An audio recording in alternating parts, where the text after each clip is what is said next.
Mass Effect is an amazing series, one that's based around shaping the world around you, learning more about its backstory, creating bonds with characters, and uniting the galaxy and saving the world.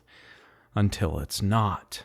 The series eventually, as you probably all know, would take a sharp turn in the other direction, but Mass Effect's beginnings are something to behold.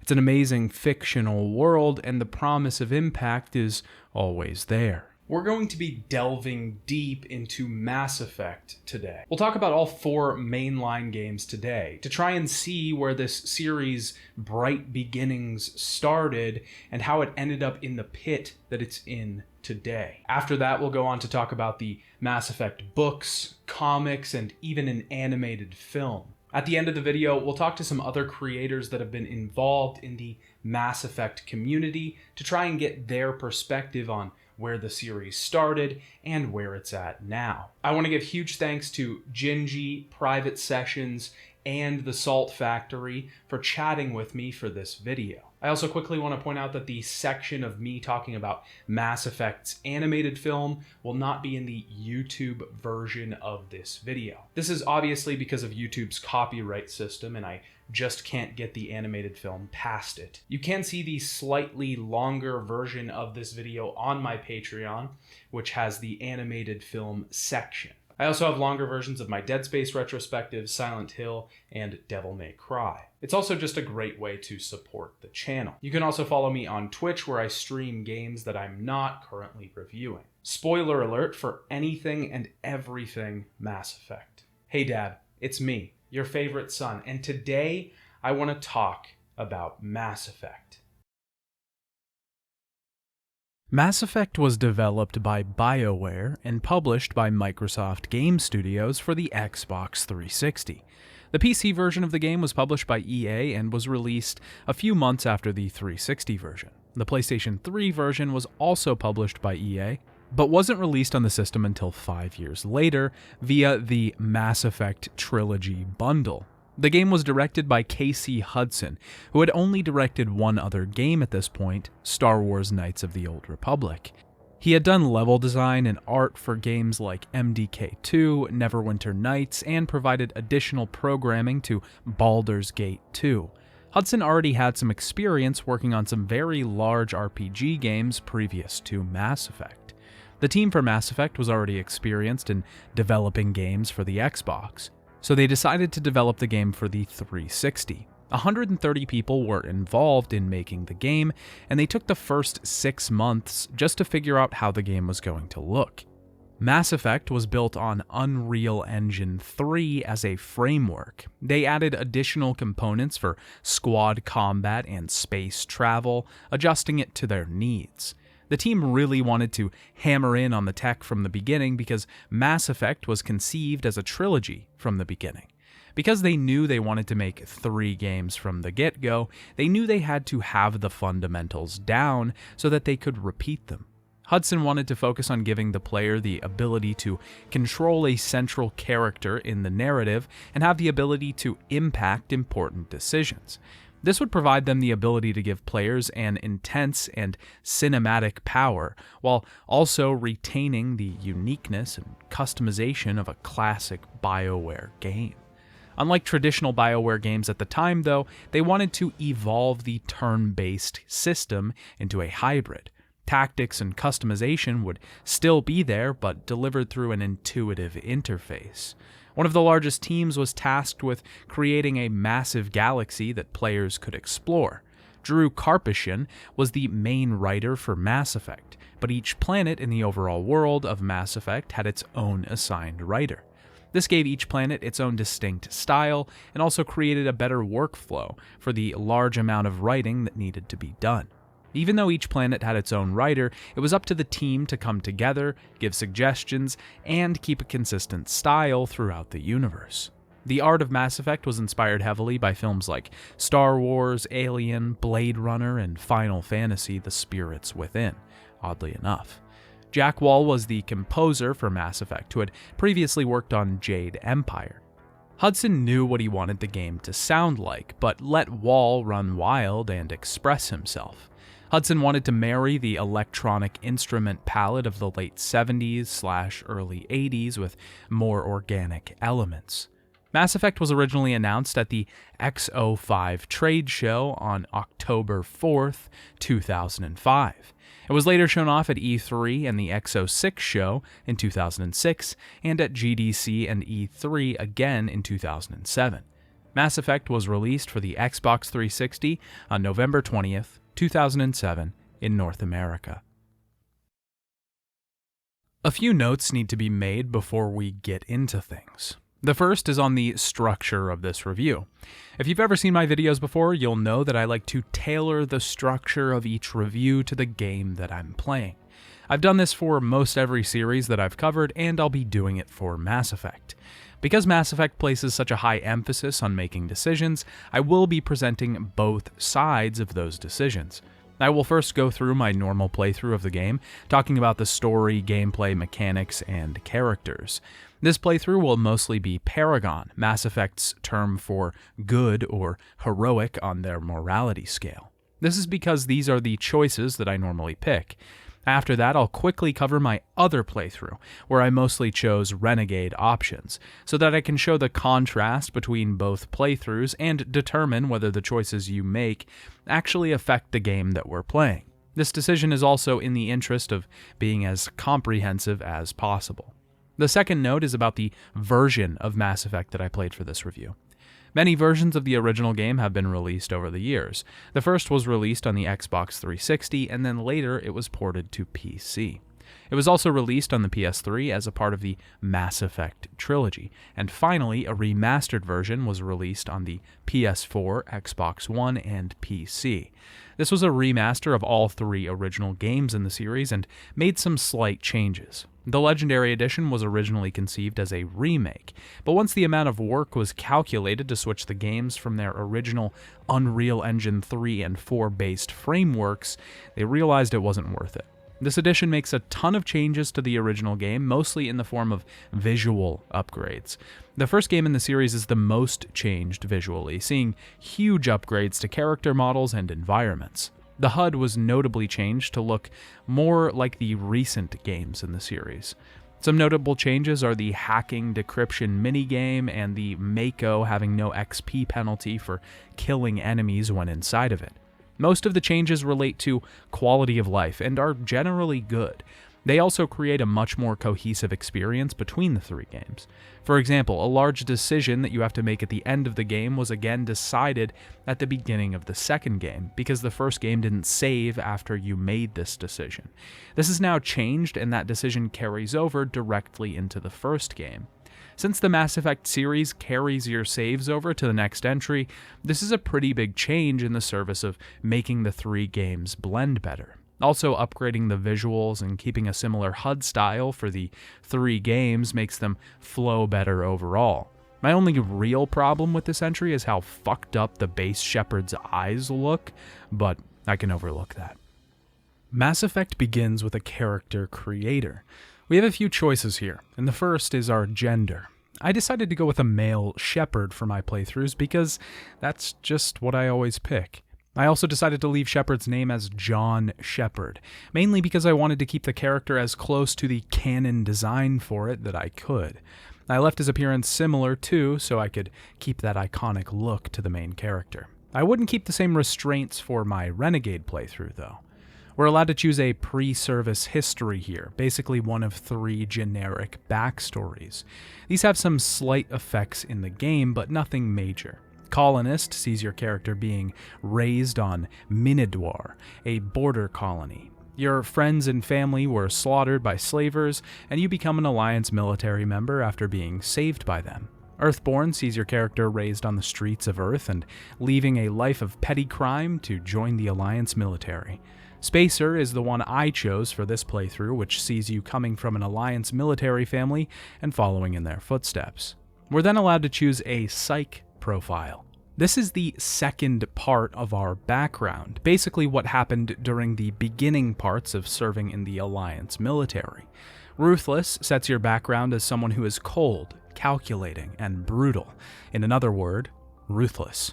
Sole Survivor sees your character having been on a mission gone bad and was the last to survive while the rest of their crew fell around them. The one I chose, War Hero, saw my character single-handedly saving their fellow soldiers' lives from defeat in a dangerous mission. The last choice we have to make before we get into the game is our military specialization.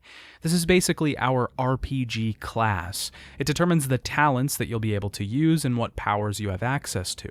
I chose Soldier here, which is more of the frontline fighter. They mostly use guns, have better health, and focus on armor. This seemed like it fit the character the most and was also my playstyle. With that done, we get a conversation between two unseen people talking about our main character, Shepard. They reference the Skillian Blitz, an event from our past where a human colony called Elysium was assaulted by pirates and slavers. Because we chose War Hero, we saved many from that disaster.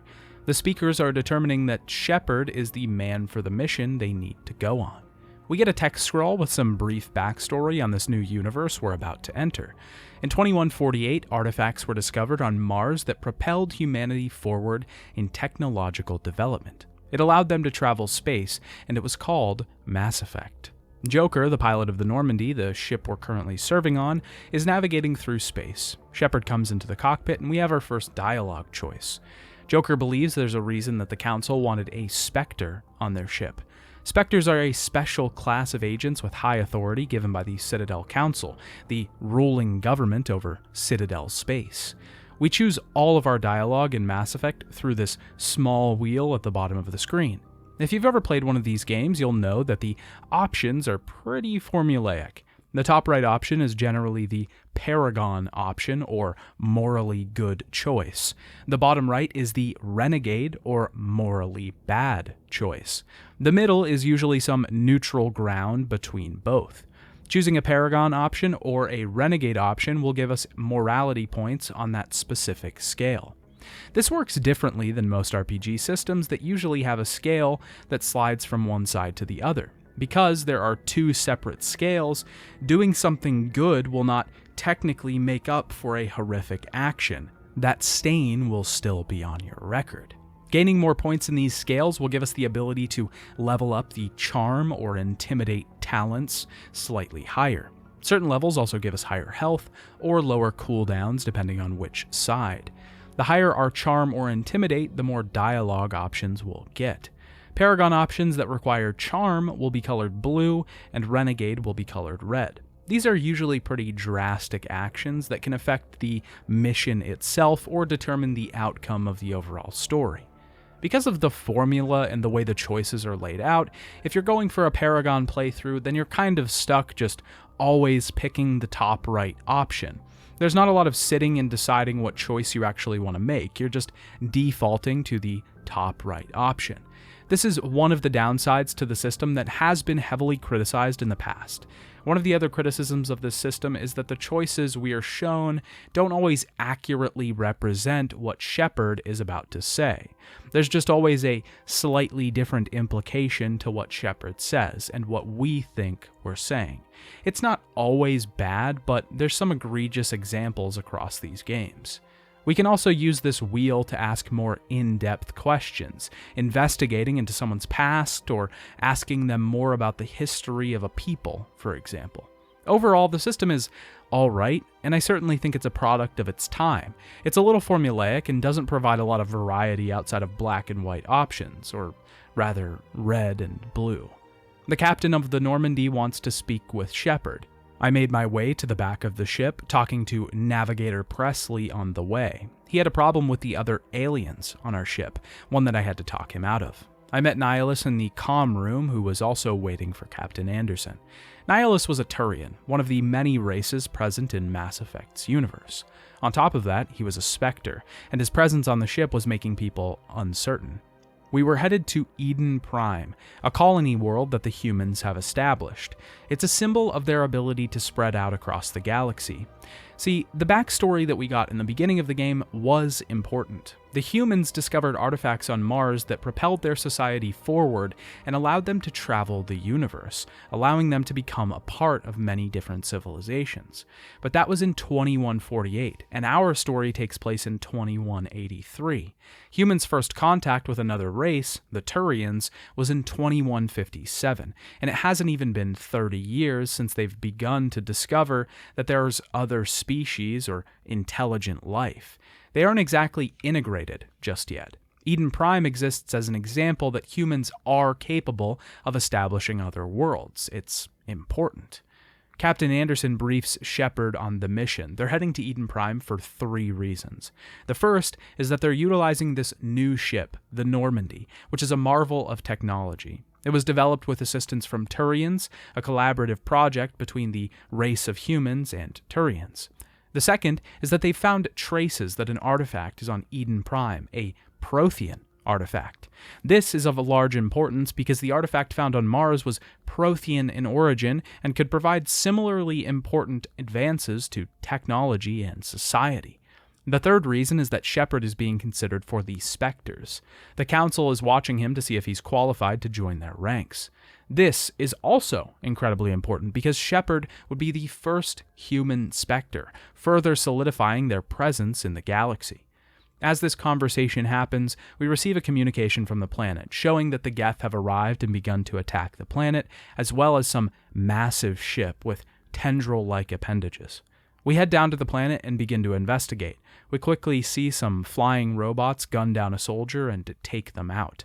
I ordered to give the man a proper burial after this was all done. Heading through the forests on the planet, we rescued a woman who was being attacked by more robots. These are AI that were created by another race, the Quarians, as a species of laborers. They became sentient and eventually overthrew the Quarians. The interesting thing about the Geth is that they haven't been seen outside of the Perseus Veil in 300 years, so none of this is routine. Ashley Williams was the one being attacked by the Geth, and her crew was wiped out. I invited her to join us so that she could try and survive. We fight through more Geth and the beacon is gone. Ashley says that it was in this camp, but it's nowhere to be found. On our way to look for the beacon, we encountered some husks, reanimated human corpses. The Geth place these bodies on spikes and it replaces their organs with cyberkinetics, bringing them back as, well, husks. We defeat them and found 2 researchers hiding out in a small building. Dr. Warren was the one that found the Prothean beacon, but she said it was moved to the spaceport when the group was attacked. Her assistant is rambling and seems to think some sort of end times are coming. On the way to the spaceport, we see a cutscene. Nihilus, the Spectre, is confronting another Turian named Saren. Saren says he was sent by the Council to help, but shoots Nihilus when he turns away. We found another group of survivors that are involved in smuggling. I told them they were breaking the law. He gave me a pistol and I convinced him to give me some of the smuggling supplies. We found Nihilus's body and a human hiding behind some crates. He saw Nihilus get shot and hid. He told us his name was Saren, and we then see him working with the Geth and ordering them to destroy the colony. We have to deactivate the 4 different demolition charges that have been set in the area, while also fighting off the Geth. We defeated them and finally secured the beacon. Kaiden and Ashley began to investigate it, while Shepard called the ship. Ashley is drawn to the beacon as it activates, but Shepard saves her. He begins to see visions, but the beacon explodes. We see Saren being briefed by an unidentified woman. He's angered to learn that the beacon has been used and destroyed. He orders the human, Shepard, killed. We awake aboard the Normandy, and I couldn't recall any of the things that the beacon showed me. It's certainly a bad sign, though. The Council is going to want answers because the mission was basically a failure. With Nihilus dead, the Geth invading, and the beacon destroyed, our mission was definitely not accomplished. Anderson says that Saren is a Spectre, but he's apparently gone rogue and has a huge bone to pick with humans. He shares the sentiments that a lot of aliens do, that humans are growing too fast and too new to be gaining this much ground. At this point, we're heading to see the Council and tell them about what I saw in the beacon. The Citadel is a massive space station, supposedly constructed by the Protheans. Speaking of the Protheans, I should note that they mysteriously disappeared 50,000 years ago. No one knows how they disappeared or why, they were just gone. They had a massive empire and are the reason a lot of the civilizations that exist even have the technology that they do. The Citadel itself is the capital of the Citadel Council and serves as a sort of base of operations for a lot of the universe. Once arriving, we checked in with Udina, the human ambassador on the station. We all headed to the council and Saren was there via hologram. He asked the council to dismiss the charges against him, and of course, they agreed. We have to compile evidence to prove to the council that Saren is a traitor. Our first lead is a shadow broker who trades information. We head to him and he gives us information on a mercenary named Erdnot Rex, who worked with a crime lord named Fist, who is also connected to Saren. Rex decides to join us. We also talk to a woman named Dr. Michelle, who was being shaken down by Fist's goons. A Turian named Garrus Vicarian was protecting her and we helped him out. He joined our squad as well to get information out of Fist. We finally headed to Fist, who said that a Quarian with a lot of information on Saren is about to be killed in 4 minutes. We don't have much time, and I was going to leave Fist to his own devices, but Rex let his feud get the best of him and shot him. We headed to save the Quarian, who was in fact being menaced in an alley by Saren's men. Her name is Talizora Naraya. She has evidence of Saren admitting his traitorous nature and his true goal, which is to find something called the Conduit. Supposedly, this device will allow him to bring back something called the Reapers. I had to convince the ambassador to let her join the crew. We presented our evidence to the council, and it finally convinced them. They believed that Saren needed to be stopped, and Shepard was going to be the one to do it. I was officially made a Spectre by the council, and my goal was to hunt down Saren. I was also given control of the Normandy by Captain Anderson. Apparently, Anderson was originally in line to become the first human Spectre years ago, but Saren stopped it. The only problem with this whole thing is that the Council doesn't believe the Reapers are a threat, or even real. It's going to be hard to find Saren at this point, but we can try and find the Conduit before he does. He had Geth looking on 2 planets, Noveria and Pharos. The last lead is a woman named Liara Tassoni. She's the daughter of Matriarch Benezia, the woman that we saw talking to Saren. She's currently running an archaeological dig on the planet Therum. At this point, we have free run of the galaxy. We can go wherever we want for the most part. We can seek out one of these 3 leads, or head to other planets, other systems, to seek out others who need our crew's help. Boarding the Normandy, I gave my crew a rousing speech. With a new commander, they needed to know that I was strong and there to support them. Before we left, I decided to make my way around the Citadel. Maybe there were some supplies I could gather before we left, something to help make our journey a little easier. There was a Solarian scientist in the Citadel Tower that wanted me to scan the Keepers around the station. The Keepers are another interesting species because they only exist on the Citadel. The only thing they seem to do is maintain the station's systems. It's believed that they were created by the Protheans, since they were found in the Citadel. Chorban wants to know more about the Keepers, but the Citadel doesn't exactly like scientists scanning them, so he wanted me to do it. Before I could scan all of them, I came across a man named Jalid. He thinks that Chorban is going to kill him. Apparently they're both working on this thing together. I went to see Chorban and he told us the truth, that he and Jalid had developed a tool to fully scan the Keepers. Chorban says he wasn't trying to kill Jalid, who stole the data on the Keepers from him. I told him to stop scanning the Keepers and return what he stole. It was still against the law. I told Jalid that I had to report him to the authorities. The preliminary data revealed that the Keepers were as old as the Citadel itself, but it didn't matter. Jalid broke the law. I turned him in. I found a man outside of a gambling hall who had just been kicked out. He gave me a device to test out that would let me win at some of the slot-like games inside. I took it and immediately turned it into one of the workers. I found a woman named Helena Blake that wanted me to take out 2 large crime organizations. They were on a remote world across the galaxy hiding out. I decided to help her. If they were as bad as she said, they needed to be finished. The last thing I did on the Citadel before heading out was meet an Asari consort. She was a sort of comfort woman, if you catch my drift. One of her clients was threatening to leak secrets about her. I found the man, a Turian general of some great renown. I decided to appeal to his military past and get him to stop spreading lies about the consort. As a reward for the help, Sha'ira gave me a special trinket. She didn't know what it was for, but she insisted it must be useful, and she was right. It was finally time for me to leave the Citadel and head out into the wider universe. I boarded the Normandy and set course for Therum. If I was going to figure out where Benezia was to try and get to Saren's motives, then it probably made sense to question her daughter first. On Therum, we get our first taste of driving the Mako, our Land Rover vehicle that we use to traverse planets. Before we talk about that, we should probably talk about the combat of Mass Effect. Some things have been changed with the Legendary Edition of the game, but these are mostly tuning/HUD differences. The overall effect is still the same. Half of Mass Effect's combat functions like a shooter. We can fire at enemies with a pistol, shotgun, assault rifle, or a sniper, all of which can be switched out in combat on the fly.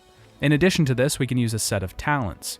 These are special powers that each character can use to either augment their own abilities or fire some sort of projectile. Weapons in the game do not have ammo, but firing repeatedly will overheat them, causing us to have to wait for the cooldown. We can use a talent called Overkill to stop overheating for a few seconds, giving us a brief period where we can deal large damage. The Unity talent will allow us to revive fallen team members. The Shield Overload ability will remove an enemy's shields, allowing us to damage their health directly. Most characters, including enemies, have shields and health. Shields regenerate, but health has to be healed with Medigel. Speaking of teammates, every time we land somewhere or start a mission, we will be able to choose our squad. We can take 2 members of our team out there with us. Each teammate has a different list of skills and proficiencies. Tali is more aligned to electronics, decryption, and attacking the cyberkinetics. Ashley is a soldier, so she's better with guns and weapons over biotic powers. Earning enough experience will allow us to level up not only our character, but the other characters on our team. We can choose skills that increase proficiency in certain weapons, abilities, charm, intimidate, or even special sub-skills like Spectre for Shepard. Mass Effect's combat works alright. It feels pretty good to drain an enemy's health meter. Aiming the powers doesn't always work the greatest. Sometimes I'd be shooting an AI overload at the box I was standing beside, rather than the enemy at the end of the field. The cover system itself is also a little finicky. You have to run up to a box or wall to take cover on it, but sometimes we'll just flop around instead of actually protecting ourselves. It's not bad overall, but there are some glaring issues, like the teammate AI being mostly useless at certain points. I don't think the combat is the greatest strength of the series, let's just put it that way. Like I said before, we can also do combat in the Mako. We use this vehicle to get around planets and killing enemies along the way. We can fire our turret or explosives at them to decimate the forces in our way. In the original version of the game, you got an XP penalty for killing enemies inside the Mako. You only received 50% of XP, meaning if you wanted the most XP, you had to get out and kill enemies on foot. This was changed in the Legendary Edition, and is probably one of my favorite changes. Why make these long sections and give you the ability to kill enemies if you're just going to penalize me for it? Making our way across Therum required us to wipe out Geth bases, open gates, and cover lots of ground. Eventually we found the dig site, but the Geth were swarming it. We have to fight new enemies here, Geth Stalkers. These things jump around to different walls and try to shoot at us. They can be hard to pin down. There's a Geth armature at the end of the area that sort of functions as a pseudo-boss for this area. It's a large machine that shoots huge projectiles at us that are basically insta-kill. Once we defeat these enemies, we can head into the dig site and find Liara Tassoni suspended in a Prothean security device. I told her that I'd find some way to get her out. She shouldn't worry. Heading inside, the Geth were already here. Defeating them led us to a laser that could carve us a path behind the security device. We shut down the containment field, but there were bigger problems. The mining laser was causing the dig site to cave in. On top of that, we got ambushed by a Krogan and his Geth. He wanted us to hand Liara over, but we told him no. Saren wanted her, and they attacked us. Krogans are a little more difficult to fight than other species because when we kill them, there's a short time where they can regenerate their health and come back. It's paramount that we damage them as much as we can when they're down. After we defeated the group, we made our escape. One of the really odd things about Mass Effect's cutscenes are that most of them don't really have dialogue. They all feel really awkward and quiet because it's only environmental sounds, no words, grunts, or shouts from the people escaping the collapsing mine shaft.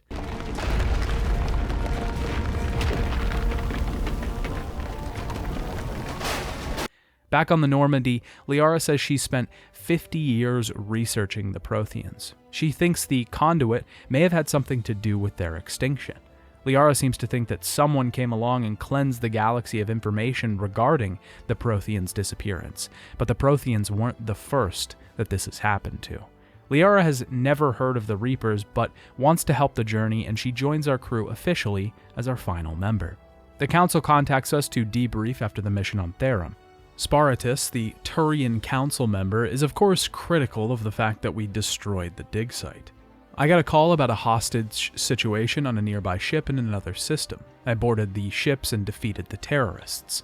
They were attacking politicians who had allowed them to experiment on others. I talked them down and got them to release their hostage. I took a mission back on the Citadel to track down 2 crime organizations. After taking them out, the woman Helena Blake wanted me to meet her on another planet.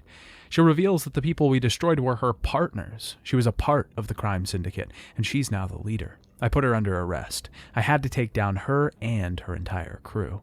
The last mission I took on before I headed off to another lead on Saren had to do with Rex. Before we get to that, I have to explain a few things. Most of the side missions that we receive in Mass Effect, like the ones we just talked about, are generally given to us through comms as we enter solar systems, are found on the Citadel, or by wandering onto the surface of planets. Most of these missions are about random conflicts in the universe, but may provide some additional context for the world of Mass Effect. There are a few missions that we can take part in that come from the crew of our ship. One of these in particular was from Rex. Rex had some family armor that was taken by the Turians during the Krogan rebellions, and is now being held by someone named Ton Actus. To give proper context to this mission, and Rex as a character, we should probably talk about the Krogans themselves. One of the things that Mass Effect does best is developing an interesting and in-depth world surrounding its species, worlds, characters, and history. Everything is well contextualized, thought out, and anything but surface level. Existing in the world, it can seem a little daunting. Terms are thrown around that we know nothing about.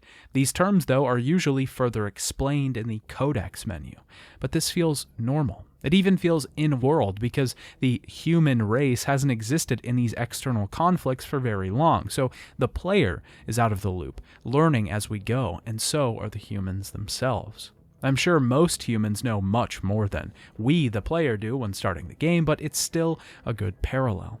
Because of this, I'd like to quickly give some context for each of the species in the world of Mass Effect. This will by no means be an exhaustive explanation of Mass Effect's lore, but since we have multiple alien species on our ship and their stories will inevitably intertwine with ours, it probably makes sense to talk about each of these species. I also won't be going into every single species in Mass Effect because there are some that just aren't as prominent as others. There's also certain alien races that don't appear until later games that we'll get into when we talk about those. We'll start with the Asari. They come from Thessia, a planet in the Parnithia system, described as the beating heart of galactic love. The Asari are a respected species, known for diplomacy and their biotics. They were one of the first species to achieve interstellar flight after the Protheans. Asari are monogender and all appear feminine, but can have partners of any gender or species. They live for 1,000 years and generally try to avoid conflict. One of the biggest parts of their history is helping form the Council itself. The second species to join the Citadel Council were the Salarians. They are warm-blooded amphibians who hail from Surkesh, a planet in the Pranas system. Surkesh is said to look like the jungles on Earth, dangerous but beautiful and teeming with life. Salarians have a quick metabolism. They're quick-witted, speak fast, and move faster. This leaves them thinking that most other species appear slow and dull. This fast metabolism, though, usually leaves them with a short lifespan of about 40. The Solarians are not particularly military adept, but they are seen as the intelligence part of the Council races.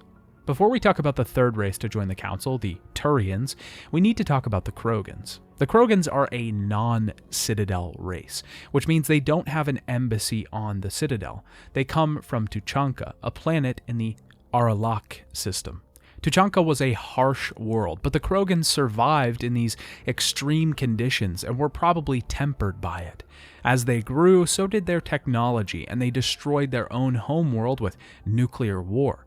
Fortunately, the Solarians helped the Krogans out of their homeworld, but they had ulterior motives. The Solarians and the Citadel were currently fighting a war, the Rachni Wars to be specific. In the interest of being brief, these were a series of conflicts between the Citadel races and the Rachni, a species of hive-minded insects. They were intelligent but could not be negotiated with. The Citadel races were losing, and the Solarians enlisted the help of the Krogan. The Krogan's breeding cycle was very quick, which allowed them to provide the large numbers they needed to win this war. After the Rachni were defeated and the Krogan resettled on a new world, another problem arose. The Krogan couldn't control their numbers now that their homeworld couldn't do it for them. This meant they had to spread out across the galaxy. They started to inhabit many different worlds that were very much Citadel species turf. Eventually, it got far enough that they had to be stopped, and a war waged for 300 years. The Citadel eventually had to enlist the help of the Turians. They launched a bioweapon that was developed by the Solarians called the Genophage. This caused 99% of Krogan offspring to die in infancy, only 1 in 1,000 surviving. This brings them to where they are today, suffering from this disease, the genophage, and their numbers slowly dwindling. With that, we can now talk about a third race to join the Citadel Council, the Turians. Their homeworld was originally Palaven, a planet in the Trebia system. Turians have a military-based culture and are disciplined. The reason that they got on the council in the first place was their part in the Krogan rebellions and deploying the genophage. They have provided starships, soldiers, and bolstered the entire Citadel fleet. One of the bigger parts of their history, leading to the tensions between them and the humans, was the First Contact War. When humans found the Prothean artifact on Mars, they began expanding rapidly. They found the mass relays placed about space. These are another Prothean creation that allows one to travel quickly throughout space. The humans had reactivated a relay called 314. It was the same relay that led to the start of the Rachni Wars, and was forbidden to be reactivated. The Turians didn't negotiate, though, and began firing on humans. This caused a short war between the two races. The Citadel eventually intervened and stopped things, forcing the Turians to pay reparations to the humans affected, and through this, the humans were made aware of the Citadel. Another non-Citadel race that we should talk about are the Quarians. As we talked about before, the Quarians created the Geth, a race of artificial intelligences. These were used primarily for manual labor, but the Geth eventually became sentient. They overthrew their creators and forced the Quarians into becoming a nomadic species. They now exist aboard the Migrant Fleet, a flotilla of ships that travel together. Quarians generally stay in the Migrant Fleet, but at an early age, they have to take on their pilgrimage. This is a rite of passage in Quarian society, requiring them to leave the fleet, see other worlds, and experience other cultures. The only requirement is that they come back to the fleet with something of value. These are the really important races for now. Some other species will crop up over the next games, and we'll talk about them when we get to them. There are some species that currently exist that don't really have an effect on the overall story yet, like the Hanar or the Elcor. Like I said, I won't really go into those yet, as they're not as documented as the others. Now that we've talked about those races, you'll have a better understanding of their reservations when dealing with some of the other species, or even their alliances to others. Mass Effect is very much a universe built on tension. Humans are still very weary of all other races. Most species are still very wary of humans. There's a clear tension that exists between Turians and Krogans. War has plagued these people for centuries, and that can be felt throughout the entire tale. With that, I headed to the planet to defeat Ton Actus and take Rex's armor back for him. Rex had been hard to read up to this point. Krogans are a hard people, but he expressed that he was finally starting to like me. This was an important step forward. Because of the galactic tensions, we had to be a united crew, especially if we were going to get the job done. In space, we can also survey many planets. We can't land on every single one. Most systems have just one planet that we can physically traverse and explore. Some of the others can be inspected to find deposits of materials or relics of the past that can give us credits or experience. The planets that can be landed on usually tie into some sort of side mission, but there's multiple other things that can be completed on those planets as well. We can find mineral deposits, crashed probes, abandoned outposts or camps. This all usually results in us finding credits, weapons, supplies, or experience. It's generally pretty worth it to do a lot of this exploration because this will see us gaining a lot of levels. I can't say that exploring every single planet wasn't kind of a tedious endeavor though. After the 10th one, I started to get a little bit burnt out on driving the Mako over mountains, getting out, grabbing an iron deposit, getting back in, and heading to the next thing. There are some side planets that have some specifically interesting content, though. The planet Elitania, for example, was a grass-covered green mountainous place. Some strange monkey-like species had stolen a data card from a crashed probe, and I had to search every one of them to see if I could get it back.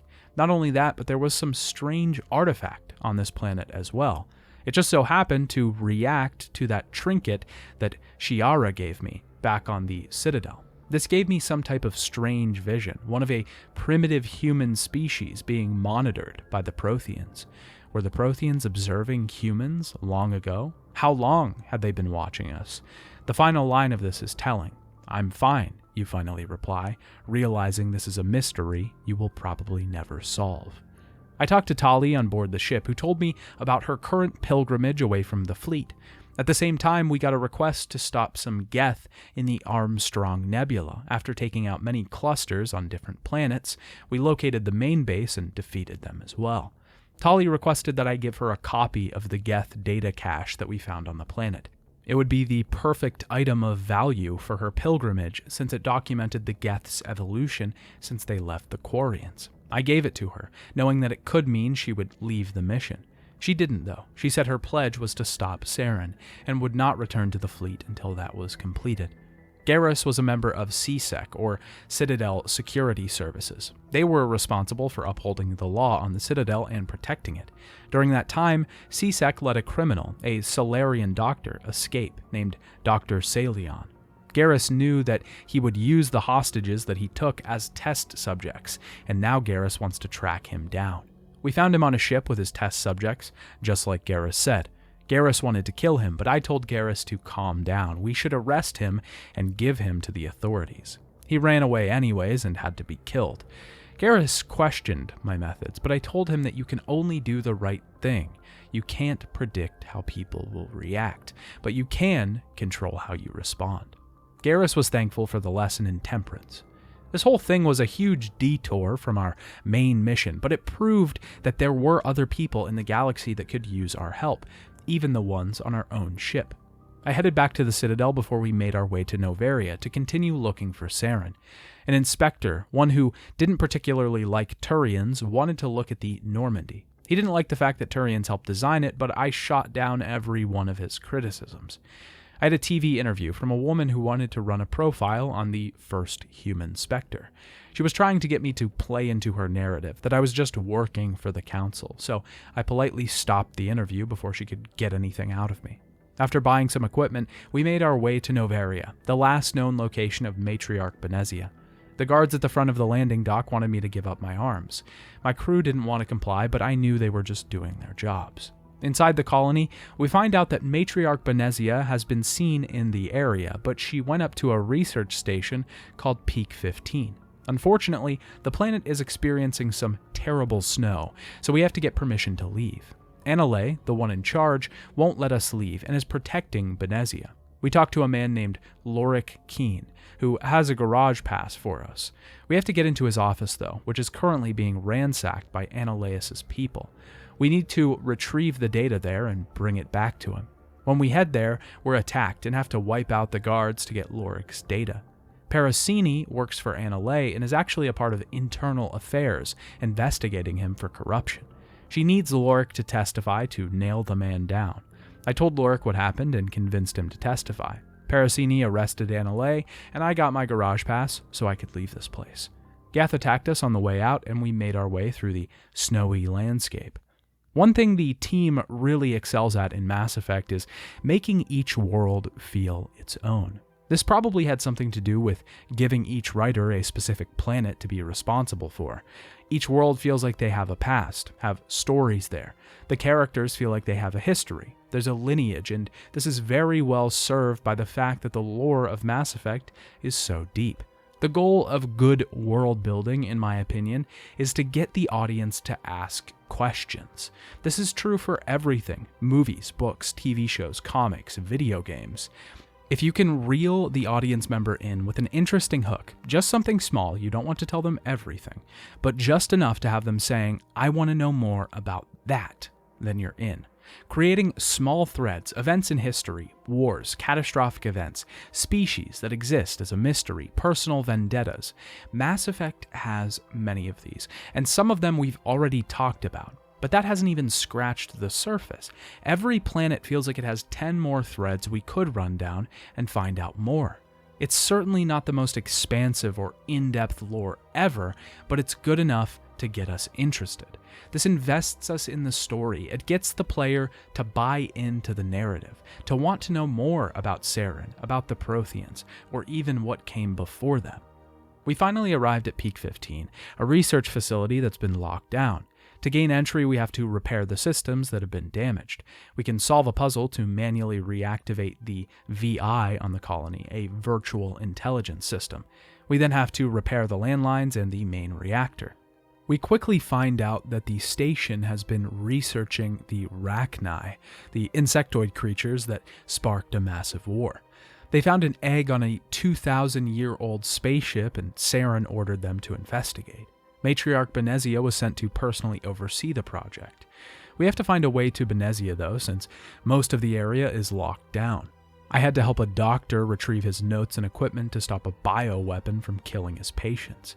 I was betrayed by one of the scientists at the station and had to defeat her. Once I helped the doctor, he gave me access into a tunnel that would take me to Benezia. We finally confronted Liara's mother, but Benezia didn't care. Benezia then sends her commando units at us, Asari and Geth working together to wipe out our squad, but we couldn't let them. We took out the 3 waves.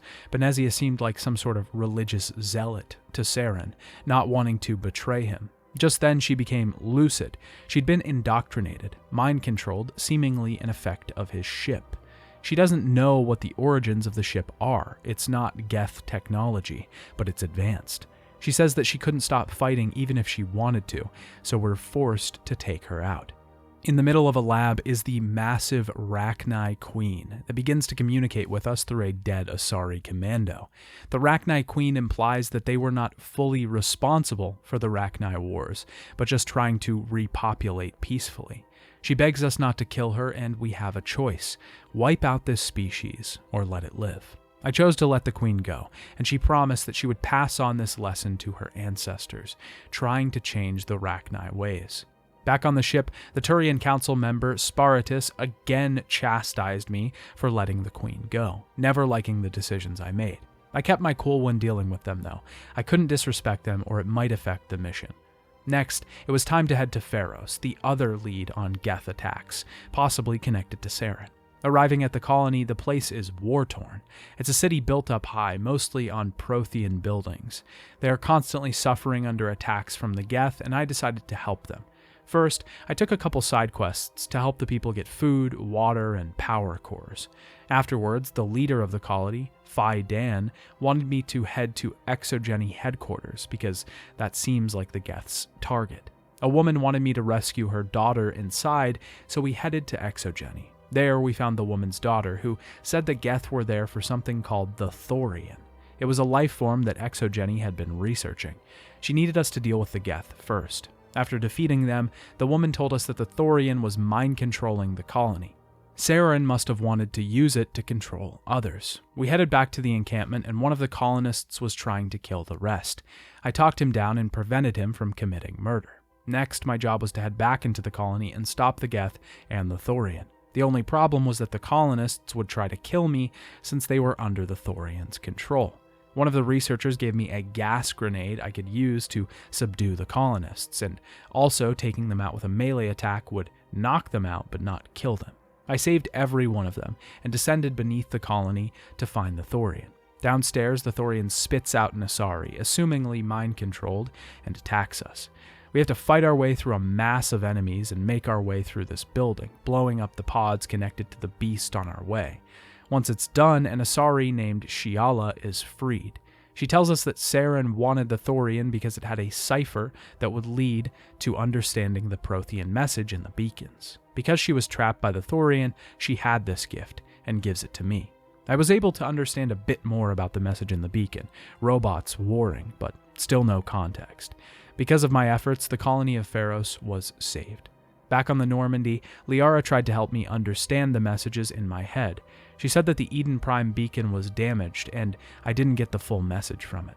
The council wanted to talk to me again, and of course, told me all the things I could have done better, like capturing the Thorian. A team on the planet Veermeyer had contacted the council asking for assistance. They were looking for information on Saren and have been attacked. We dropped in on the planet to assist them. We have to fight tons of Geth and blast our way past enemy lines to finally make our way to the Solarian doctor that's in charge. His name is Captain Kirahe, and he's found that Saren has set up a research base here. He's been breeding Krogan and has crafted a cure for the genophage. We have to destroy the place, of course, but Rex doesn't agree. This is the fate of his people here. He can't just sit back while we destroy the cure to saving his entire species. He storms off, and I talked to him, but he wasn't having it. He was starting to turn on me. I tried to convince him it was a weapon, but he wasn't listening. He pulled a gun, and luckily, I figured out how to talk him down, to make him realize his people would become a tool for Saren. Kirahe wants to use a nuke to destroy Saren's facility. We have to separate the teams and head into the back. We have a choice here. Which one of our soldiers will head off in the vanguard, Ashley or Kaiden? I chose Ashley. Since she had joined our crew, she had proven herself capable. We made our way into the base, rescued some captive Solarians, and eventually found a Prothean beacon hiding in the facility. This message is complete, though, and it's a warning that the Reapers are coming. We can conversate with Sovereign, or a version of it, in this room as well. Sovereign is actually a Reaper ship, or a Reaper itself. The Reapers were the ones that destroyed the Protheans, and they did so because they believe that organic life is a mistake. This is all a part of a cycle, and at the end of every cycle constitutes the Reapers wiping out everything. Even worse, the mass relays aren't Prothean technology, it's Reaper technology. At the bomb site, Kaiden arrived with the nuke and stood guard. As I headed up to the anti-air guns to defend the place, things turned sour. The bomb is being attacked, and someone needs to defend it while it explodes. At the same time, Ashley and the crew are being attacked at the anti-air guns. I decided to go save Ashley. Kaiden could defend the bomb, and we could reduce the casualties. At the tower, Saren himself attacks. He says that the Reapers are unstoppable, and helping them is the only way that they can survive. There's no way to beat them. I tried to talk him down, but it didn't work. Saren can be pretty difficult to fight as he flies around on some sort of hoverboard while tons of Geth attack us on the ground. Taking cover and picking our shots will see us winning, though. We don't really win, of course, as Saren makes his escape and the Normandy picks us up for extraction. Unfortunately, Kaiden didn't make it and sacrificed himself to make sure that the nuke detonated. Ashley felt guilty because of this, because she was the one to survive. Liara helps us translate the new Prothean message. It tells us that the conduit is on Ilios, a remote planet. We head back to the Citadel to let the Council know what we've found, but of course they dismiss everything. They think the Reapers are a lie concocted by Saren to give him a chance to attack the Citadel. On top of that, Ilios is in the Terminus system, and Shepard can't go there or it'll be big, bad press. The Terminus systems technically aren't controlled by the Citadel. They exist outside of Citadel space, so they're effectively independent, which means we have no jurisdiction there. With this, we're removed from the mission and the Normandy is locked down. Up until this point, I had been talking to all of my crew on the ship. I checked in with them from time to time, of course, helping out Rex, Garrus, and Tali on their individual requests. I also spoke to Kaiden and Liara before one of them was gone. But I made a special connection with Ashley. She was another human aboard, and now the only one on my land crew other than myself. We were close. We talked about poetry and her life. She tried to kiss me, but Joker interrupted us. Formerly, Captain Anderson had invited me to the Flux Bar on the Citadel. When I met up with him, he revealed a plan, one to get the Normandy back. I was okay with whatever he wanted to do, so he told me to head to the ship and wait for it to be unlocked. We see Anderson punch out Ambassador Udina and unlock the ship so we can go rogue and save the universe. On the way to Ilios, Ashley came into my quarters and Anyways, we dropped down on the surface of Ilios, but we were immediately blocked off from using the Mako. We had to open the gates, but when we found the controls, we also found a Prothean VI called Vigil. This tells us a lot, which recontextualizes the story. The conduit itself is a mass relay, a backdoor that takes you right to the Citadel itself. Not only that, but the Citadel is a mass relay, which also allows the Reapers to travel directly from dark space, the places outside of the Milky Way galaxy, to the Citadel, and wipe out whatever is on it. Ilios was never found during the original Prothean genocide, so there were a few Protheans on the planet who survived the Reapers' destruction. These Protheans managed to use the conduit to damage the Citadel and prevent it from working as a relay. But that's Saren's goal, to repair the Citadel and let the Reapers flood in. With that, we have to race the Mako to the conduit to try and get to the Citadel in time. By the time we get there, Saren's attack has already started. He's gotten his Reaper, Sovereign, inside and attached it to the Citadel. We have to traverse the outside of the Citadel itself and defeat tons and tons of Geth before finally confronting Saren in the Citadel Tower. I tried to convince Saren that it wasn't too late to turn back. He had admitted that he'd become corrupted by the Reaper's influence, but the last thing he could do is take his own life. Joker comes in and tells us that the Council, who are on the Destiny Ascension, another ship, are in grave danger. Joker has a fleet behind him and is ready to save them at our order. Here, we can choose whether to let the Council die or save them. If I was being honest with myself, we'd be better off without them, but it wasn't the right thing to do. So I told Joker to get them out. At that point, Saren is reanimated as Sovereign itself, causing us to have to defeat him once and for all. He's a powerful boss that jumps around the battlefield and throws huge blasts and explosions at us.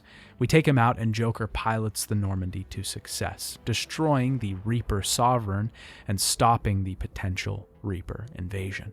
The Council thanked us after the battle and officially determined that the humans should be the 4th Citadel Council race, earning the humans a spot on the Council. They want a nomination for a person to take the spot.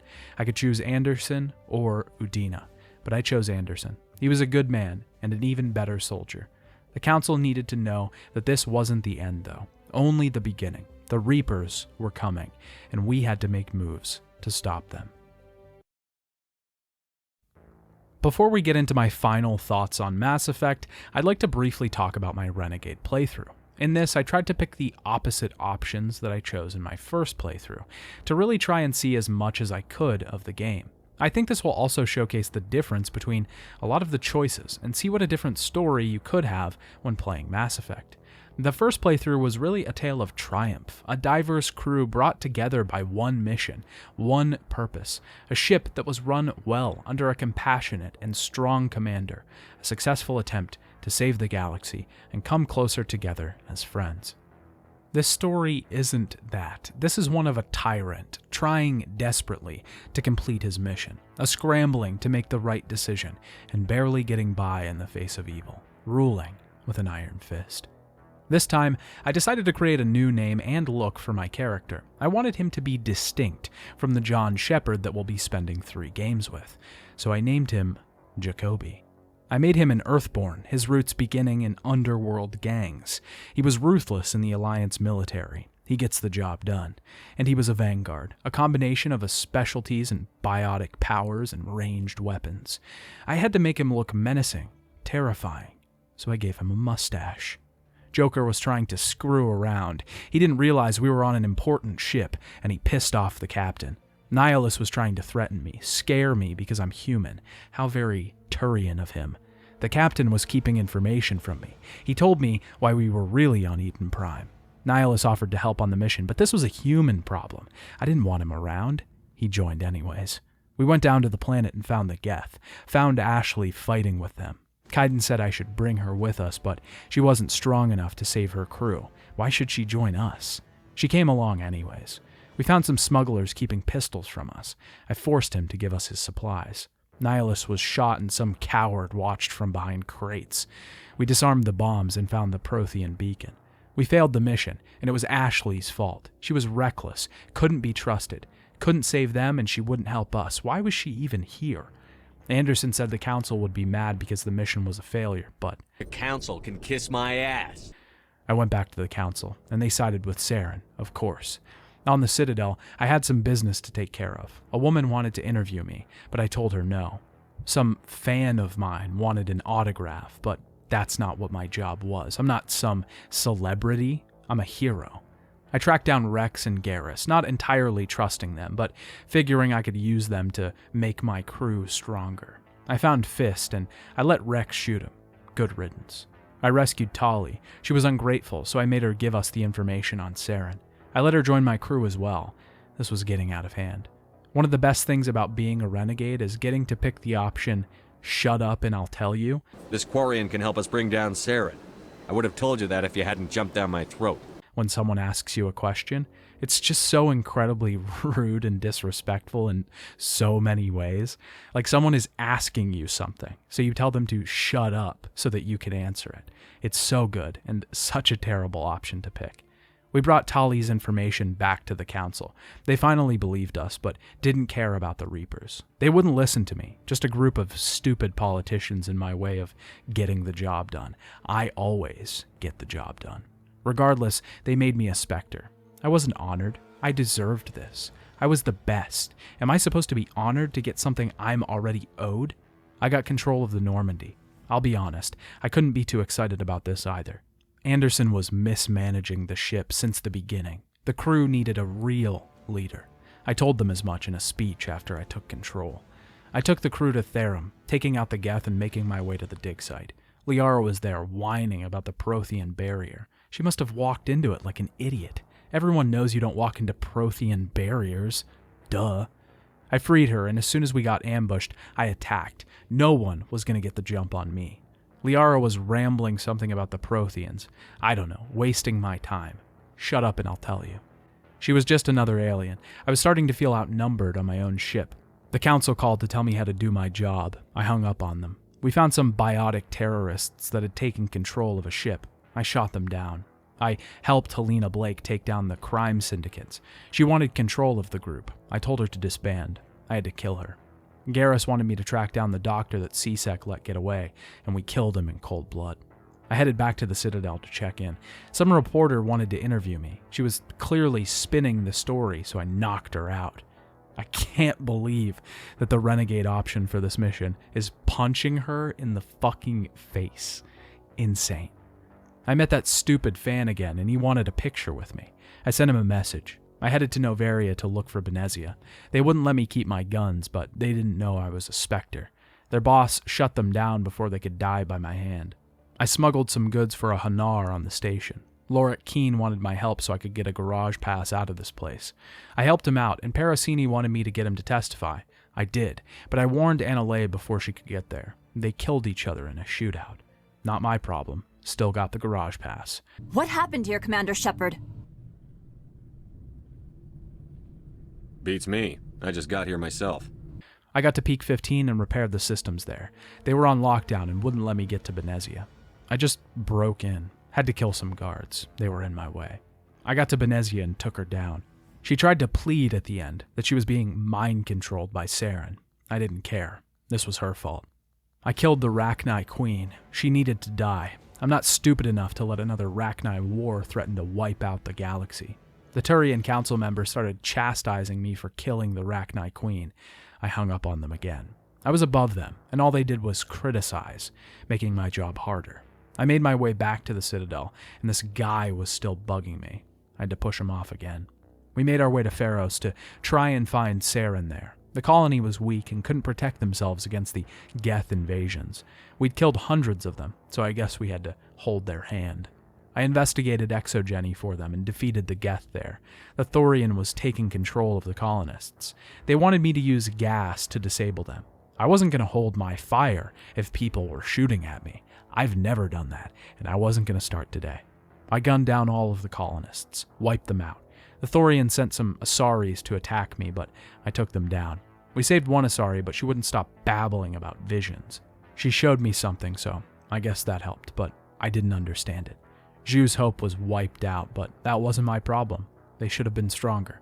The council was complaining about me hanging up on them, so I hung up on them. Bring in a report just so you can cut us off again? Don't piss me off and I won't disconnect you. You don't make demands on us, Shepard. Spectres answer to the Council, not the other way around. Goodbye, Chancellor. That never gets old, does it? I made my way to Viermeyer and met Dr. Kirahe. He said Saren was making a cure for the genophage in his base there. Rex was letting his Krogan lineage affect the mission. He pulled his gun on me. I never let someone pull their gun on me and live, especially not one of my crew. I had to make an example of him. I shot him.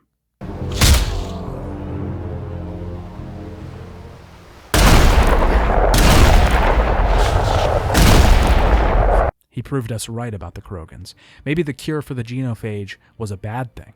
The Krogans should fade out. I sent Kaiden with the Vanguard to attack the base. We invaded the place, and Asari was in the way. She was working for Saren. She unlocked the doors to his base, and she wanted to leave. Not on my watch. I found another Prothean beacon and met the Reaper. They weren't going to stop us. Humans are too strong. The AA guns were being attacked, and so was Ashley. I went to save Kaiden. He was a better soldier. Ashley was dead weight. Had to pare this crew down somehow. They weren't efficient. I tried to take down Saren, but he got away. We headed back to the Citadel, and of course, the Council wouldn't listen about the Reapers. They boarded my ship and took me off the case. They couldn't stop me. They hadn't before, and they wouldn't now. Anderson helped me get my ship back. We discovered the Prothean VI on Ilios, and had to use the conduit to try and save the Citadel. I made my way to Saren. I knew there was no talking him down. I had to kill him. Once I did, the Council was in trouble. I could have had Joker save the Council, or take down Sovereign. This was an obvious choice. Clearly, Sovereign was of more importance. Plus, the Council should have helped me. They should have seen this coming. I was stronger, and they were always in my way. No one gets in my way. I let them die. I took down Saren and Sovereign once and for all. The Council was gone now. Udino wanted answers. What to do now? I told him the truth, that I deliberately got rid of the Council. Udino wanted to elect a human leader, one voice to rule over everyone. I agreed. He wanted me to elect someone. I picked Anderson. He was weak. I knew I could control him. Udino was too cunning, and I didn't feel like playing past his politics. Saren was gone, but the Reapers were still coming, and I'd be the one to take them down. Easily. Mass Effect overall is still a genuinely good game. Its weak points are definitely its combat and some of its wide open areas that don't seem to have a lot inside of them. I do understand though that for its time this was incredibly impressive. Still, today it's a little lackluster by comparison.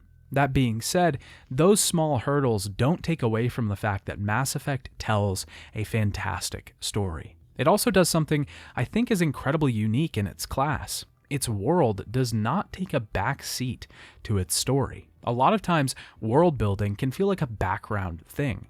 I'm sure some people think it should be in the background. Some would say it should be the seasoning on top of the dish. I don't think this is always the case, though. The world should be the special ingredient, mixed in with the dish. It adds extra flavor, a whole new dimension. That's what Mass Effect's world does. The world and the story are so intertwined that it's hard to see where the story ends and the lore or the world building begins. It's so well woven that we don't feel like all the interesting stuff happened before our time. We feel like it has happened, and this story is an extension of that. On top of the incredible world, the story at the forefront is fantastic as well. The tale is constantly unraveling mysteries as we go. It's establishing status quos as we play, and it's giving us just enough time to understand those and come to grips with the way the world is before breaking those barriers down and recontextualizing everything around it. As soon as we're comfortable with the idea of the Protheans and their disappearance, that's all put into question. Suddenly, it isn't that anymore. It's the Reapers, a massive, large threat, something we could never even understand the scope or size of. We're enveloped in a huge galactic threat that's existed since the beginning of time, and what are we going to do to stop it? Fight as hard as we can. The story and the world are one thing, but the choices we make along the way are just as important and impactful. You could clearly see the difference between the two playthroughs. Not only was the entire perception changed, not only are John Shepard and Jacoby Shepard two completely different people, but they end up in extremely different places. Mainly, Rex is dead. Jacoby shot him. He's down 2 crew members. The Council is gone in the Renegade playthrough. Like I said before, Mass Effect was planned to be a trilogy, and they took these choices into account. These will have ramifications in Mass Effect 2 and carry over to change the nature of the tale that game will tell. I remember being a kid and loving when a game recognized that I had played other games in a series. Even games like Yakuza reward you with just small gifts. Famously, Metal Gear Solid would read your memory card. When I played Mass Effect for the first time and I realized that my game would completely transfer over to the second one, that every choice I made in the first game would affect the second one, I was floored. It was my dream to play something like this. Now, whether these choices would really have an effect in the end is another story, but we'll get there in time. Truly, though, for a fan of games with choice mechanics, Mass Effect does let you have real consequences on the world and characters around you. It's not a full role-playing game entirely. It tries to ride the line between a completely laid-out story and letting you make your own choices. It's a different genre of its own, but I think it does this really well. And in the end, you feel like you're a part of a mass, grand narrative. And the only thing you can do is wonder how all this will end. Mass Effect was met with critical acclaim upon its release. Most loved its style of storytelling, noting its depth in relationships and characters. A lot of critics took umbrage with the combat design and the inventory management, though, which I'll note is still a problem with the remasters. The game sold well, with 1 million units sold in its first 3 weeks. Within months, it had sold 2 million copies and generated an estimated $120 million. The game won awards for Best RPG at the Spike Video Game Awards and the IGN Awards, as well as Game of the Year for the annual Interactive Achievement Awards and the New York Times. Clearly, with incredible critical and audience reception, the game was greenlit to have a sequel. The trilogy was already planned, so why not continue through with it? Mass Effect 2 would begin development shortly after the release of the first game. Mass Effect 2 began development shortly before the first game was released. The team wanted to improve with this second entry. They knew there were many spots that were rife with ways to make the gameplay better and tell a better story. Casey Hudson, the returning director, said that their goal was to create something that was less about being a game and more about being an experience. The team specifically listened to the feedback they received from fans and critics. In an incredibly self-aware and humble interview that would look incredibly foreign if it fell out of a modern developer's mouth, Hudson goes on to say that the people that play the games know more about what needs to be changed than the team themselves. There are only a few of us making this game, and millions of people playing it, so it's kind of egotistical to say we know best about what it needs to be. This is actually pretty shocking to read. Like, developers actually taking input and listening to the fans? That seems like almost a far-off dream, unheard of in today's modern landscape of we know what's best for you developer attitude. You think you do, but you don't. The structure of the story was one of the biggest changes that was made to the game. This is really what the game is about. A lot of this was in response to criticism that the first game's story was incredibly intense, while the side content was pretty slow and lackluster. The team took a risk and drastically altered the structure for the second game to try and keep the intensity and stakes high throughout the entire piece. Many changes were made to the combat system, the team specifically focusing on individual weapon identity and tuning on the shooting mechanics. Technically, the second game was meant to be better in every aspect. Memory management, better frame rate, improved lighting. Hudson specifically stated, "I actually can't think of an aspect of the game that we haven't overhauled and made 100% better." Jack Wall also returned to compose the score for Mass Effect 2. This time around, they wanted to create a sound that was darker and more mature. They took inspiration from movies like Blade Runner and the music of Tangerine Dream. Each character got their own theme in the game. To give them a distinct sound was to convey their personalities and background. Mass Effect 2 was announced at GDC on March 17, 2009. Mass Effect 2 was officially released on January 26, 2010 in North America for Microsoft Windows and Xbox 360. A few notes before we get into things. The first note is on the version of Mass Effect 2 that I'll be playing. Mass Effect was originally released on Windows and Xbox 360. It was a big title for Microsoft systems, but a year after the release of the second game, it was released on PlayStation 3. In 2021, a remaster of all three main games in the series was released, called the Legendary Edition.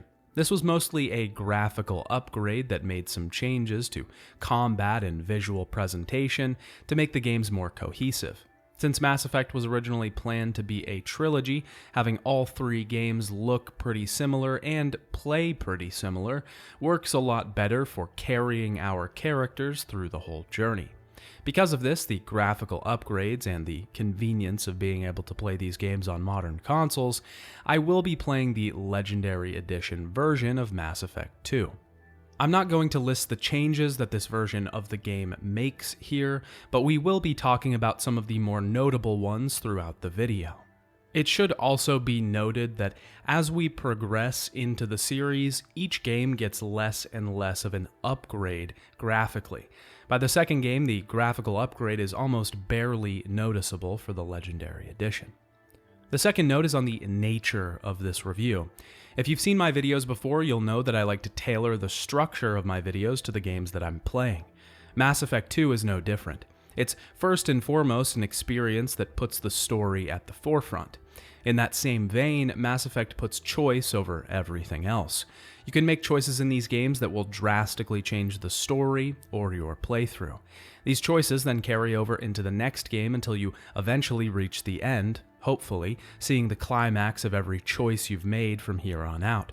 Because of this, I will first be going over the game, its mechanics, its story, and its gameplay, from the perspective of my first playthrough, the Paragon playthrough. During this playthrough, I made more choices that could be aligned with something akin to moral good. At the end of the video, I'll go back through and detail my second playthrough of Mass Effect 2, the Renegade version, where I try to make all of the moral wrong choices that I can. I should also note here that both of these characters were imported from my playthroughs of the first Mass Effect game that I detailed in my previous video. So if you'd like to see those, make sure you go check that video out now. Mass Effect 2 begins with us importing our character from the previous game. This will have a big impact on Mass Effect 2. We'll get a certain amount of credits, experience, and Renegade or Paragon points that will carry over from the previous game. In addition to that, all the decisions that we made in the previous game will carry over. For example, who we chose as a romance, the squad mate that died in the Veermeyer mission, Rex's fate, the fate of the Council, and tons of others. This feature is fantastic because it makes the game feel like it's truly yours. This leads to the entire trilogy feeling like one massive, long, choice-based narrative rather than 3 disconnected entries. Our story begins in a strange area, overlooking what seems to be a planet. This ethereal space, a glass surface propped above some molten magma ball, is home to the Elusive Man. The Elusive Man himself is played by famous actor Martin Sheen, who you all probably know from his monumental role as the narrator in Benedict Arnold Hero Betrayed. General Benedict Arnold, heroic patriot leader of the American Revolution. There's actually a massive celebrity cast in Mass Effect 2. Steve Blum from Everything. Adam Baldwin from the seminal comedy spy series Chuck. Yvonne Strahovski from the seminal comedy spy series Chuck. And Seth Green reprising his role as Joker. We'll talk more about the Elusive Man in a bit, but currently he's talking to Miranda. The two are going over Shepard's previous mission, his uncovering of the truth about the Reapers. Miranda and the Elusive Man are part of an organization called Cerberus. They need Shepard to help them fight the Geth, because he's a hero, because he's a symbol. People will rally behind him. We get another text scroll. The galaxy is trying to rebuild after the attack on the Citadel. On the books, the attack was from the Geth, not the Reapers. Even though a massive ship attacking the central hub of the known universe should have been proof enough, it was somehow made into a fairy tale. Shepard is now being sent to fight the Geth and wipe them out. We jump back onto the Normandy, Joker piloting the ship, and Presley going over details of the mission. Our ship was attacked by an unidentified cruiser, and I told Ashley to help the crew. Most of the crew was killed, slaughtered by the unknown assailant. Joker refuses to give up. He doesn't want to leave the ship behind, but I tossed him in an escape pod. It's at this point that this opening sequence takes a turn for the worse. The ship is destroyed, Shepard is ejected into space, and dies. This is a pretty big subversion, but was also a huge point in the marketing of Mass Effect 2. The announcement trailer declared Shepard killed in action. The fans were made aware at E3 that you would still be able to play Shepard, though. I think this was more than a marketing choice, though. Killing Shepard off at the beginning of the game delivers a powerful setup for the narrative that's to come. There's an optional comic that we can view here called Mass Effect Genesis. This was mainly introduced to catch up players who decided to skip the first game, and to catch up PlayStation audiences that didn't yet have access to the first game. This comic recounts the events of Mass Effect, and if you haven't imported a character, it actually lets you decide the outcome of some of the major choices in that entry. It's definitely the weaker option compared to actually playing the first game, but it's a neat little feature that helps everyone. We then see a variety of medical screens and x-rays, something called the Lazarus Project. Shepard is seemingly brought back to life, and we're allowed to adjust our appearance if we'd like. We can change our class as well, but I decided to stick with Soldier to keep consistency for this series. Shepard is woken up from his forever sleep as the facility that he's in is being attacked. We're given the reins and reintroduced to some old mechanics and made friends with some new ones. Mass Effect 2 makes sweeping changes to its combat system. The largest change is that we no longer have the overheat system from the first game. We're introduced to thermal clips, which essentially function like normal weapons in a shooter. We now have to reload, and on top of that, the inventory system has been removed and weapons have been scaled down immensely. This change was great for me, because sifting through hundreds of weapons in the last game to figure out which ones to sell was an atrocious affair. We'll get into some of the intricacies of combat and abilities later, but for now, just know we shoot enemies to kill them, and it feels a whole lot better than the first entry. Fighting through mechs, Shepard eventually meets Jacob Taylor. He tells Shepard that he's in a Cerberus facility, woken up by a woman named Miranda. Not only that, but the year is 2185. He's been dead for 2 years. It's not exactly a good sign that Shepard is in a Cerberus facility, either. Cerberus is a well-known paramilitary organization. They released a manifesto around the time of the First Contact War. They believed that humans would be genocided by the alien races. They went underground and eventually started popping up all over the place, being labeled a terrorist group. They stole antimatter from a ship, allegedly assassinated politicians, and destroyed starships harboring Element Zero. Cerberus claims they are human survivalists, but they are publicly denounced as a human supremacist group. They consider themselves a guardian of the human race, a Cerberus, meant to protect against invasion. With that context in mind, imagine Shepard. He died 2 years ago, went out trying to save his crew from an attack. His mission failed. Then, 2 years later, he wakes up, revived in a facility controlled by human supremacists and terrorists. Jacob didn't know what happened to my crew in the 2 years that I was out. The only thing he did know was that the security mechs that were tasked with overseeing this place had turned on us, and we needed to get out. We met up with Wilson, another member of the station. He believed that Miranda was a traitor, but Jacob wasn't on his side. Eventually, after fighting through a good amount of mechs, we find Miranda. She kills Wilson, who's apparently the real traitor. Apparently she had a lot invested in my revival. She took me to see her boss, the Elusive Man. The Elusive Man was a part of Cerberus, and that wasn't good by any means, but he needed my help.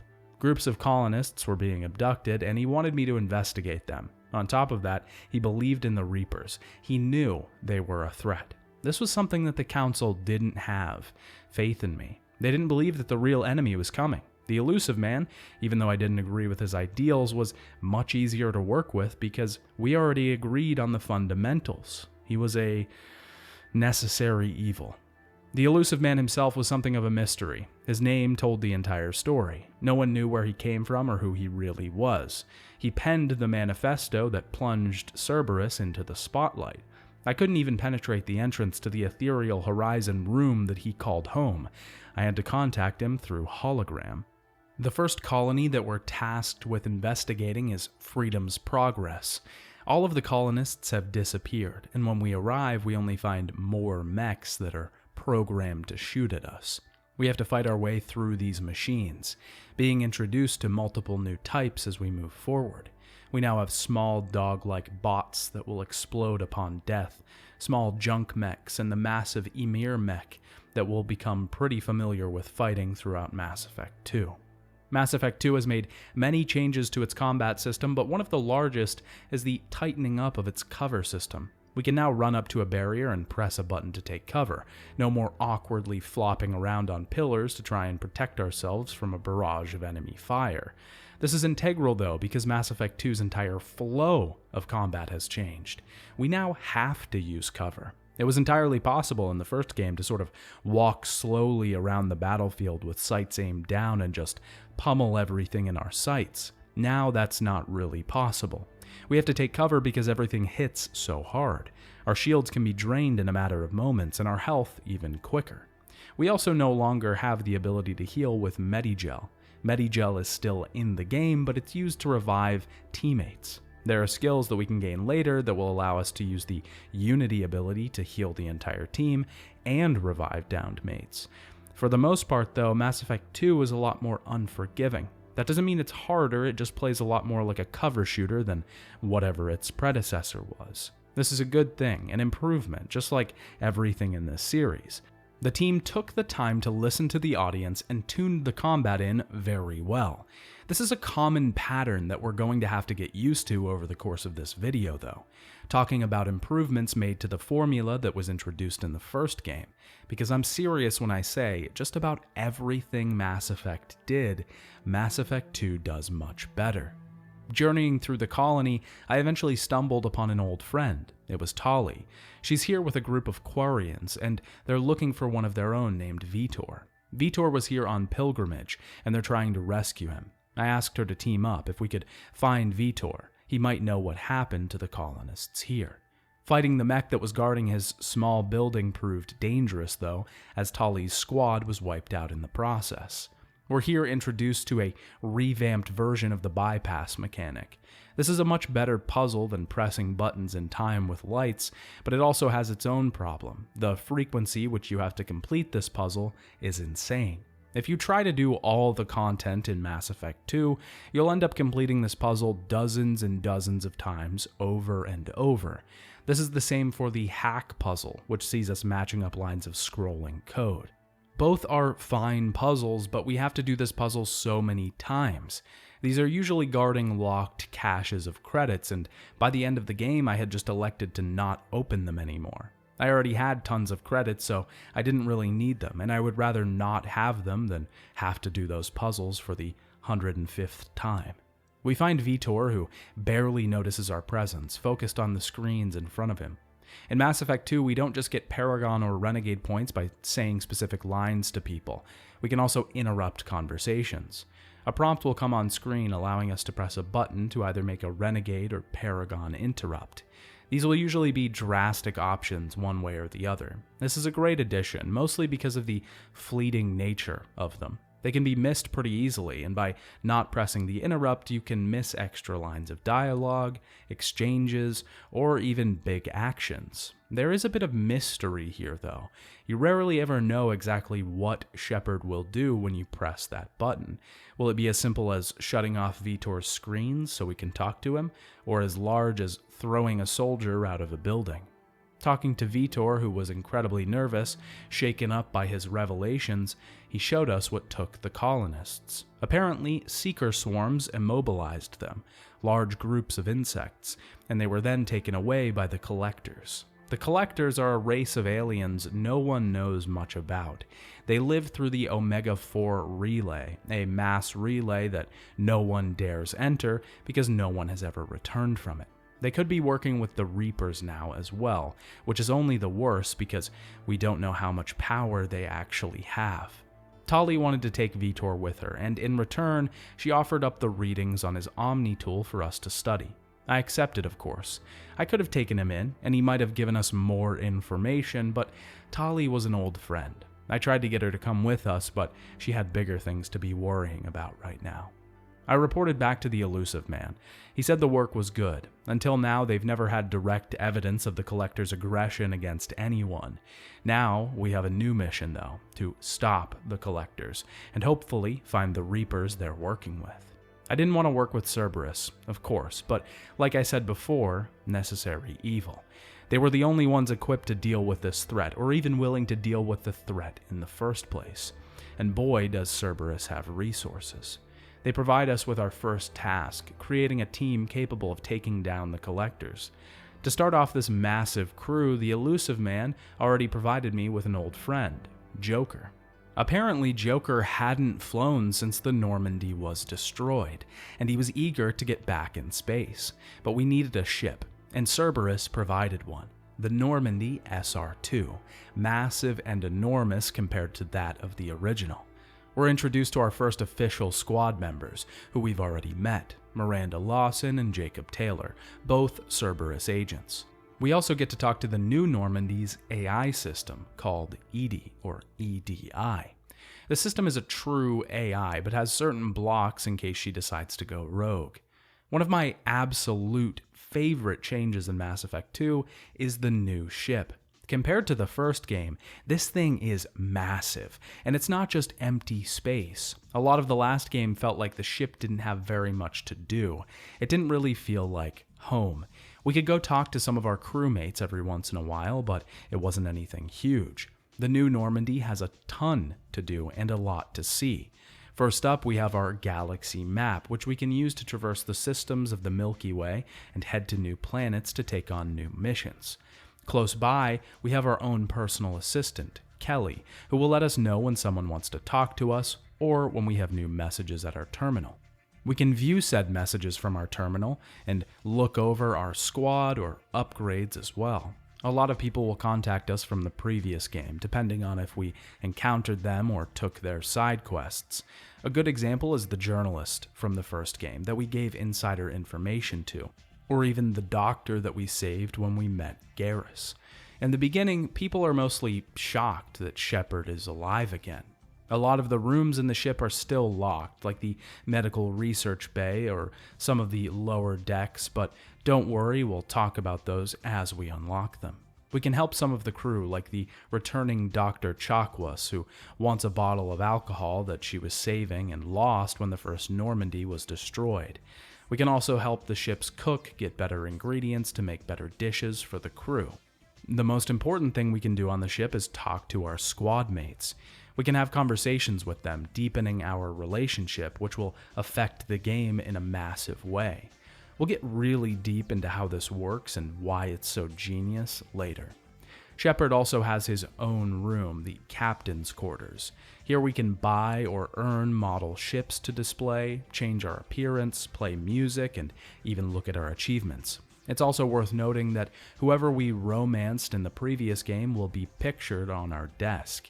This whole room is just so great. I love having a little space to reflect and decorate, especially in a game where I'm supposed to be role-playing, making choices, and affecting the game itself. It's another way to make it feel like the character and the game itself are special to me. Also, who doesn't want to buy some fish and display them in a little tank in your room? In general, the entire ship is a massive improvement. We talked about earlier how the team wanted to increase the intensity of this entry. They didn't want as many side quests that felt like we weren't doing much. Now, a lot of the side content and mandatory content is relegated to the ship. This is our downtime, our time to breathe, relax, recuperate, and plan our next move. Speaking of that, our next move was to recruit a team. Mass Effect 2 drastically changes everything, and we've established that, but it doesn't spare the structure of the story and gameplay. Most of the game we will spend preparing for a big mission at the end to go after the collectors. The way we'll do that is by recruiting teammates. After our chat with the Elusive Man, we're given access to multiple different dossiers. These are leads on potential teammates and specialists that we can recruit to the Normandy, bring into our squad, and help us take down the collectors. This structure change is genius and a breath of fresh air for a lot of reasons. The first is that it allows every single crew member to get their own missions, their own screen time. We can find out more about where they came from. We delve into their lives, their planets, their missions. Once they're on the team, we feel like we know them. And at the end of the game, when we get a full crew, we feel like each one of those teammates has a part to play. Not only that, but we feel like they're individuals. In Mass Effect, you recruit Rex, Garrus, and Tali all within a pretty short time frame on the visit to the Citadel. At that point, we already have Kaiden and Ashley, and the only squad mate we go out of our way to get is Liara. She's incredibly easy to attain, and the mission surrounding her is very short. Each squad mate we convince to join us in Mass Effect 2 has an entire level and mission devoted to them. Each mission also reflects the squad mate themselves, shifting its style or tone generally for each one. There are also now a total of 13 spots on our squad and 14 technically possible squad mates in the game, up from 6 in the last entry.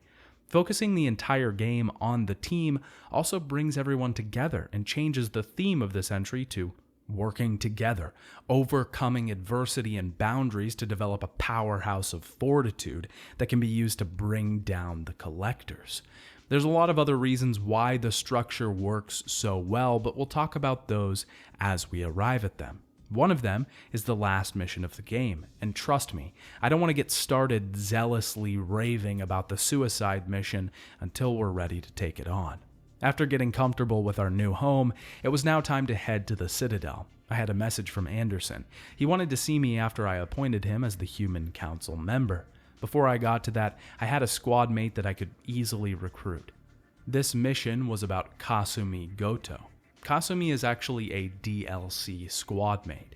There's 2 in the game, and their recruitment missions are the shortest. We basically just have to find them on a hub world and talk to them, and they're in. They have their own loyalty missions that we'll do shortly, but for now, we've recruited the Master Thief Kasumi. When we arrive on the Citadel, we're technically listed as dead, which causes some snags in the scanners. Since we've been brought back from the dead, we have to be reinstated. I went to see Anderson. He was excited to see me alive and walking around again. The council butted in, of course, and they were upset that I was working with Cerberus. They didn't want me going to the Terminus systems, and of course still didn't even believe that the Reapers existed. They reinstated me as a Spectre, and Anderson promised that he'd keep the council off my back. Now that I dealt with Anderson and the council, I was free to explore the Citadel. If you haven't noticed by now, the entire layout of the place has changed.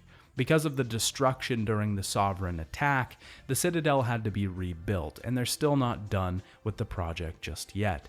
Things have changed, and there are now tons of stores that we can visit to buy items. A lot of this stuff is upgrades to our weapons. These are research upgrades, which we don't really have access to yet. We can also get souvenirs for the captain's quarters, modules that increase the time it takes to hack or bypass, armor, and even history books that are based on real-life Mass Effect novels. We can even talk to the storefront owners and negotiate a discount for our heroic duties or fame.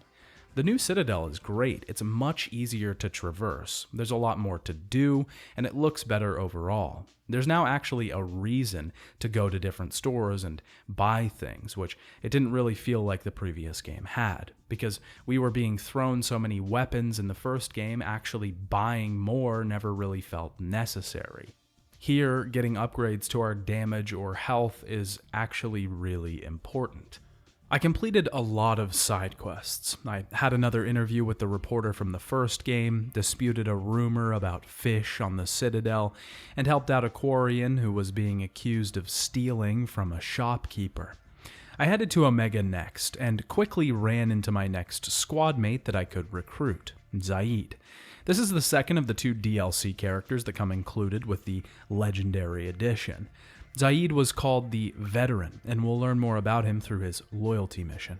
Omega is another hub world that's introduced in Mass Effect 2. There are multiple in this entry, instead of just the Citadel. Each one has multiple shops, side quests, and situations to get involved in. Omega originally was just an asteroid that had been full of Element Zero. I realized that I didn't talk about Element Zero in the last video, which is a massively important mineral in the Mass Effect universe. Element Zero, which is sometimes called EZO for short, is a rare material. When an electrical current is pushed through it, it releases dark energy and can create a Mass Effect field that can be manipulated. This is used for all sorts of things from construction to faster-than-light travel. EZO was found on Mars when the humans discovered the Prothean artifacts. It enabled them to be able to discover FTL travel and become a part of the greater galaxy. The Protheans tried to mine this element from the asteroid that would become Omega, but couldn't penetrate the outer crust. They left it, and eventually the asteroid cracked in half. A settlement was built after everyone and their mother decided to try and mine Omega of its rich materials. It's now a place for thieves and a hub of scum and villainy. There are just as many shops here and things to do, though. I helped a Quarian get home after being stranded on Omega during his pilgrimage. I visited the Afterlife Club and talked to Arya, who was the sort of leader of Omega itself. I was poisoned by a bartender that hated humans, and I outed him for what he was doing. He was shot by a Turian. After this, I left, and I decided to take on my first loyalty mission. Every squad mate in the game has their own loyalty mission. These are missions that are personal to each character. This is something they need help with. Maybe they need to save someone from their past. Maybe they have a grudge that needs solved, or something they need to move on from. Completing this mission for the character will earn their loyalty to Shepard. We'll unlock an alternate outfit for them and also a new ability that they can use and upgrade. Not only that, but each mission provides a massive amount of character development for each squad mate. Through the course of the mission, you generally learn a lot about them, their past, who they were, and this is a huge amount of story content. This is sort of how the whole gameplay loop works. We spend the largest part of the game seeking out characters to build up our team, and then trying to get them loyal to us. This all culminates in the final mission, the suicide mission. Characters' loyalty also has a huge effect on that mission. We'll talk about this when we get there, but it's incredibly important that we have as many loyal characters as we can before we go into it. Zaid needed help with something, and this was the first loyalty mission that I decided to take on. He wanted to destroy a Blue Suns encampment at a fuel refinery on Zoria. The Blue Suns are a mercenary organization, one that is particularly discreet and expensive. We find out that Zaid is after a man named Vito Santiago, who he actually started the Blue Suns with. Zaid goes rogue on the mission and starts blowing the place up. We have to decide whether to help Zaid on his quest for revenge or save the people working in the refinery. I, of course, chose to save the workers. I knew Zaid wouldn't like it, but I couldn't let them die. This choice led to Vito getting away. This is one of a few loyalty missions where just completing the thing isn't enough to get the squad mate's loyalty. By choosing to help Zaid kill Vito, you'll automatically get his loyalty. But if Vito gets away, we have to make a persuasion check, Paragon or Renegade, to get Zaid's loyalty. If this isn't passed, Zaid will never be loyal for the rest of the game. There are a lot more choices like this in Mass Effect 2 than the first game. It puts huge emphasis on the choice mechanics that it introduced in that entry. We can easily miss the opportunity to power up our team or see big parts of the game. This is great because these are the veins and arteries of a choice-based narrative. We have to be able to make choices that will screw us over. These games are about learning and sticking with your choices to find out what happens. I convinced Zaid and he calmed down. He decided to leave his grudge in the past. Next, I decided to help out Kasumi, my other new squad mate, and try and gain her loyalty. Kasumi is an expert on sabotage, tech, and subterfuge. She's definitely the stealth character of the bunch. She wants to head to Beckenstein, to a party that Donovan Hawk is hosting. Donovan is a smuggler and weapons dealer. He happened to recently come into possession of a gray box that belonged to a friend of Kasumi, Kaiji Okuda. A gray box is a device that can capture a snapshot of someone's memories. It was originally developed to treat Alzheimer's disease. In this case, Kaiji had some incredibly important secrets on the gray box. Kasumi wants to find it, so we have to infiltrate the party. Hawk's vault, where the gray box is located, is under huge security, so we have to hack 3 separate systems. We first have to disable the lasers by following an electrical line. Then we have to talk to Donovan to get an accurate recording of his voice to disable voice-activated systems. I invaded his office and got DNA samples from his things and found the new password for the vault door. When we finally enter the vault, we find that Hawk has all kinds of interesting relics, most notably the Statue of Liberty's head and a statue of a Darkspawn ogre from the Dragon Age series. We can also find the M12 Locust here, an incredibly powerful SMG. It's also a famous weapon, described as the gun that killed 2 presidents. We finally get the gray box, but realize that Hawk has set a trap for us. We have to fight our way out and eventually face Hawk in a gunship. A challenging boss battle, but one we complete. After we left via shuttle, Kasumi opened the gray box. It's here that I realized Kaiji was more than just a friend to Kasumi, but a lover. The gray box has the memories of their relationship, but Kaiji wants Kasumi to destroy it because of the secrets kept there. I told her to keep it. It was important to her, and it was her choice. Because of my assistance, Kasumi was now loyal. This is one of my favorite loyalty missions because I feel like it has everything.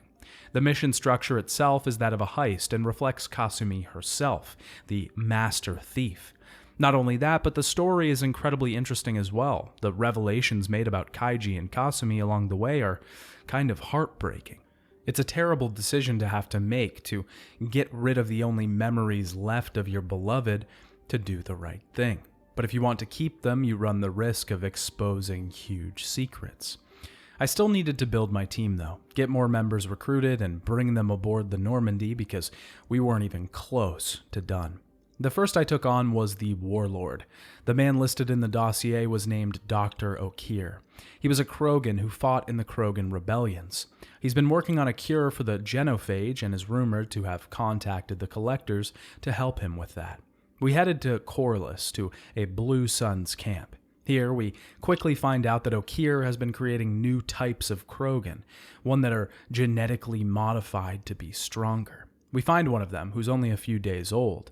Okeer has been hired by Jador, the leader of the Blue Suns in this area. The only problem is the new Krogan aren't listening very well and are battling the Blue Suns. We fight through tons of modified Krogan and Blue Suns mercs. The Krogan actually work differently in Mass Effect 2. They still regenerate health, but they don't do it after being downed. We no longer have to load massive amounts of bullets into Krogans lying on the ground. We eventually find Dr. Okier himself.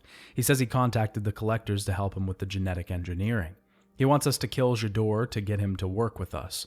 As we fight J'dor, a battle that sees us fending off against tons of mechs, Krogans, and the powerful J'dor herself, she begins pumping gas into Okier's chamber. By the time we return, Okier is dead and has left us a message. He left one thing behind for Shepard, a super powerful Krogan, the perfect specimen, full grown, but still sleeping inside of a tube. We took him aboard the ship, and I was allowed to choose whether I wanted to awaken him or not. I opened the tank. The Krogan attacked me. He wanted to know his name, and I had none for him, but he named himself Grunt. Grunt was very much a being of anger, war, and strength, but didn't care very much for words. You can also see that his appearance is much different to that of your normal Krogan. With that, he joined the crew, albeit newborn and with little choice in the matter. The next target on the list was called Archangel. I asked Arya about him on Omega. Apparently, all three of the largest mercenary groups were after him. He had been killing members of the Blue Suns, Eclipse, and the Blood Pack. He was so much a threat to the Mercs that they all decided to band up and take him on themselves. I decided to join up with the Blue Suns to try and infiltrate their efforts and hopefully recruit the Archangel myself. This involved heading to the front lines and making good on my infiltration plan. I stopped a kid from joining the Blue Suns as he wanted to join for the glory of battle, but he didn't even know how to spot a junk weapon. We can talk to representatives from each of the Merc groups on the front lines of the battle. We previously talked about the Blue Suns, which are primarily made up of Turians, humans, and Batarians. We didn't talk about the Batarians in the species breakdown that I provided for the first video because they're much more common in Mass Effect 2. The Batarians discovered FTL travel after finding a Prothean ruin on Bira, a moon of Varush. They eventually found the Citadel and were given an embassy on it. The Batarians got into many brief conflicts over the years with the Solarians and eventually the humans. The humans were colonizing the Skyllian Verge, but the Batarians had an interest in that area of space and asked the Council to intervene.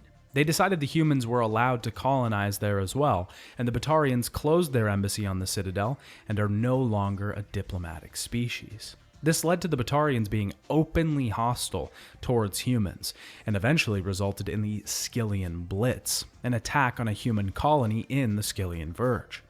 This was the event that Shepard was involved with during his time in the Alliance prior to the first Mass Effect game.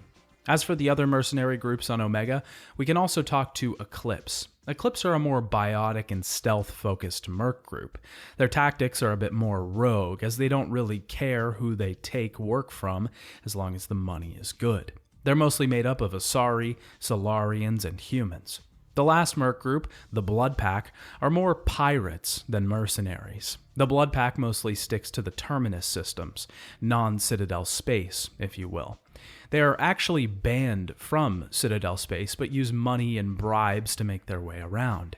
They started out as a Vorsha gang, and eventually came under the leadership of a Krogan warlord, who led them to the infamy they have today. The Blood Pack is mostly made up of only Krogan and Vorsha. The Vorsha originate from the planet Heshtok, and are a pretty primitive species.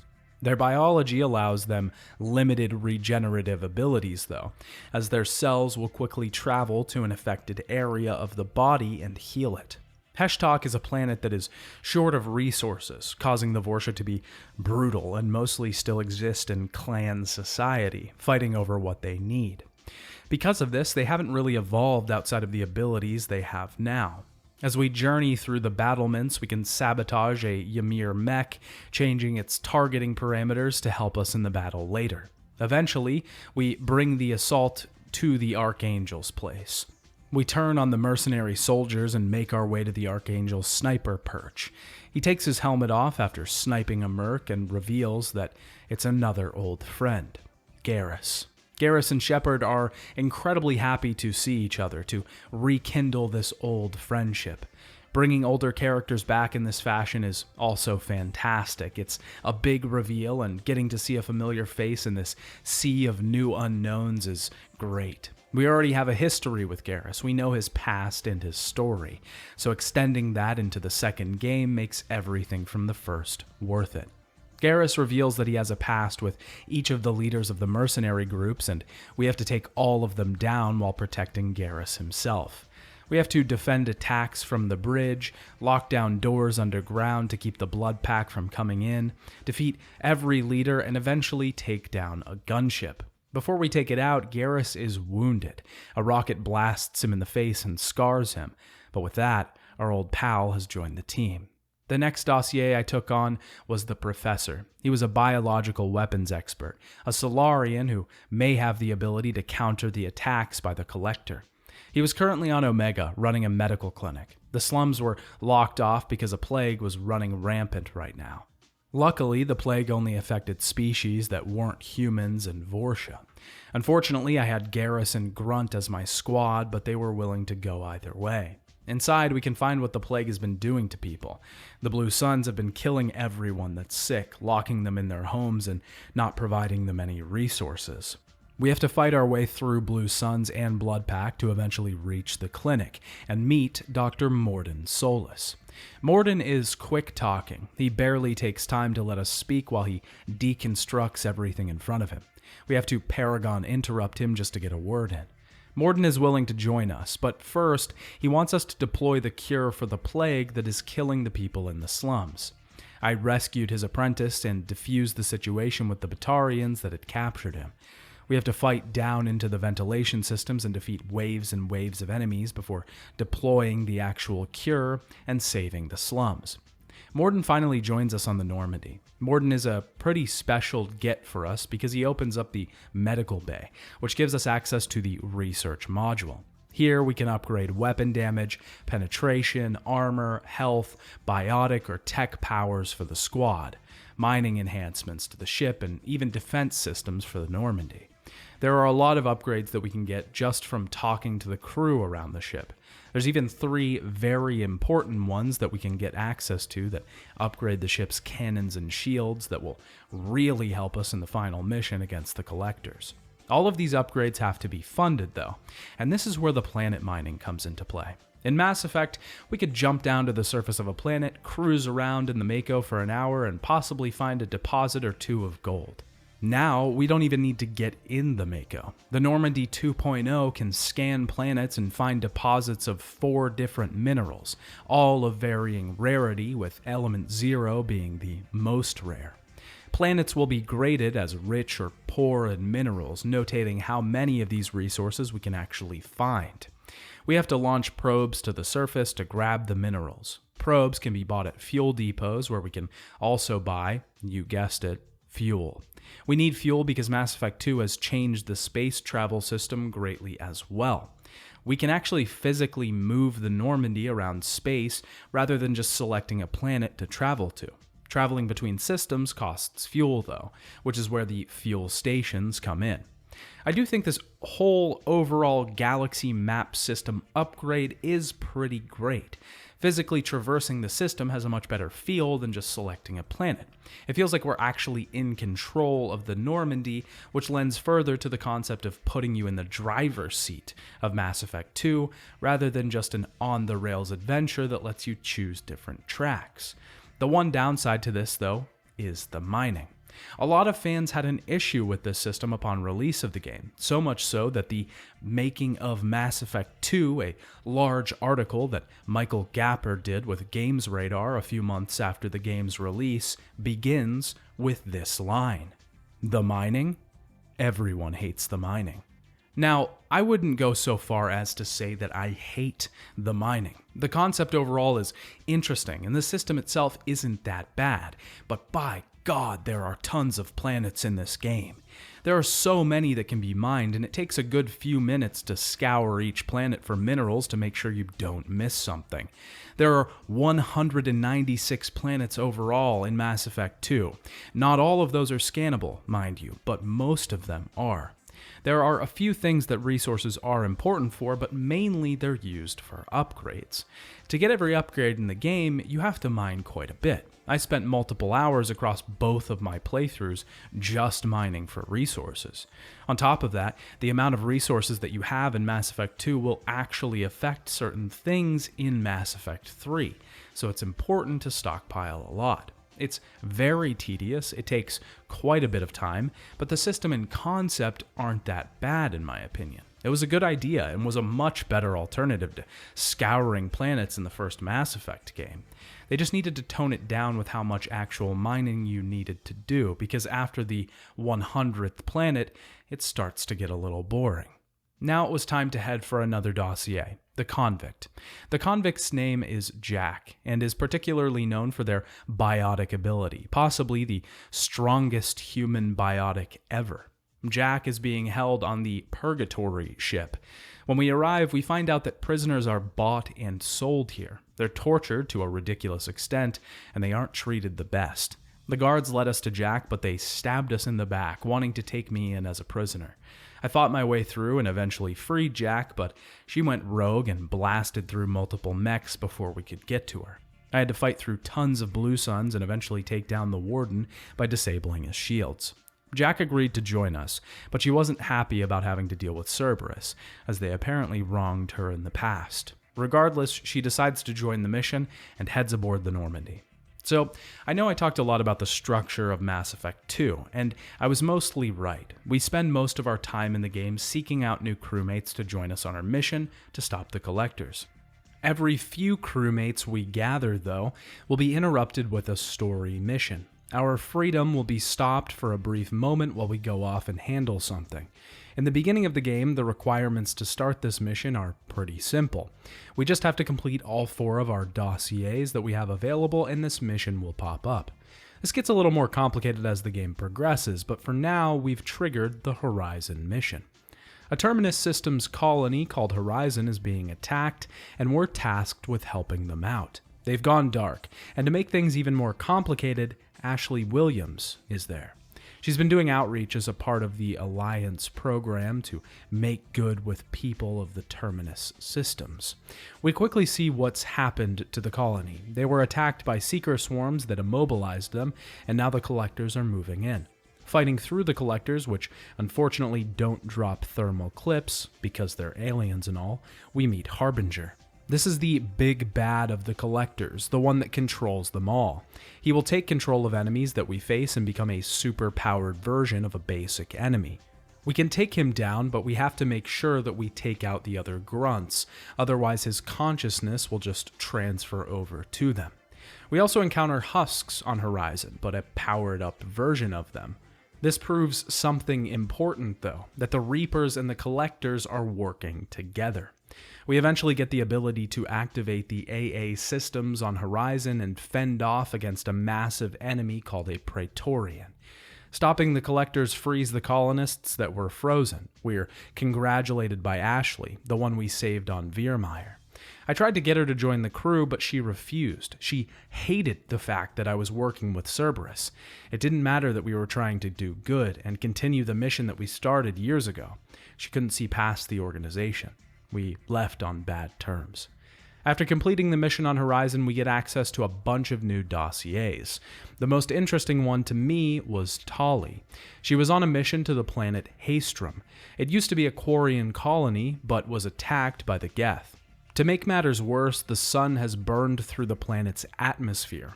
Throughout this entire level, if we stand in the sunlight, our shields will drain. It won't kill us, but it will interfere with our protection. We fight our way through tons of Geth, one of our first encounters with the enemy that was incredibly common in the first game. This level is one of the best designed in the entire entry. It's not very aesthetically diverse, but it is interesting, adding the sunlight mechanic. It really makes us choose our place in the battles. We have to pick and choose our spots, being a lot more tactical with movements and cover than we were before. Eventually, we encounter Cal Rhaegar, a Quarian that Tali is working with. I told him to stay down, as he was trying to martyr himself to destroy the Geth Colossus that was shooting missiles his way. I made my way up to the Colossus and destroyed it, finding Tali just behind it. She decides to join the Normandy, as she's no longer beholden to the migrant fleet like she once was. We also unlock a new hub world after completing the Horizon mission. This one is Ilium, and there we can find an old friend, Liara, who is very changed. She was once very helpful and timid, now she's combative and stern. She runs the place now and has information on both of our other dossiers. The next mission to take on was the Assassin. Thane Krios was a quick-kill biotic specialist and an expert sniper. His next rumored target is supposed to be on Ilium, and Liara has a lead on where he might be. He's supposed to kill Nasana Dantius. You might remember her from the Asari diplomacy side mission in the first Mass Effect. She had us kill off her own sister to gain control of an illegal operation they were running. Dantius has become paranoid that she'll be killed and has hired tons of Eclipse mercs to protect her. We have to fight our way through all of them and eventually reach the top of her tower. She tries to bribe us, but eventually Thane shows up and takes down his target. He prays over her body and then reveals that he was using us to get to her. He accepts the offer to join the team. Apparently he's already dying anyways, so a suicide mission isn't anything out of the question. Thane is a Drell, another race that we didn't talk about in the previous video. They are reptile-like humanoids. They have great strength and average lifespans. The creatures came from the rocky deserts of Rakana. They destroyed their own homeworld after they expanded into industry. There were some 11 billion Drell on the planet, and they couldn't afford to support every life. The Hanar, another race, eventually made contact with the Drell and transported 375,000 of them to their homeworld Kage. The few that they could save would continue the Drell species on, coexisting with the Hanar, but the leftover billions would die on Rakana. Because of the Drell's relocation, they found it difficult to acclimate to the world of Kaja, and its ocean and watery atmosphere have led them to develop Keprol's syndrome. Their lungs struggle with the new environment, and they begin to slowly pass on. It's not contagious, and Thane believes he can complete the mission even with his disease. At this point, another main story mission had popped up. This one triggers in a little bit more of an interesting way than the first one. We have to fulfill a list of requirements before it starts. The first requirement is having 8 squad mates, which is pretty easily obtained. After that, we must have completed 5 missions since the Horizon mission. These can be any type of mission too, small side missions to planets that may take mere minutes, or longer loyalty missions. This variety in how exactly main story missions pop up is a huge addition to the structure of the game as well. You almost never know when these things are going to happen. The story forces itself on you, and it doesn't wait for you to gallivant around the galaxy and continue with it. If it's ready, then you have no choice but to accept. It also fits the narrative a lot more of a galaxy in peril. We shouldn't be running around to remote planets and gathering minerals if something big is on the horizon. The Elusive Man gives us word that he's found a collector ship out in space. The ship was disabled by a group of Turians that went to battle with it and lost. We head through the ship, finally seeing the collector's own work and technology. They sleep in pods, there are piles of bodies around the ship, and we find out a massive piece of information. The collectors are actually Protheans, controlled by the Reapers and genetically modified to fight for them. This is another massive recontextualization of the story, a huge twist that puts our entire mission into question. We get access to a new weapon here, an upgrade to our previous one. If we have a weapon type fully upgraded at this point, the assault rifle, for example, then we get a super-powered version of that weapon. I did, and it was easily the best weapon in the game. The assault rifle I got came with a massive clip and did tons of damage. It was incredibly inaccurate, but I fixed that with some upgrades in the research bay. We have to fight through tons of Protheans, collectors here. They use their floating platforms to attack us, basic collectors, advanced ones, Harbinger taking control of them at certain intervals, and Scions, massive hulking beasts that have a ton of armor and send shockwaves at us. Before we move on here, I should talk about powers and how they've been changed for Mass Effect 2. The entire skill tree has been consolidated down a lot. Each squad mate now only has a few skills to start off with, and one extra that they gain from their loyalty mission. We actually only have a few as well, and can gain another powerful one through upgrades. Each of the characters' skills are based on what class they are, or what class we chose at the beginning of the game. Each character, including Shepard, also has a passive skill that can be upgraded to increase health, weapon damage, biotic damage, etc., depending on their class. When we upgrade any stat to max, it will transform, and we can choose one of two final forms for it. This whole system works much better. It's much more straightforward and doesn't feel like it messes around as much. The previous game felt like there were way too many skills that really didn't do a whole lot. Mass Effect 2 has also done away with the Charm and Intimidate skills, so we don't actually have to buy a skill to get Paragon or Renegade Persuasions. It just depends on how high either of those ranks are. It's just a much better system overall, a lot more clean. A lot of people took issue that Mass Effect 2 was removing RPG elements, but I think it's in service of a much better experience. We eventually get Edie to take some information on the Collector's ship, and she reveals that the distress signal from the Turians was a fake, a trap to get us onto the ship. Not only that, but the Elusive Man knew about it. We fight off the Collectors here and make our escape. I confronted the Elusive Man, but he just said he did what he had to do. I was starting to see how Cerberus worked. I never agreed with them or their ideals. They were a means to an end, but their decisions were starting to affect how my mission went, the safety of my crew. We found some more important information, though, on the ship. The Collectors used the Omega-4 relay to return to their base, but it was at the core of the galaxy, filled with exploding stars and black holes. The Collectors have a specific type of IFF transponder that allows them to travel through the relay safely. Not only that, but we found the location of a destroyed Reaper, and we can get that transponder. This is the last big story mission that we have the choice of starting. We can actually venture there and grab the transponder whenever we'd like, but we still have a crew to build up. The next dossier is the Justicar. Her name is Justicar Samara, a highly powerful biotics user with extensive weapon training. She was sighted last on Ilium. A Justicar is a special type of Asari. It closely resembles a monastic tradition. They follow the code of the Justicars, swear off having children, and dedicate their lives to traveling through space and bringing justice down upon wrongdoers. Samara herself would compare the Justicar code to knights in the medieval world or the samurais of Japan. Justicars themselves are few and far between, though, because most of them die in their line of work in pursuit of duty. We went to find Samara on Ilium. She was investigating the murder of a Volus.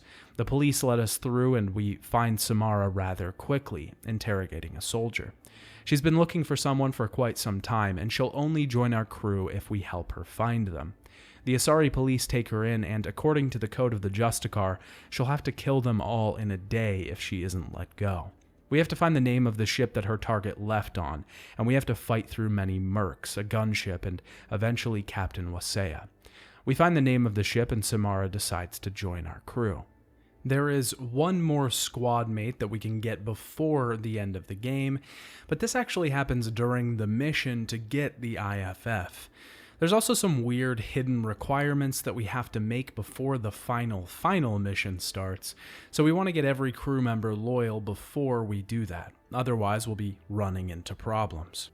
Like I said before, these loyalty missions not only prepare us for the final mission of the game, but they also give us a larger insight into the characters themselves. Bringing us closer with our own crew solidifies our bond as a team. It develops characters, and each story has its own twists, turns, and choices to make. Miranda needs to travel to Ilium. An old friend named Niket is helping out Miranda's adoptive family. We fight through a compound to get Miranda's family safe, but in the end, Niket sells them out to Eclipse. I stopped Miranda from shooting him even though she was angry. We had to fight off the Eclipse. Miranda saw her family and her sister leaving. She wanted to keep her distance, but I convinced her to talk to them. With this, Miranda was loyal to the mission and fully committed to stopping the Collectors. Next, I had to deal with Grunt. See, Grunt is in an odd place. Normally, it's customary for Krogan to complete a rite of passage. This is a classic initiation ritual that sees them passing into adulthood. But Grunt wasn't a normal Krogan. He had been born in a lab. He was different, but he still felt something was off and couldn't control his rage. If I was going to be trusting him to come on this mission with us, then he needed to be centered. We headed to Tuchanka, the Krogan homeworld. This is one of the things that Mass Effect 2 is a master at, building upon everything that we heard about in the previous game. Reading into the lore of the first game, we heard about the First Contact War, about the Turians, about the Solarians saving the Krogans from the destruction of their homeworld, about the Krogan rebellions, about the migrant fleet that carries the Quarians across the galaxy. All of these things work to build the world up around us, making us inevitably more intrigued and interested. Now, in the sequel, we get to see those things. One of the biggest moments for me was finally seeing Tuchanka. I had pictured this battered, bruised, and broken world, completely destroyed by nuclear war, a place harsh enough to make the Krogans the species that they've become. Mass Effect hooks us in with interesting premises, lore, and history, but Mass Effect 2 fleshes all of that stuff out. We finally get to see these places for ourselves, and the world is made all the larger for it. Tuchanka lives up to its name. The place is built on rubble, almost poverty-stricken. Even Rex, our old friend who is now the head of the Urdnot clan, has his royal throne sat upon big pieces of broken concrete. Speaking to Rex, he tells us of the ceremonial rite of passage that all young Krogan go through. He has to prove himself and pass the test, and even though some do not agree with letting him take the test at all, Rex lets him, because he has a good heart. We entered the arena, where we were forced to survive an onslaught of the Tuchanka wilds for 5 minutes. This ends when we face a Thresher Maw. We can just simply survive here or prove ourselves even further by killing the Thresher Maw on foot, which we did. After this, Gatatog Uvenk shows up. He wants Grunt to join his clan, even though he didn't support Grunt taking the rites in the first place, because he wasn't a natural Krogan. I told him that Grunt would never join his clan, and we fought. Grunt is inducted into Clan Urdnot, now officially brothers with Rex. Grunt also got some big props from the Krogans, as no one has slain a Thresher Maw since Rex took his rite of passage. With that, Grunt had found some sort of peace and center and was loyal to the mission. It's worth noting here that Tuchanka is also sort of its own mini-hub world. It only has 2 shops and a couple of side quests. It definitely doesn't rival the likes of Ilium, the Citadel, or Omega, but I'd list it as a half of a hub world. Our pursuit and our crew's loyalty led us next to Mordin Solus. Mordin is first and foremost a scientist. He's incredibly intelligent and actually a very important character in the overall story. We learned through speaking with him that he worked on a project years ago that dealt with the genophage. If you don't remember what that is, it was a genetic disease that was created by the Solarians to stunt the population growth of the Krogan, to prevent them from taking over the galaxy. It's racked their population for a while now, and the people are slowly dying out. It causes most of their children to die upon birth, something that you have to imagine influences their entire lives, societies, and cultures. Mordin and his team were studying the genophage and found that the Krogan were overcoming the disease by themselves.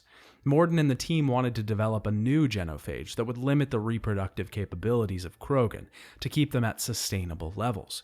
If this didn't happen, Mordin thought that the Krogan population would get out of control again, and the Citadel races, or others, would go to war. It would then result in the total genocide of the Krogan people. When the mission to disperse the new disease was complete, Mordin felt conflicted with what he had done. He knew it was the right thing to do for the betterment of society and possibly kept the Krogans around altogether, but he didn't feel good about it. Now his teammate, Malon, is in trouble, captured on Tuchanka. He wants to help him and possibly reconcile with the things that he did before. We travel to Tuchanka and find that Malon has been kidnapped by the Werelock clan. This is one of the better loyalty missions in the game because of the complexity of the subject matter. The whole scenario involving Morden raises some serious and large ethical and moral questions. Was it right to modify the genophage? Was saving a people and preventing all-out war the morally good thing to do, even though it comes at the cost of genetically suppressing an entire species? These are questions that Morden wrestles with, but at the same time, Shepard and the player are also wrestling with the same questions. It's incredibly complex, and introducing such a nuanced moral conversation into a game like this was something I never really expected. If you land on the side of the Krogan, you might even begin to look down upon your own squad mate, which results in even more complex feelings and ideas. Working with a man that you may believe was instrumental in the suppression of an entire population is conflicting at the very least. But when we find Malon, everything gets even more complex. Malon has been having the same feelings as Morden. He feels conflicted with what they did and wants to right the wrongs that their team made. He's gone so far as to work with the Krogan to develop a cure for the genophage. Malon hasn't been going about this in the best way, though. He's been torturing people and experimenting on them to achieve his goals. Morden hates Malon for this and wanted to kill him, but I stopped him. This is the closest that we've ever come to having a cure to the genophage. It's not entirely there, but is really important. I decided to tell Morden to keep the data. Even if it was achieved unethically, it could be put to good use and eventually right the wrongs that Morden made in his past. With that, Morden was loyal to the Normandy's mission, and at least partly left the past in the past. I decided to help Jacob next. He was dealing with issues with his father, who he hadn't seen in 10 years. He was serving on a ship, the Hugo Gernsback, and it disappeared. The last place their distress beacon was heard from was Aya, and Jacob wants some closure. We can find the crashed ship pretty quickly after landing on the planet. We find logs and text here that tells us briefly what happened. Jacob's father, Roland, was made captain after the first one died. The local plant life seemed to be taking some sort of psychological toll on the crew of the ship. The ranking officers of the ship have used that toll to create an ideal world for themselves, putting others into slavery, serving them. We have to fight our way through mind-controlled people to eventually find Ronald Taylor himself. He turned on the other officers to have enough food for himself and lives like royalty. He doesn't even recognize his son at first and then begins to lie to try and cover up his crimes. Jacob has had enough, though. I decided to turn him over to the Alliance. Back on the Normandy, Jacob wants to know who sent him the distress call, and Miranda owns up to it.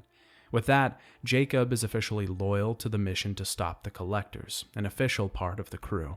Before I made it to the next loyalty mission, there was something important to be taken care of. I had to pay respect to the past. At the beginning of the game, when Shepard died, so did many of the Normandy crew. The original Normandy was destroyed, and its crash site still stands. We can visit this place and get flashbacks to the past. We can also find the dog tags of each crew member that died in the wreckage. Before I left, I placed a monument to the crew and sacrifice that was made on that mission. Samara needed help. The person that she was looking for was actually her daughter, Morinth. She's been spotted on Omega and has just killed someone. We investigated the victim's apartment and found out a way to lure Morinth out. I had to get her attention by gallivanting around the VIP area of the Afterlife Club.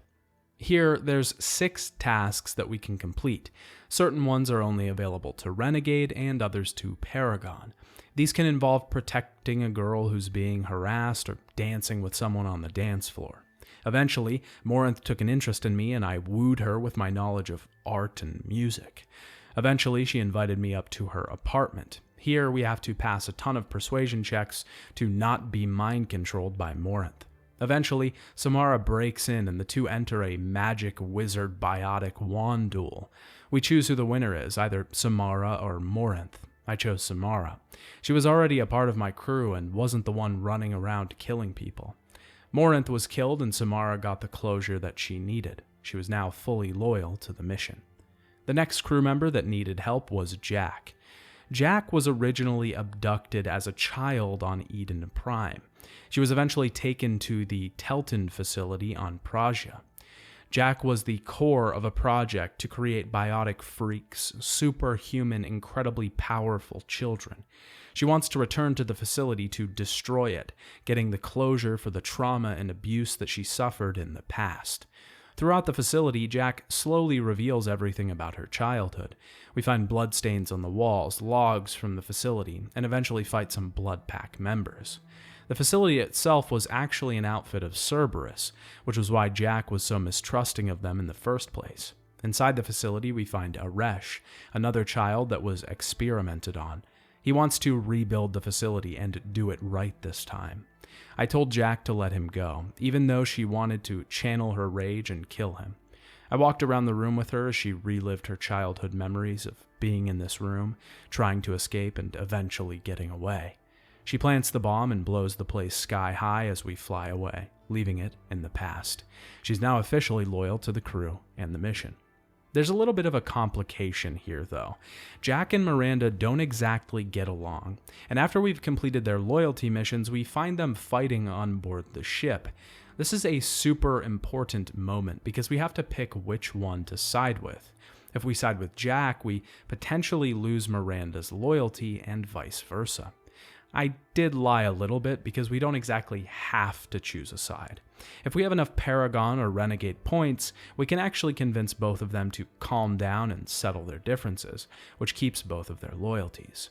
I haven't talked about this yet, but Mass Effect 2 introduces a physical effect to the Paragon and Renegade system. One side effect of Shepard's resurrection and injuries is that the more anger, stress, and evil that he has, the more his body will reflect it.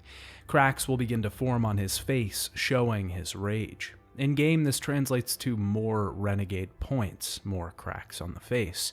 If you're Paragon, you won't see this, but a Renegade character will have an almost molten, grotesque face. There is a feature in the game that lets you spend a lot of resources to get rid of these effects permanently, but I decided against using this. The old friend and sniper Garrus had been busy while Shepard was dead. He was working as a part of a team for a while. A Turian named Sidonis requested Garrus's help on a job, and the job wasn't real. When Garrus returned to his base, he found his entire team slaughtered, and the remaining crew members didn't hold the squad up for long. Sidonis was recently spotted on the Citadel, and Garrus wants to track him down. We have to find Sidonis, using other people to get to him, and eventually lure him out. We confront him, and Shepard is supposed to get him in position for Garrus to shoot him. I decided to not let this happen, though. Garrus couldn't do this. Revenge was never the answer, and he was grateful that I stopped him last time. I warned Sidonis, and C-Sec took him away to be arrested for the murders. With that, Garrus was loyal to the crew and the mission. The last loyalty mission that I embarked on before heading off to the Reaper IFF was Thane's. Thane became an assassin at a young age, trained by the Hanar. He has killed for most of his life, but one day met the woman he loved. Eventually, they had a child, Koliat. Thane grew slowly apart from his family after freelancing his assassin services to make money. His wife was killed as revenge for one of his assassinations, and he went on a hunt to kill the man that did it. After this was complete, Thane gave his son to his family to take care of him. Now, years later, Thane has learned that his son is taking up in his father's footsteps, becoming an assassin himself, and he's planning to kill a Turian politician. We have to find the man and follow him along at a fundraiser, making sure he doesn't stay out of sight for too long. It's actually pretty easy to fail this mission and lose Thane's loyalty for good. If we don't update him regularly on the position of the politician, then it's over. No retries. We find Koliat, who's about to complete his mission, and he complains that his father was never around, only caring now. Thane reveals that he felt responsible for his wife's death and couldn't deal with that guilt. Koliat eventually backs off and convinces C-Sec to give him a light sentence, community service. With this, Thane's guilt was being dealt with, and he was ready to head out on the mission. So there's still a couple loyalty missions left to complete before we head to the end of the game, and one more crew member to get. I decided to go complete the next main story mission at this point, so I could get said crew member. We head to the disabled Reaper, which was filled with massive amounts of husks. We have to defend off waves of them while also defeating scions and the like. Eventually, we find the drive core of the Reaper, and it serves as the final boss for this mission. We destroy it and get the IFF, but something strange happens. A Geth calls out to Shepard and helps us fight. He's damaged, and we decided to take him in, as no one has ever captured a Geth intact. We can actually decide whether to keep it and awaken the machine to make it our final squad mate, or send it off to Cerberus. I decided to let him join us. When he was awoken, he called himself Legion. Now that we got the Reaper IFF, the only thing to do was wait until EDI finished installing the IFF into the Normandy. Now, this is where things get real complicated. So we can only do 4 missions here before EDI finishes work on the IFF. Once that's done, the game will railroad us to the end phase, and completing loyalty missions and the like won't really be necessary anymore outside of seeing the content in them. So we only have a brief period of time to wrap things up before the game is over. I still had 2 people left whose missions hadn't been completed, Tali and Legion. I decided to help out Tali first. She had received a message from the Admiralty Board of the Migrant Fleet. They were charging her with treason, so we went to see what the hell was happening. Tali is being accused of sending Geth parts to the Alarai, a lab ship that's now being attacked by the Geth and is overrun. On top of that, she's been renamed. Originally, Tali's name was Talizora Nar Rhea, having grown up on the ship Rhea. Her name then changed to Talizora Vas Nima after completing her pilgrimage and changing ships to the Nima. Now, being accused of treason, she's been stripped of her ship name, now Talizora Vas Normandy. This is basically a form of exile in Quarian culture. Tali's father is also on the Alarai, so Shepard volunteers to help her clear the ship of Geth and clear Tali's name in the process. We can speak to the members of the Admiralty Board and find out that Tali is being made an example of, as part of a much larger political scheme. We eventually board the ship and start taking down Geth, only to find Tali's father dead. We find evidence that Tali's father was the one that had Geth on the ship, as he was researching them. Tali has been proven innocent, but if the evidence is used in court, her father's name will be shamed forever. I didn't need evidence to prove Tali innocent. She had fought against Sovereign with us, joined many missions with the current crew, and just cleared the Geth off of the Alarai. She was worth it, and the board realized that, pushing away her crimes without slandering her father's name. With that, Tali was loyal to the mission and ready to go. I should briefly talk about romance here. The romance system has been greatly expanded with every other system in Mass Effect 2. In the first game, we only had 3 options. We had 2 people that we could romance based on our gender, Ashley or Liara for a male Shepard, and Kaiden or Liara for a female Shepard. We have many more options in the sequel. Male Shepard can romance Miranda, Tali, or Jack. Femme Shep can romance Jacob, Garrus, or Thane. Both genders also have the option of having brief flirting or romantic interests in Kelly, Samara, or Morinth. The options here are quite expanded, and the conversations between the person or romantic interest are also widened greatly. Each romance usually sees us having about 4 or 5 new conversations with each person. We can fail these interactions by making the wrong choices. If we don't, we can end up learning a lot more about each character. It isn't always just romantic information. This can be info that's integral to the character itself. It's a great system for people that want to chase love in this galactic war. After Tali's mission, I went to go do a DLC mission called Overlord. This whole thing deals with a rogue VI that was made to try and control the Geth. It eventually went haywire and tried to escape, possibly taking control of every device in the galaxy. Mass Effect 2 is one of those rare games that actually has really good DLC. Most of it doesn't feel hammed in an effort to just get more money out of the customers. It feels like a genuine expansion to the base game and some extra content that feels worthwhile. Overlord exemplifies that, and it's a huge style and tone shift from the base game. It has a really terrifying and kind of macabre atmosphere, especially discovering the man behind the VI at the end of the mission. This imagery is unexpectedly grotesque for a Mass Effect game, and really manages to shock you with its brutality. Now this is where things got complicated for my playthrough. Remember how I said that triggering the final mission is a little complex? Well, that's because it is. The way the game works is once the Reaper IFF installation starts, an invisible countdown begins at 4, and moves down 1 every time you complete a mission or side quest. Once it hits 0, the IFF is ready and we're whisked away into the endgame. There's a weird caveat where if your journal is empty, then the Reaper IFF just installs itself automatically. I was planning on doing Legion's loyalty mission last, so I could have a fully loyal crew, but even I miscalculated this last mission, and the endgame began. For the IFF installation to finish, we have to let the Normandy sit in space. Because of this, the crew heads off on a shuttle and lets the thing work. Unfortunately, as soon as the installation is complete, the IFF broadcasts a signal to the collectors, and they begin attacking the ship. This is probably where one of my favorite parts of the game comes in. The ship is locked down and Joker can't do anything, so Edie needs to be freed of her shackles to take control of the ship and save the Normandy, but the only one that can remove the restraints is Joker. We haven't really talked about Joker too much, but he's probably one of the most important characters that don't actually fire a weapon. He's always wisecracking and is built up in the first game to be the incredibly competent pilot that gets the job done and is incredibly sarcastic along the way. But Joker has Vrolik's disease, also known as osteogenesis imperfecta. This is a severe brittleness of the bones, hence why Joker is constantly sitting. I always thought about it like Mr. Glass from Unbreakable, and unfortunately, Glass.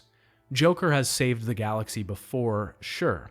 He was one of the primary reasons Sovereign was taken down in the first game.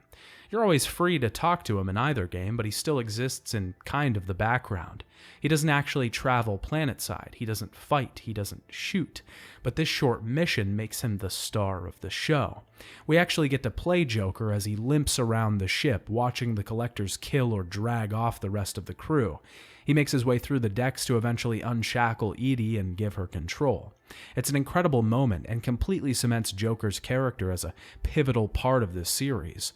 Also, having us control an absolute powerhouse of combat for 2 games now, a true hero in the eyes of the galaxy, and then switching us over to someone who can barely walk is an incredibly stark contrast and can only make you feel for Joker. Not only that, but Joker fails. Edie lets open the airlocks to the entire ship and the collectors are swept away, but so is the entire crew. When the shuttle returns, he's reprimanded by Miranda harshly. Joker can pilot the ship, but outside of that, he can never be the gods that the people on this ship are. Thankfully, Jacob tells her off and she stops. The Reaper IFF is now functional, but the entire crew of the Normandy has been kidnapped by the collectors. We have to decide here what we want to do. Head through the Omega-4 relay immediately, or complete some missions first. The game openly gives us this choice as to what we want to do, but it doesn't really tell us exactly that every mission we complete without going after the crew members will kill more and more of them. I decided to head out right away. I couldn't sacrifice another member of my crew. Here, we have a couple hours of traveling to get through the relay itself. I went to my cabin, alone, and thought about Ashley. She wasn't ever coming back, but at least she said she was sorry. I couldn't bring myself to move on. I talked to the elusive man before we headed out, and I told him that we could make it, that the team was strong. We jumped through the Omega-4 relay, officially in the last stage of the game, the suicide mission. Now, the suicide mission is what this entire game has built up to, and is easily the most genius and my favorite part of Mass Effect 2. I want to talk about what happens in the story and what happened in my playthrough, and then we'll go back and talk about how it works, because that's the coolest part to me. We landed in an asteroid field. We found the collector base, but immediately started getting attacked by them. We get fired on multiple times, but the upgrades to our ship thankfully held up. During this, we have to fight a huge machine called an Oculus on board the Normandy. The ship is eventually shocked down to the collector base where the enemy cruiser is destroyed. Here, we need to develop a plan to attack the base. We needed someone with a tech specialty to head through the vents and open the path to the main control center. I chose Kasumi for the job. She was adept at subterfuge and stealth. Everyone else would split up into 2 squads here, and I needed to choose a leader for the other. I picked Garrus, as he had to lead his crews to victory before, and would continue to do so now. I gave a rousing speech, and we began our assault on the Collector base. Defeating Collectors and pushing back the Harbinger, I also had to worry about Kasumi and make sure that I opened up the valves for her to pass through each time she got stuck.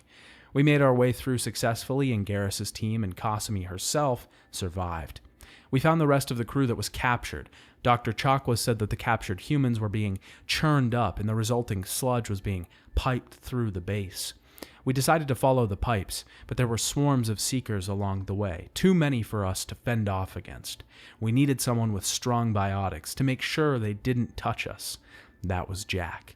Chakwas and the rest of the crew needed someone to escort them back to the ship, so I told Grunt to go with them. He was strong and capable. Here, we have to continue to fight the legions of Collectors while staying inside of Jack's biotic bubble. Eventually, we find out where the pipes lead to, a massive humanoid-like Reaper that the Collectors are building.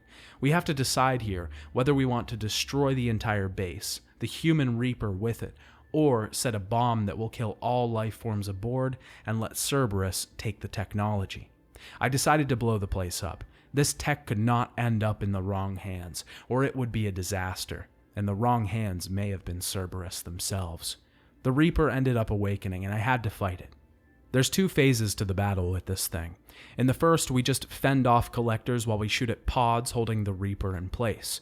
After that, the Reaper is animated and actually begins firing massive beams at us. We have to shoot its eyes and wear it down to eventually kill it. At this point, the platform was collapsing.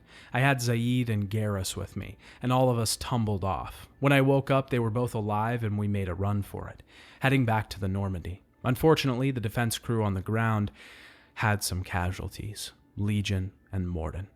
I made my way back to the ship, one last massive jump onto the Normandy to end this thing and destroy the Collector base itself. The Harbinger proclaims that they will find another way, as the Reapers already have their eyes on humanity. I talked to the elusive man back on the ship. He was upset that we destroyed the base, but it was too dangerous. I told him that it was over for Cerberus. I was going to do things my way now. I was going to save the world, but I didn't have to settle for the help of bad people. Back on the ship, I mourned the 2 losses. Morden and Legion were good soldiers, and they gave their lives to ensure this mission was completed. We had to look forward now, though. There would be no more Sarens, no more Collectors. Now it was time for the final fight. The Reapers themselves. After the game ends, we can actually still continue journeying throughout the galaxy, completing any side missions we didn't finish and wrapping up our side content. There's also still the Renegade playthrough to go through for Mass Effect 2, but before we talk about any of that, I need to talk about the ending of Mass Effect 2, the suicide mission. I've talked a lot about how amazing the rest of Mass Effect 2 is. It's really one of the gold standards for choice-based narratives. Everything that it does throughout the game is really in service of its climax.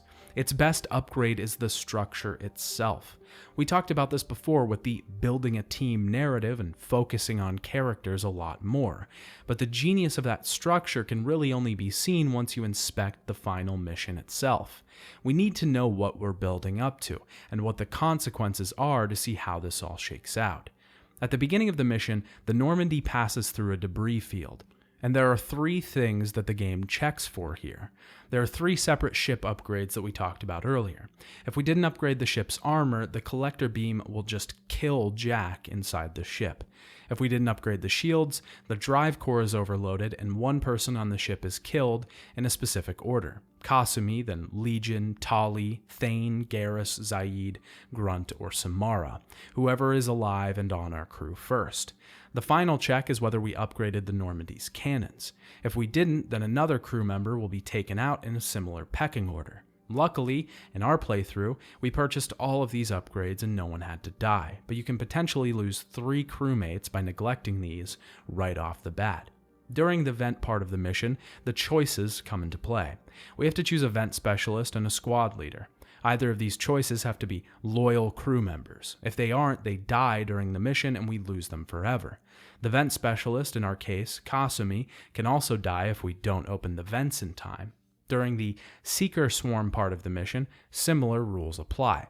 The choices here have to be loyal crew, otherwise they'll die in this section. Again, we chose loyal crew members, so we had no casualties.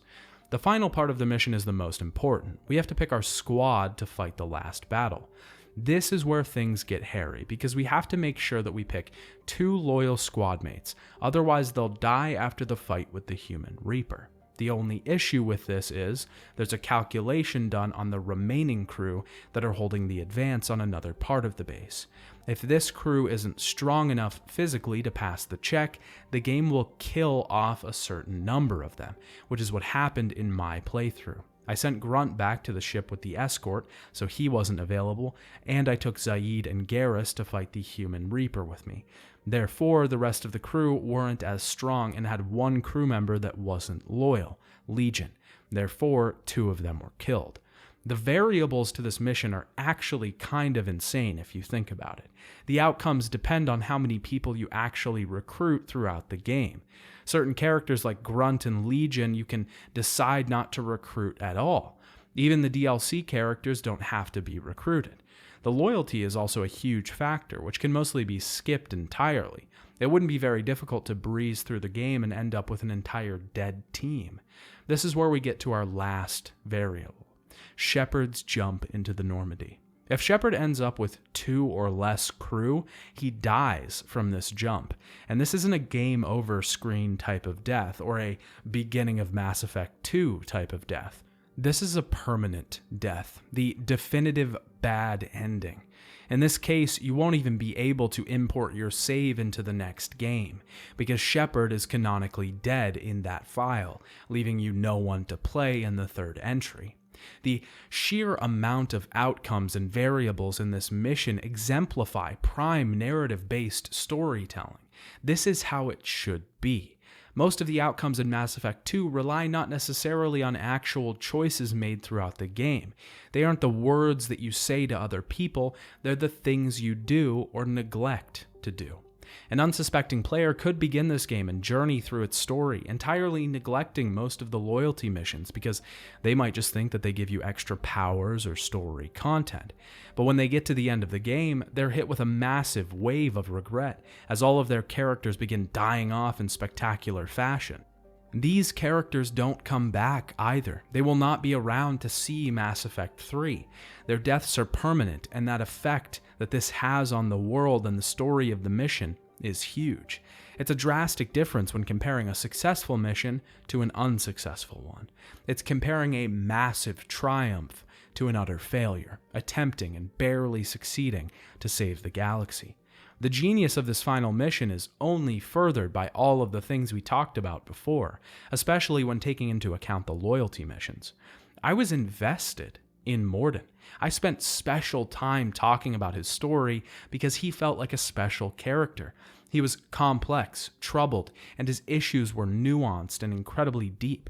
I felt bad for him. And on top of all of that, he was incredibly endearing. This fast-talking Solarian that was too intelligent for his own good was kind of charming. But now he's dead. We won the day, and we were now ready to take on the Reapers, but we lost one of our own. I couldn't save everyone, but you can. The suicide mission isn't just built to insta-kill enemies to make you feel sad inside. You can actually definitively win the day. If all your characters are loyal and you make the right choices throughout, everyone will survive. This is the definitive good ending, but I didn't achieve that. I was slightly off. One bad choice and one unloyal character made all the difference. The game had to take its blood for the Blood God, and its skulls for the Skull Throne. The god of Mass Effect 2 is not a merciful one. It's one that thrives on sadness, pain, and death. It builds your bond up just to break them down. It only rewards perfection. Otherwise, you end this story in virtual sacrifice, the currency of Mass Effect 2. And by God, is it executed perfectly. Now that we've talked about my main playthrough of Mass Effect 2, let's take a look at the other side. Like I said before, with narratives like these, I tend to do 2 playthroughs, one making my normal choices, generally leaning moral good, the paragon in this instance, and the other leaning morally evil, quote-unquote, the renegade in this instance. If you haven't seen my first video on Mass Effect, we'll be continuing with an imported save of the renegade character I made in that game, Jacoby Shepard. He led a ruthless campaign against the Reapers, Saren, and Sovereign. Just as it was last time, we heard a story of a fight against insurmountable odds. John Shepard built his crew, took his time to make sure it was strong and impenetrable. Even then, he still had casualties, but at the end of the day, he tried, and the bonds that he made with everyone on the Normandy couldn't be broken. They still won, still defeated the Collectors, and were more ready than ever to face off against the Reapers when they came. This is not that story. This is the story of one man fighting with everything he has against a force he doesn't understand, a man neglecting to listen to his team, a man that takes everything and gives nothing, a man barely scraping by. We were on a mission to wipe out the Geth. Our ship got attacked because we had an incompetent crew. Should have expected this. I tried to save them, but they wouldn't listen. Even Joker wouldn't hear me. Idiots. All of them. Idiots. I woke up years later on some military base. Had to fight my way out. Eventually, they told me what it was all about. I was a project. They resurrected me to make me fight for their cause, to stop the Reapers. I was fine as long as I got my life back. We headed to Freedom's Progress. I met Tali again. We rescued Vitor and he told us about the Collectors. She wanted me to give him up. I couldn't. We had to give him to Cerberus. He was too valuable. Cerberus convinced me to join them and gave me a new ship. I recruited Zaid and helped him find Vito. I told him he could kill him. This was his grudge, not mine. I helped him defeat the Blue Sun's leader. He was satisfied. I found Kasumi and helped her get Kaiji's gray box. We defeated Hawk and looked at the gray box. I told her to destroy the thing. It was way more important than some fling that she had with a colleague. I headed to recruit Okir. He was incredibly valuable, but he died, and we were left with his specimen. I didn't like the artificial Krogan, but he was incredibly strong, which meant he would be useful in the battle to come. I went to Omega and tried to recruit Archangel. It turned out to be Garrus, the Turian guy on my crew before. We had to help him defend against the Merc groups. He couldn't fight his own battles. We saved him and he finally got some battle scars. We went to recruit the Professor in the middle of a plague that didn't affect me.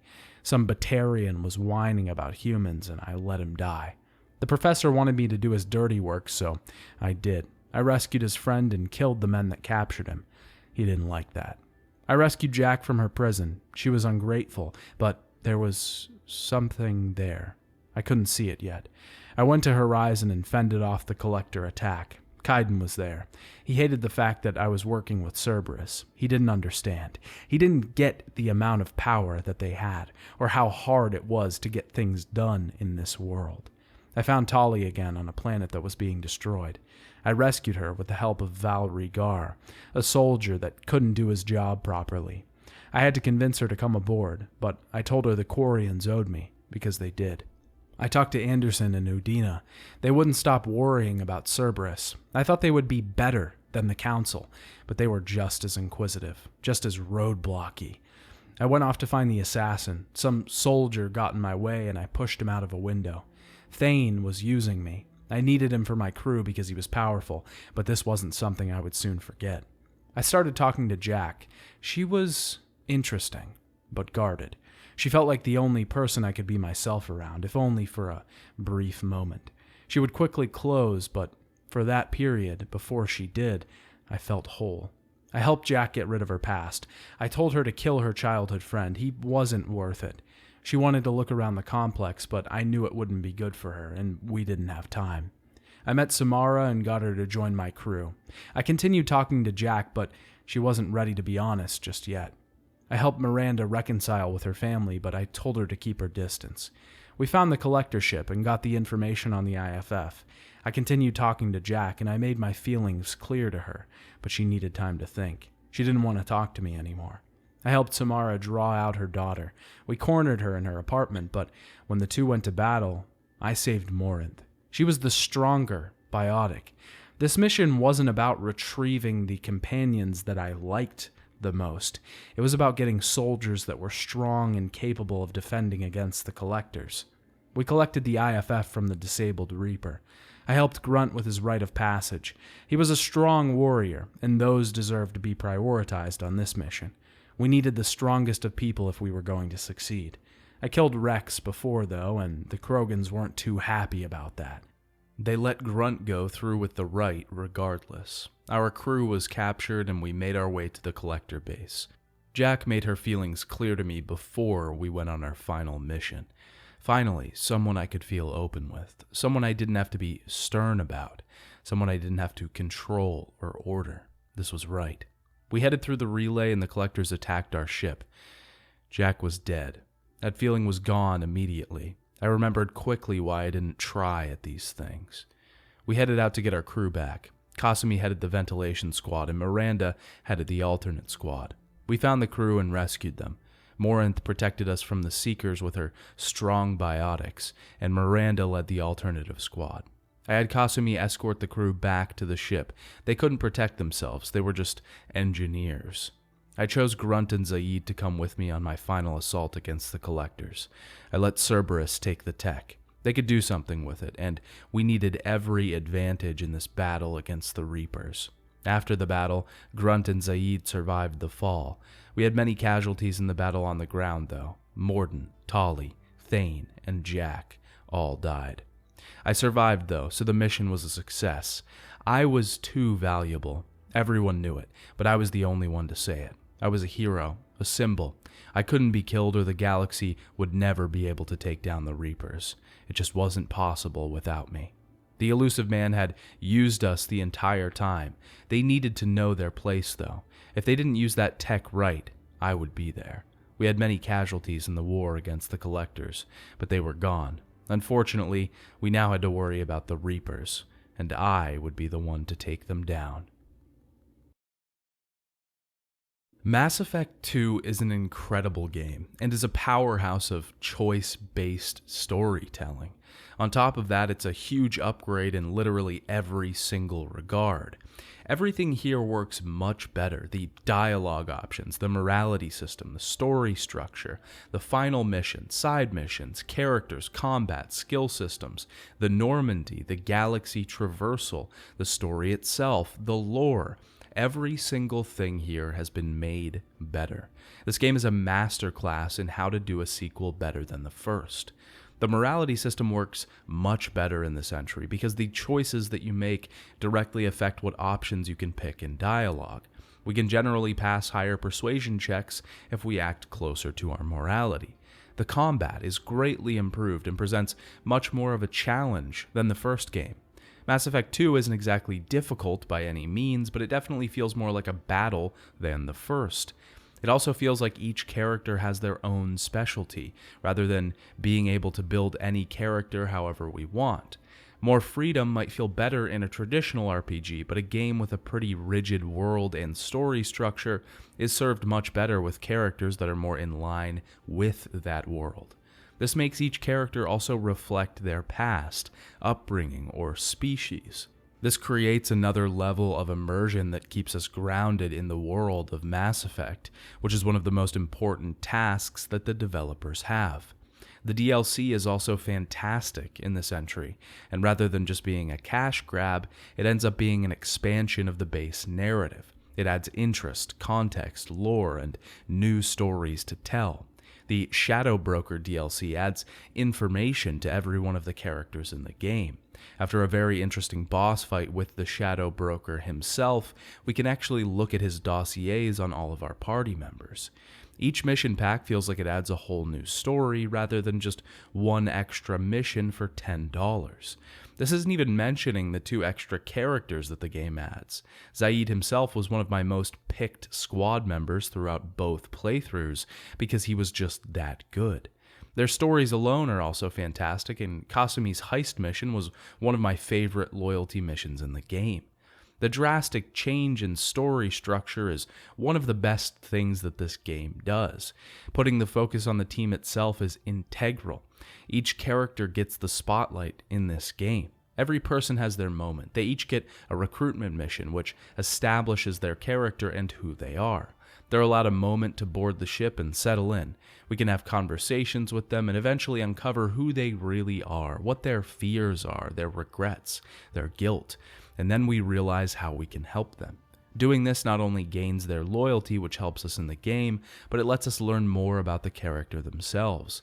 This makes the player more invested in their story and sets Mass Effect up for its final punch, the suicide mission. The suicide mission is designed to be a bleak affair. Unless you know what you're doing, you're probably going to have some casualties here. It was made that way.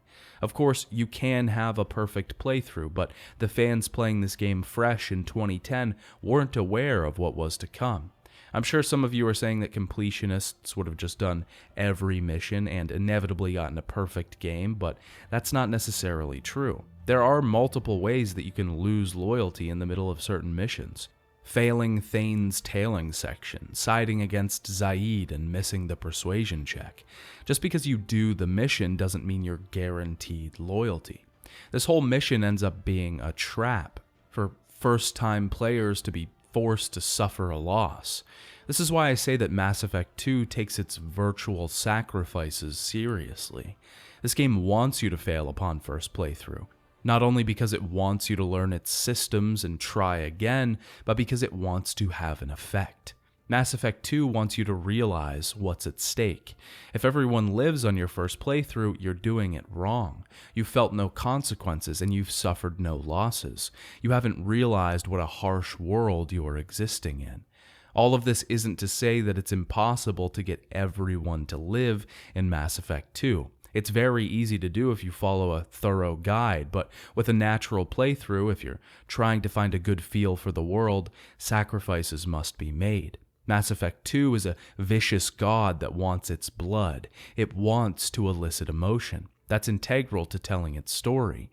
It must have death to finish its narrative. You can experience the paradise later. For now, you must feel. You must suffer. And Mass Effect 2 must have its death. In the end, Mass Effect 2 is a wonderful game. I think it exists in the upper echelon of choice-based narratives. It strikes a powerful balance between the railroaded haunted houses that parade themselves around as branching storylines and the free and open narratives of classic RPGs.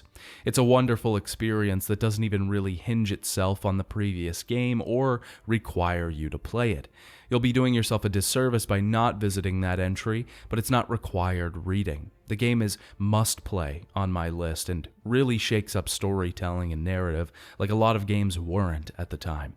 If you haven't gotten the message yet, play Mass Effect 2.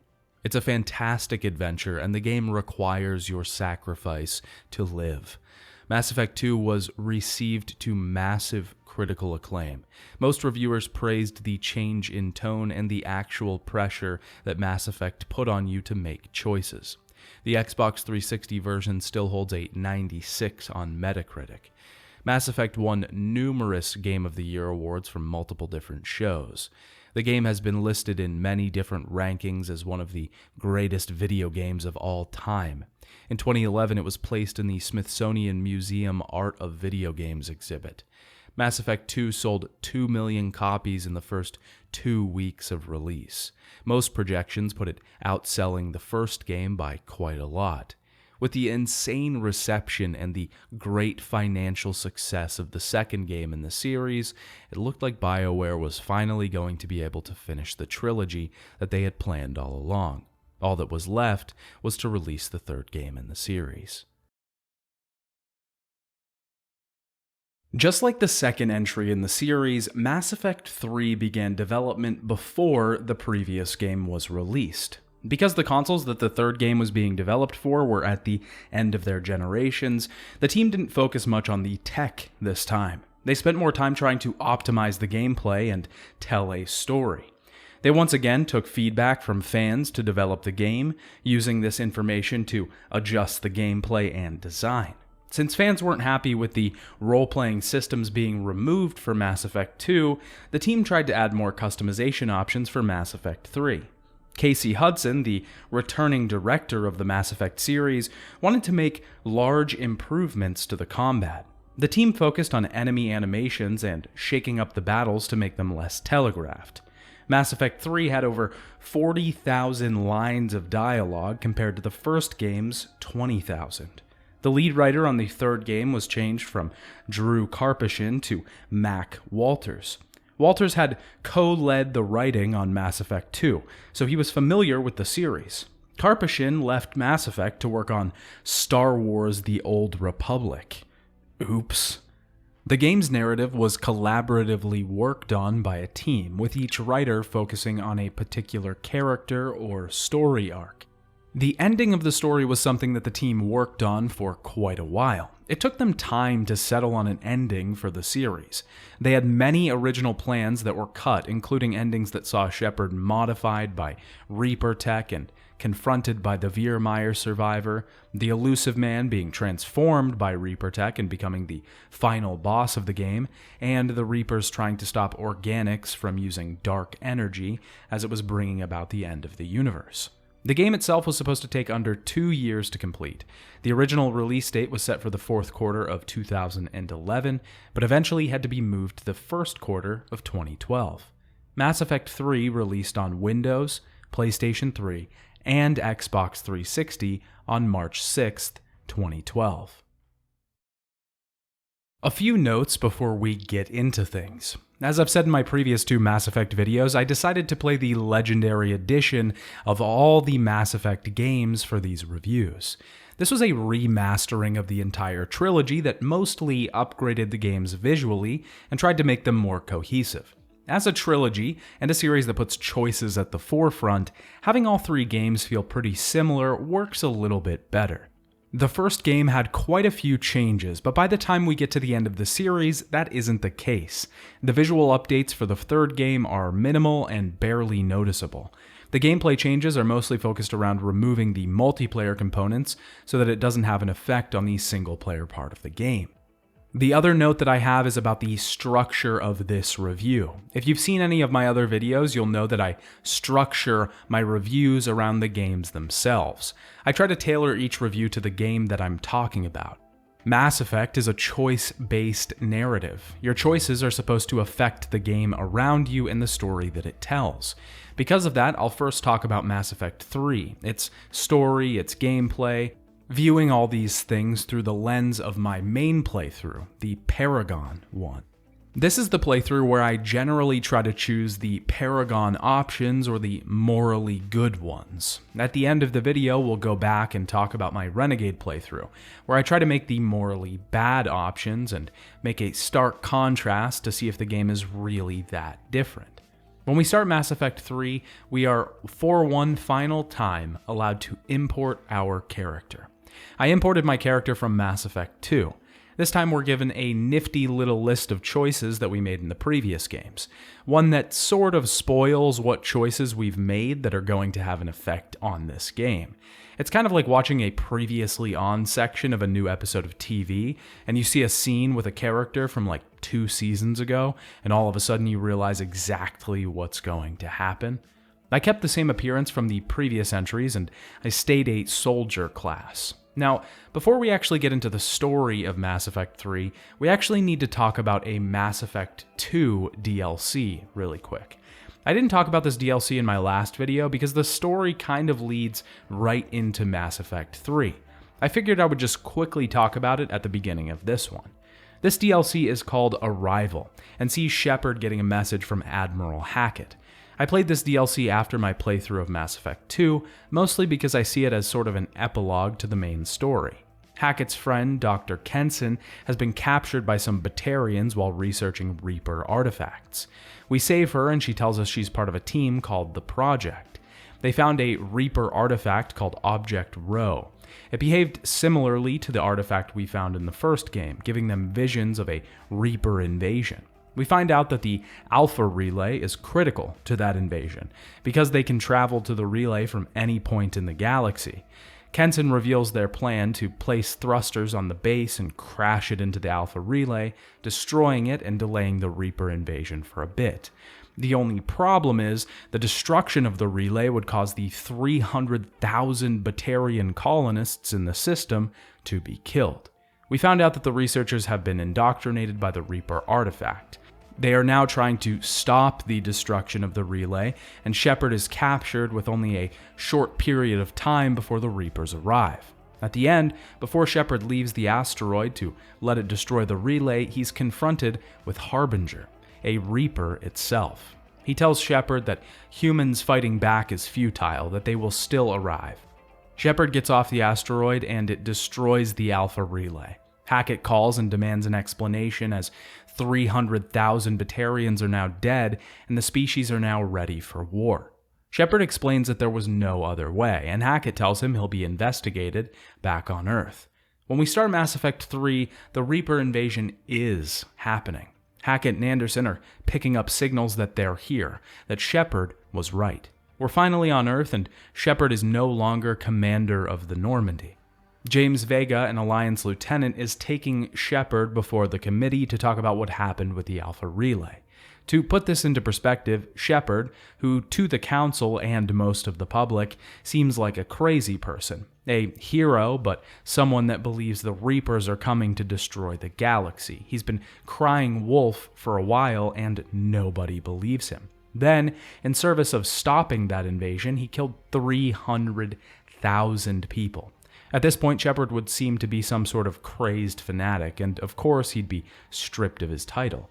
Anderson knows he's telling the truth, but it's unrealistic for him to think that he'd get away scot-free with a decision like that. We meet Ashley in the halls, who's become lieutenant commander in the Alliance. I told her it was good to see her. It had been a while. Before the hearing can be started, it's interrupted by the arrival of the Reapers. They begin to attack Earth and blow up the committee room. We have to make our way to the spaceport to get off the planet before we're killed. The place is being decimated. The Reapers are far more powerful than anything we have at this moment. We're given some tutorials here of the new systems in Mass Effect 3. Most everything works the same. We can level up like before, albeit with some slight changes to powers and abilities. There's more of an emphasis placed on melee in this entry, with an entire skill called Fitness devoted to giving you more damage. That being said, I rarely ever used it. Traversal has been a bit changed, and cover and climbing acts a bit more weird.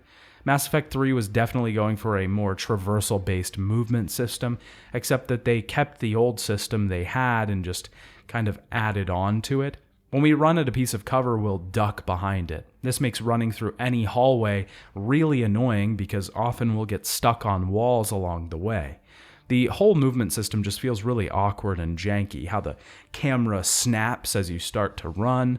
There were so many times where I would pop out of cover or try to use the cover running system and never knew why it wasn't working right. While in cover, we can climb on top of objects or vault over some.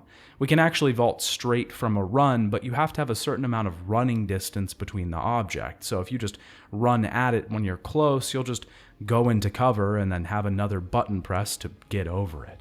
It's really not the worst thing in the world, and you kind of get used to it after a while, but in the beginning it can be really bothersome. Oh, and we can also jump over gaps now. Most everything else is the same as far as combat goes. We can shoot things with a variety of weapons and use powers to decimate them. The only thing I would note here is that Mass Effect 3 seems to have reversed progress on the difficulty front. The game was incredibly easy from the start. When I talked about Mass Effect 1, it felt like we could just run out into the middle of the battlefield and shoot enemies, not really having to worry about avoiding fire. We can stand in front of enemies for a lot of this game. There isn't a lot of importance placed on cover in this entry because we do a lot of damage and enemies don't really seem to. Heading through Earth, Shepard finds a child in a vent. He's lost and alone, afraid and scared. I tried to get him to come with us, to save him, but he didn't trust me. I had to keep moving. We found an injured soldier and eventually called the Normandy's shuttle down to us. Ashley was on board with James. As I got on the ship, Anderson said he was staying on Earth. He was ready to lead the resistance against the Reapers. He wanted me to convince the Council to help with them. He reinstated me as commander of the Normandy, and we headed off. Before we left, I saw the boy again. He was getting into a shuttle, getting off this planet, to safety. Then disaster struck. His ship was destroyed, a complete and true innocent. Someone that didn't deserve to be caught in this died. This was the true casualty of war, the bystanders. The cost was too great. I had to stop this. This intro sequence is done pretty well. It's impactful, sets up the scene for the game, establishes tone, and properly puts the stakes into place. The music here is also very well done. It backs the scene perfectly and really shows that BioWare was going for a more cinematic style and feel with this entry, which I think they achieved for the most part.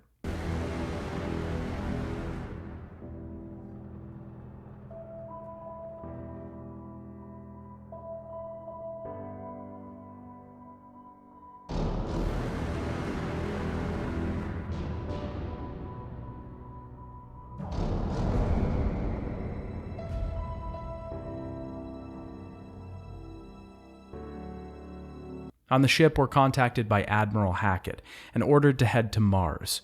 Researchers there believe they've found something that could help stop the Reapers, and Cerberus has begun attacking the place. We land down on Mars and head into the base. There's actually a cute little Easter egg here that we get by taking a specific path through the solar panels. If we do it correctly, the Mars rover Curiosity will roll on out from some rocks and give us a little nod. It's interesting to note that seemingly no one found a way to trigger this Easter egg until about 2 years ago, when the designer who added it into the game posted on Reddit telling people how to do it. We come into contact with some Cerberus forces and defeat them. Once heading into the research facility, Ashley confronted me about my involvement with Cerberus. She didn't fully trust me yet. She still thought I was somehow working for them. I tried to hearken back to our history together. She should have known that I wouldn't do that. Inside, we meet the head researcher on the project, Liara Tassoni. Here, we now have Liara and Ashley in our party, 2 people we haven't consistently had in our squad since Mass Effect 1. Liara reveals that Cerberus is looking for a plan for a Prothean device that would be capable of stopping the Reapers. We're introduced to quick kills, which we can do from behind a barrier, and which I literally used twice throughout the entire playthrough because it was never necessary. Maybe on the highest of difficulties this would have been a good move, but not when you can kind of just blast through everything in this game. We're shown that we can shoot through glass and introduced to the new weapon system. Weapons now have a weight associated to them. This weight will increase the amount of cooldown time on our powers. More weapons equals less power usage. This basically means if you're running a soldier build and find yourself running out of ammo or entering into situations where you need multiple ways of blasting baddies, then you can bring all the weapons you want. If you're a biotic user and you want to harness your energies faster, then stick to only a few weapons at a time. It's not a bad system and feels like it naturally weights itself to different playstyles.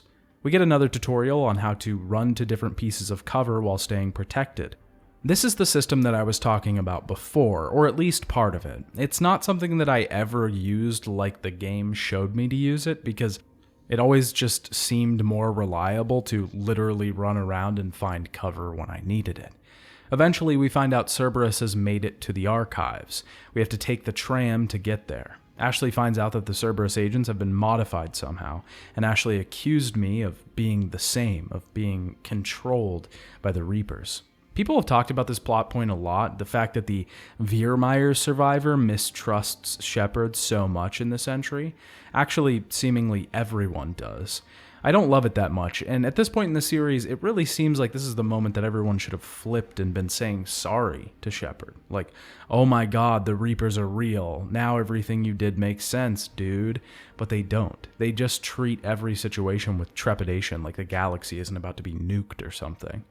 There is a reason for this, at least in the Viermeyer survivor's case. There's a moment later in the story when this plot line will come to a head and all of the choices that you've made with them will have an effect, but we'll talk about that later. We fight our way through more Cerberus troops and are reunited with an old friend, or should I say, enemy, the Elusive Man. Before we talk about this conversation, we should really talk about the new morality system in Mass Effect 3. The system has once again been changed greatly. There are no longer 2 separate morality sliders, but one slider called Reputation. This is how respected or well-known we are by the people around us. Doing heroic or good deeds, helping people or harming them will increase how filled this bar is. The choices that we make determine how much of that filled part of it is Paragon or Renegade. It's kind of difficult to explain, but it basically boils down to the more reputation you have, the more choices you can make. Instead of locking out options to the opposite morality like the previous games did, we can now choose either Renegade or Paragon options for big choices. We only unlock them by having a certain level of reputation first, though. If we don't have enough reputation, we won't be able to make them at all.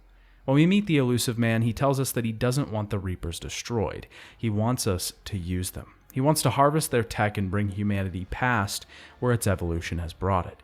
He's gone mad with power, he wants too much, and he has someone in the facility helping him get it. Dr. Eva Kor is currently uploading the data to the Elusive Man, and we have to chase her down. This chase is very odd, especially with Mass Effect 3's strange traversal system. It's also one of the only chases in the entire game, so it's not like we're being introduced to a new system here. The whole thing just kind of feels out of place. The Doctor heads to an escape shuttle and James goes rogue, crashing his shuttle into hers. She climbs out of the wreckage though, clearly something more than human, and grabs Ashley. The Elusive Man orders her to kill Ashley and she slams her head against the burning shuttle. I took Kor down and got Ashley out of there. She was still alive, but barely.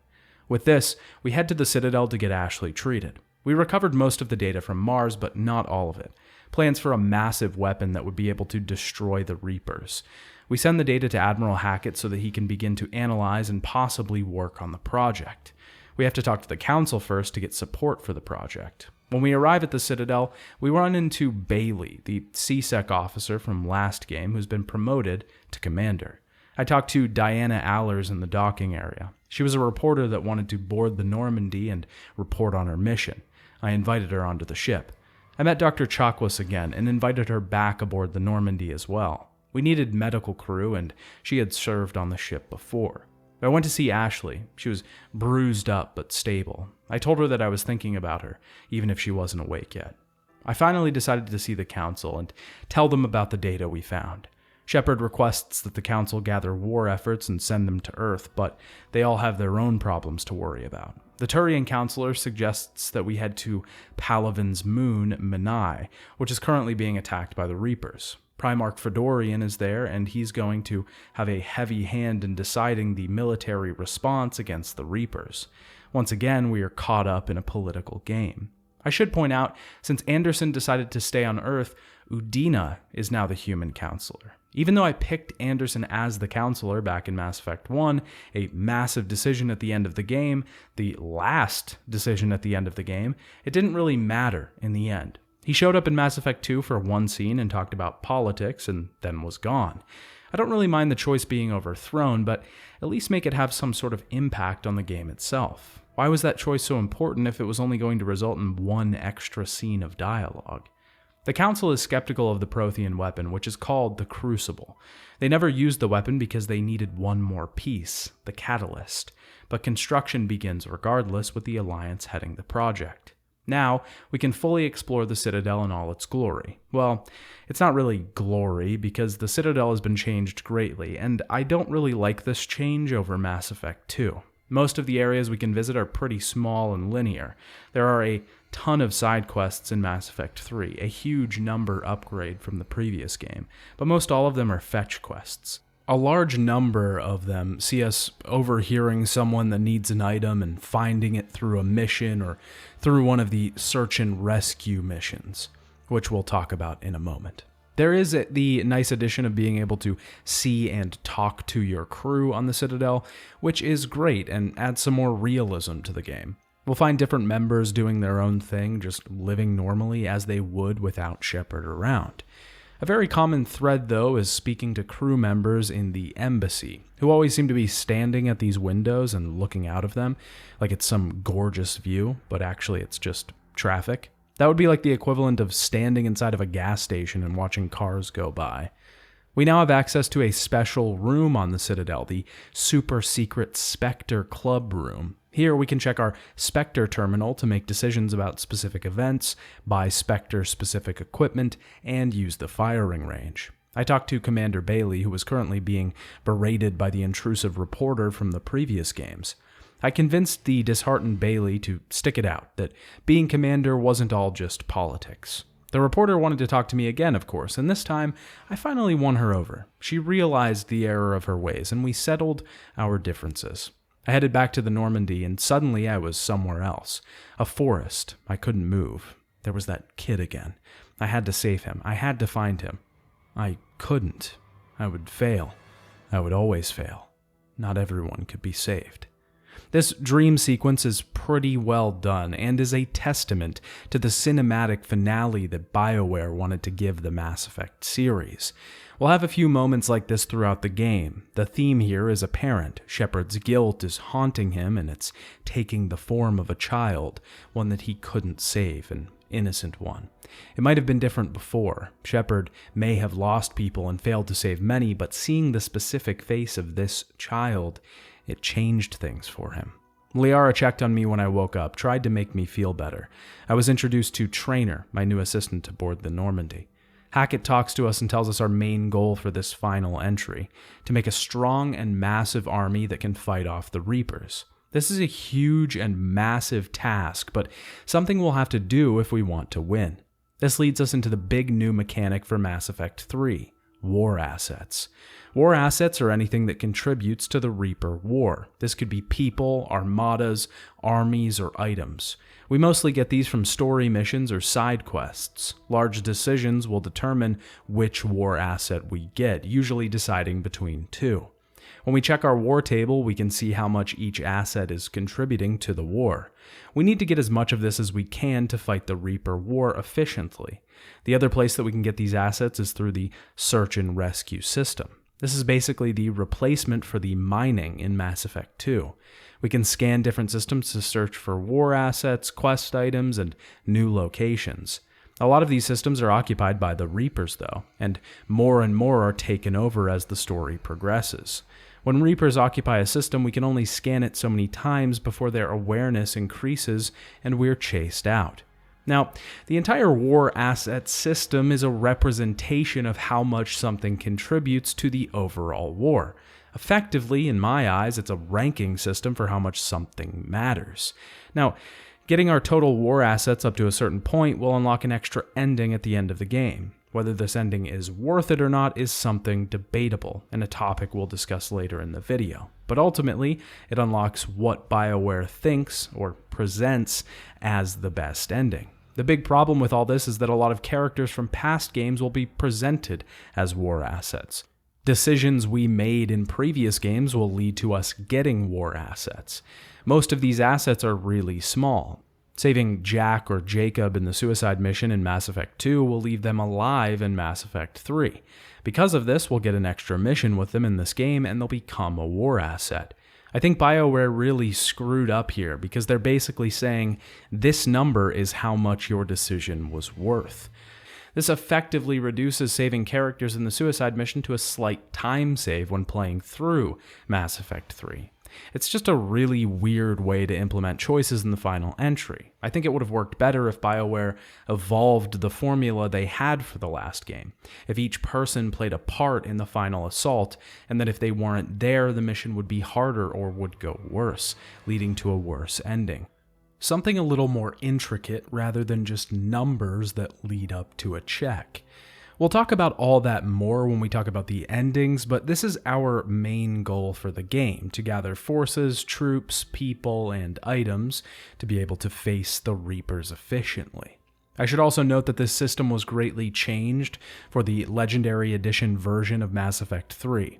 In the original entry, there was a complicated system called Galactic Readiness. This was effectively a multiplier that would determine how effective any of your war assets were. This could only be increased by playing the multiplayer mode, which is now gone, 2 mobile apps, which are now gone, and using a BioWare website, which is now gone. Because of this, Galactic Readiness has been completely removed from the game, and we just have whatever war assets are there. Now that we have the Normandy again, we can explore the place. Not too much has changed. We still have an assistant, a terminal to view emails, a private room, and our crew about the ship. The biggest difference here is that instead of learning more about your characters through loyalty missions, Mass Effect 3 allows you to have conversations with your crew aboard the ship. These conversations will allow you to learn more about them over the course of the game after completing missions. Liara is now on the ship. She has a terminal where super secret Shadow Broker information is available and upgrades to our abilities. We can talk to Diana in her room to do interviews with her after big events in the game. There's a whole new bay at the bottom of the ship where we can upgrade weapons, add mods to them, and even buy items from the Citadel stores with an upcharge for delivery. I talked to James down here as he got his frustrations out through a short boxing match. We have to head to Palaven now, or rather its moon, Menai, which are under attack by the Reapers. We have to find the Turian Primarch by helping out with the defenses here. This basically means killing husks and marauders while defending certain systems. Eventually, we meet up with an old friend, Garrus. He's here helping the war effort. The original Primarch, Fedorian, is actually dead, and we need to look for the next in line, Victus. We fight our way across the planet and eventually find him holding the line in some buildings. He agrees to come with us on our mission, but only if the Krogan come to Palaven and help the Turians defend their homeworld, a difficult task to make happen. I told Garrus to join our fight as well, who will now become a permanent squad mate. After we get back to the Normandy, we have a problem. Edie has been turned offline and none of the ship's systems are working. We head down to the lower decks to find out that Edie has taken control of Dr. Kor's body. She now has a physical vessel to travel around it. The next thing that I did was take part in a pretty important DLC mission. This was the From Ashes DLC and takes place on Eden Prime. There was a pretty big controversy with this piece of content when it came out because it was Day 1 DLC. Most of the content was on the disc but required $10 to be unlocked. This is only one of the myriad of controversies that surround this game and its legacy, but I specifically remember people being really upset about this one. The DLC itself sees us heading to Eden Prime and finding a Prothean stasis pod, unearthed by an archaeological dig team. Cerberus is already here, and we have to head through the colony, finding different pieces of data from the pod. This shows us the last memories of a Prothean named Javik, who was trying to set up 1 million Prothean soldiers to survive into the next cycle. The Reapers got to them first, though, and he was the only one that survived into the stasis pod. Eventually, we get the pod open and Javik is inside. The last Prothean alive is now on the crew of the Normandy. Javik is actually probably one of my favorite companions in Mass Effect 3. The first reason is because he's just so unique. He's a Prothean. We've been hearing about them since the very beginning of the series. Actually getting to see and talk to one is incredibly interesting. Also, hearing his chatter about the current state of the world can be pretty funny. To discover the most primitive races of my time now rule the galaxy. The Asari, the humans, the Turians. There's also the Solarians. The lizard people evolved. I believe they're amphibian. They used to eat flies. Having a character that was alive 50,000 years ago is prime time for both good information, lore, and moments of comedy. There are a lot of side missions in Mass Effect 3 that don't matter too much. They might give us some extra war assets, which I guess do matter in the grand scheme of things, but a lot of things are reduced to defending a point against waves or grabbing an item from a planet. There are some side missions, ones that seem pretty innocuous at first, but result in some important information. For example, Grissom Academy, a space station that houses children who are exceptional in studies in biotics, was being attacked. I think of this place like Xavier's School for Gifted Youngsters. Their station was under attack by Cerberus and I had to save some kids, but we quickly realized that we know one of the instructors here, Jack. Jack has been teaching kids how to harness their biotic powers and she hasn't changed a bit. That's not exactly true, though. It seems like Jack has found some sort of peace. She's found some sort of purpose in this world, teaching kids to control their biotics, to battle and become soldiers. We eventually get the kids and Jack out of there, who becomes a war asset. The game did bug at the end of this mission, and I saved a child who just wasn't there for a moment. Next, I stopped back in at the Citadel and found Miranda in the docks. She's been on the run from Cerberus and is trying to find her sister. She thinks her father had something to do with it. I offered to assist her, but she didn't need my help right now. I went to the Purgatory bar and James wanted me to buy some drinks for Alliance soldiers, but I didn't think it was a good idea. I found a Solarian Spectre in the embassies who is looking for some Hanar operatives who may have been indoctrinated by the Reapers. He says he got intel from an anonymous source who he believes to be Kasumi Goto, the master thief. He's been hunting her down for years, and when we head back into the Spectre office, we find Kasumi there. She wants us to help her out and find this indoctrinated Hanar. We have to find stations all over the Citadel and eventually locate him. Kasumi watches this exchange while fully cloaked and eventually saves us from an explosion, hurting herself in the process. She's dead, but just when the Solarian leaves, she reveals that it was a fake death. Kasumi can actually die here if she wasn't loyal at the end of the previous game. She won't reveal the fake, and this would be the end of her arc. I found a VI that was modeled after myself on the cargo bay in the Citadel. It was a decommissioned unit because it stopped working, but it still had some lines in it. It didn't sound like me at all. Good to meet you. I'm Commander Shepard, Alliance Navy. I found Thane in the Memorial Hospital. He was practicing his moves in front of a window. Turns out Keprel syndrome has been getting to Thane, and he won't live long. I wanted him to join our mission, but his condition was bad enough that he needed to stay close to medical attention. I checked on Ashley again, who was awake now. I grabbed her a book of poems by Tennyson. I remembered that she liked those. She had been offered the position of Spectre by Udina. She needed some time to think about the decision, but I told her that I was here for her.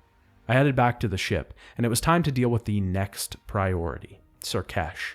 This mission actually starts on the Normandy. Primarch Victus and Rex, the head of Clan Urdnot, are arguing. Victus wants the Krogans to help by protecting Palaven, and Rex wants payment for his species' help as well, a cure for the genophage.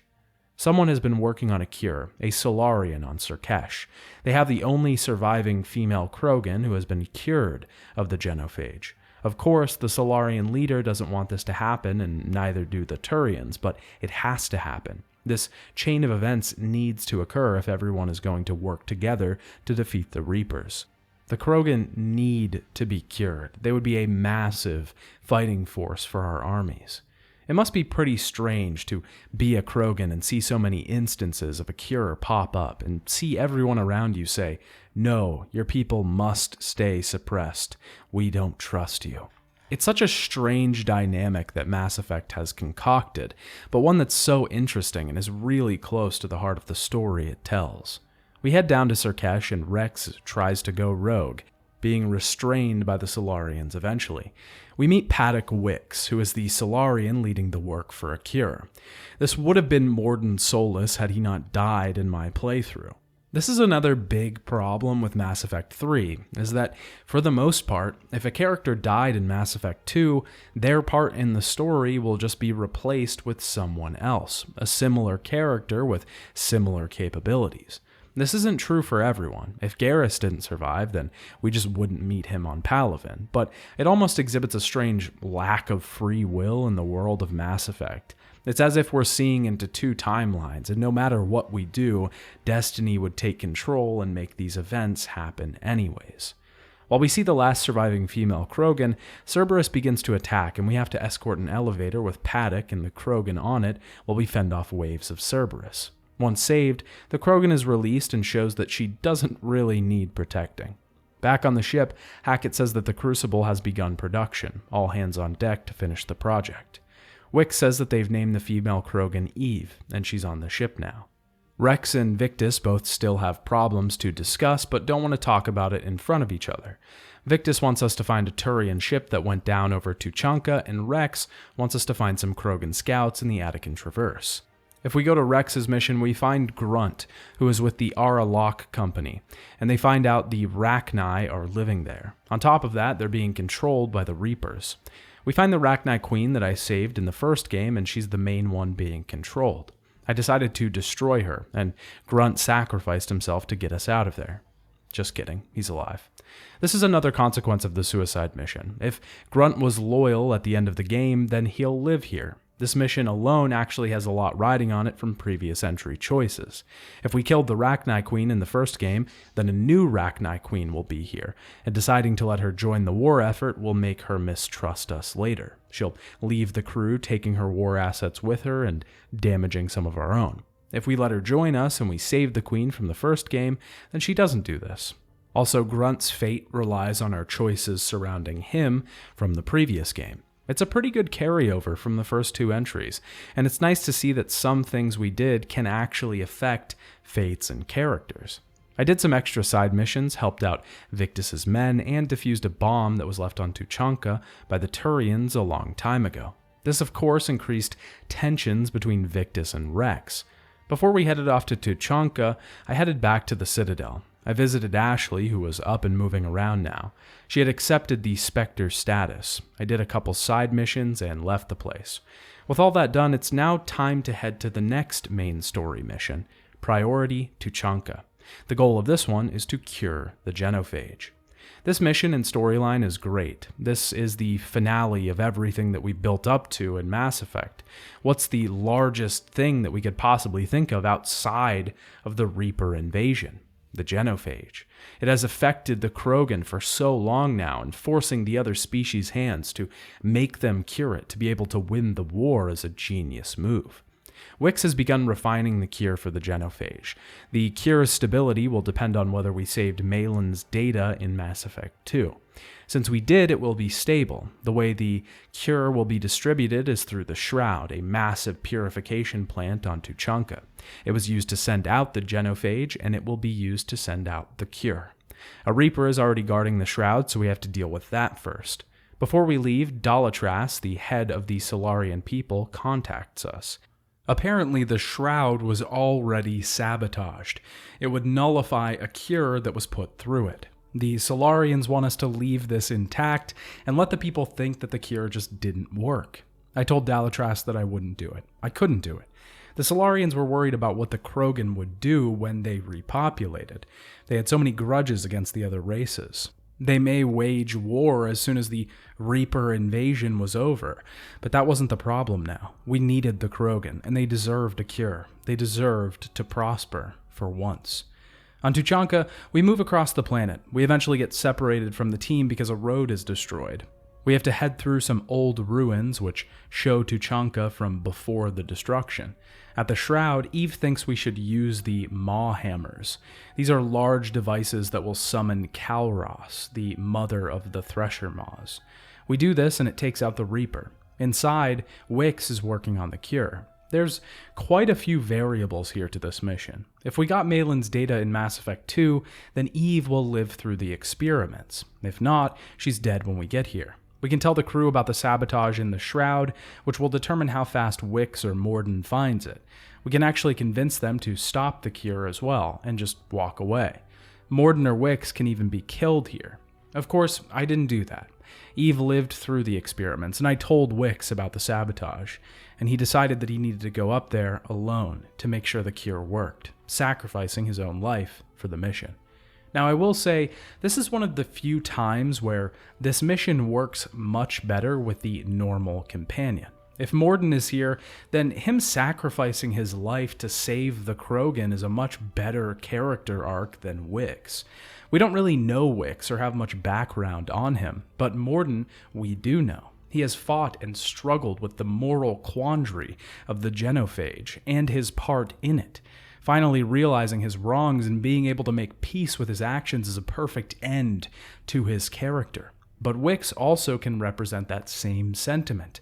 Not with necessarily as much depth as Morden, but he is a Solarian. I'm sure anyone involved in researching the genophage feels some sort of guilt and burden that they carry for their species' actions against the Krogan people. It's a similar story, but one that carries a lot more impact if we know the character beforehand. In any case, we cured the genophage, and Eve was alive. Rex thanked me for what we did for his people.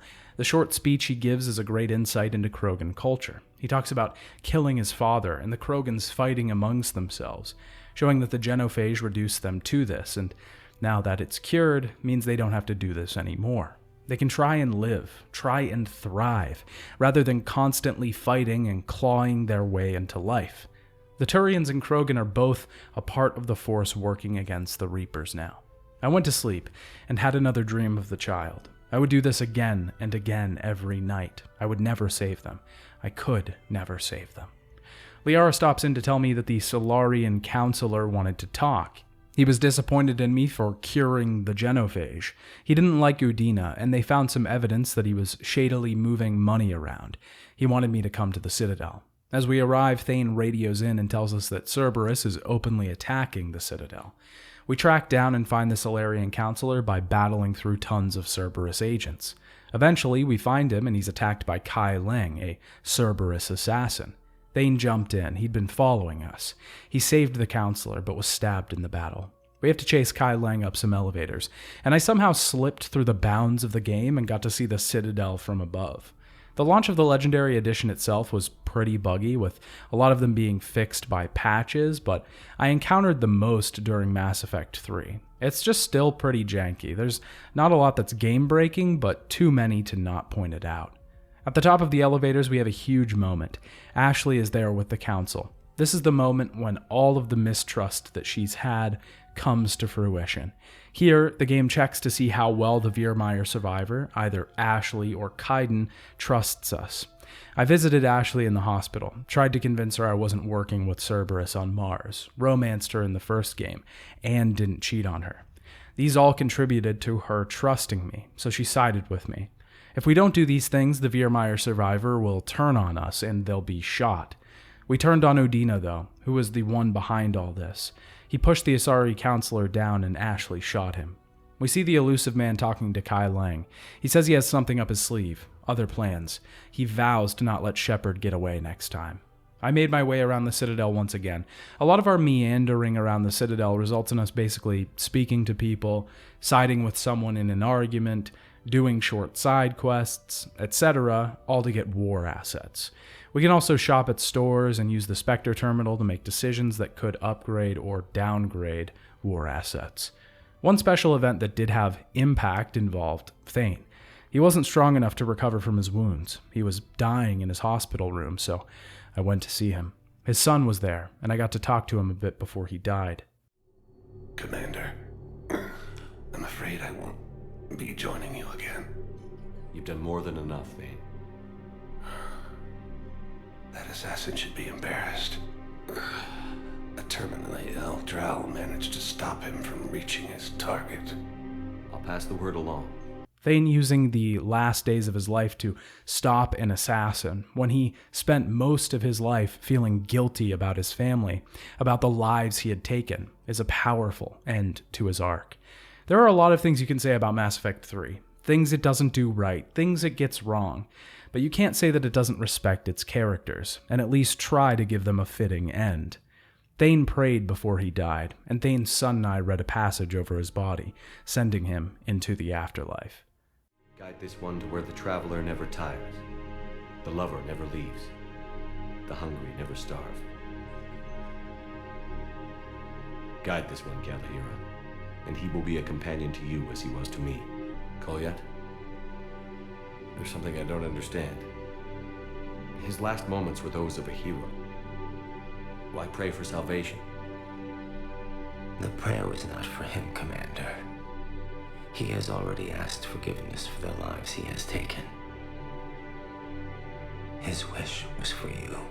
Before I headed back to the Normandy, Ashley wanted to talk to me. She felt regret that she didn't see the truth about Udina sooner, and that she didn't trust me from the start. She was offered a job by Hackett, but she wanted to come aboard the Normandy.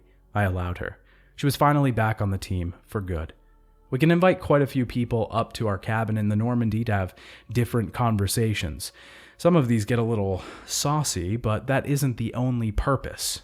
Liara wanted to talk to me about something she was working on. It was a device that would act like the Prothean beacons had, but for our civilization. Effectively a time capsule that would provide the next cycle with information that might save them if we failed our mission. She wanted to know what the beacon should say about me. I told her to decide for me. She knew me. I didn't want to write my own story. I'd want it to be written by others that knew me. I played chess with Traynor and got interviewed by Diana. She started to flirt with me, but I told her we should keep this professional. On Arai, there were a group of ex-Cerberus scientists in trouble. Jacob is here. He met a woman named Bryn Cole, and they're having a child. Cole is leading the scientists here, and we have to help them get out of the system. Liara found a distress call from an Asari monastery, one where they keep their Ardot Yakshi.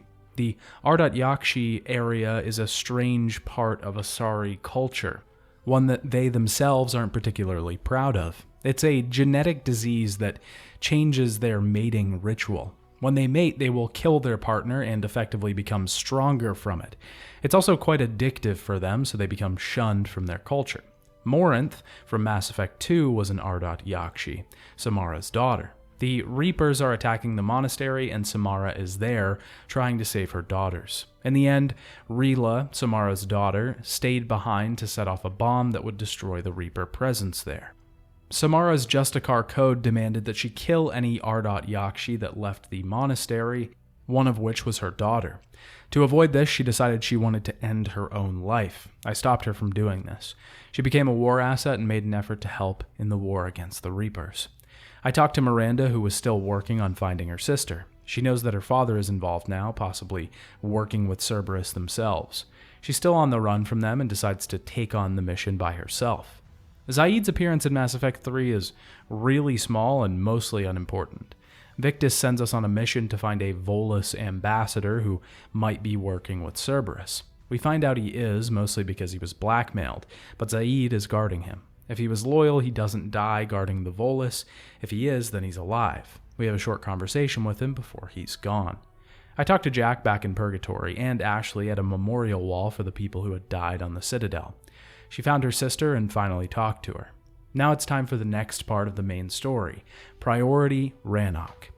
This begins with a short conversation aboard the Normandy. The Quarians have decided to offer their help building the Crucible. The only problem is they want something first, to take back their homeworld, Rannoch, from the Geth. The Geth have been upgraded by Reaper tech and are much stronger now. Tali is with the Quarians and joins our ship once again. We have to stop a Geth dreadnought out in space. It's a central controlling point for the Geth fleet. Inside, we find that it's being controlled by a Geth VI. If Legion would have lived, then he would be here, controlling the thing. This kind of is Legion, but also kind of isn't. We escape the ship and the Geth comes with us. The Quarians wanted to study it, but I turned them down. Before we head to Rannoch itself, there's a couple things to do. We have to head down to Rannoch and disable some anti-air guns. Then we get some information from the Geth VI, who tells us there's a large server building where the Geth are attacking from. Reaper code has taken it over and we can hack it. We have to walk around a virtual room, making our way across platforms and using a weapon to blast strands of virus out of the way. We'll unlock memories as we go of the Geth's history, their sentience, their interactions with the Quarians, and their curiosities about life, whether they have souls or not. We finally get to head down to Rannoch. We have to find the Reaper that is sending its code to the Geth and take it out. Tali takes a moment to reflect on the fact that she has actually finally stepped foot on Rannoch. She wonders what it'll be like to live here, to make a life here. We fight our way into the facility and find the Reaper. It chases us and we eventually get blasted onto a small outcropping. Here we have to call down a missile assault onto the Reaper itself to destroy it. To do this, we have to avoid the Reaper beam that's coming at us by dodging out of the way. I'll be honest, this took me a couple tries because the movement felt really odd at first. The locating beam that we have to fire actually moves faster if we stand still, so dodging and then standing while firing the beam is the best option. Eventually, we destroy the Reaper. And now we have a choice, to let the Geth take the code from the Reapers and upload it to all of them, effectively upgrading themselves into full AI, or destroy it. This decides the war between the Quarians and the Geth, who will win. There's also a third option here, to broker peace between these two, but it's a really difficult and complicated check to pass. We need 80% of our reputation bar, Tali and Legion have to both be alive, and we have to have completed one of the Rannoch missions, which we did.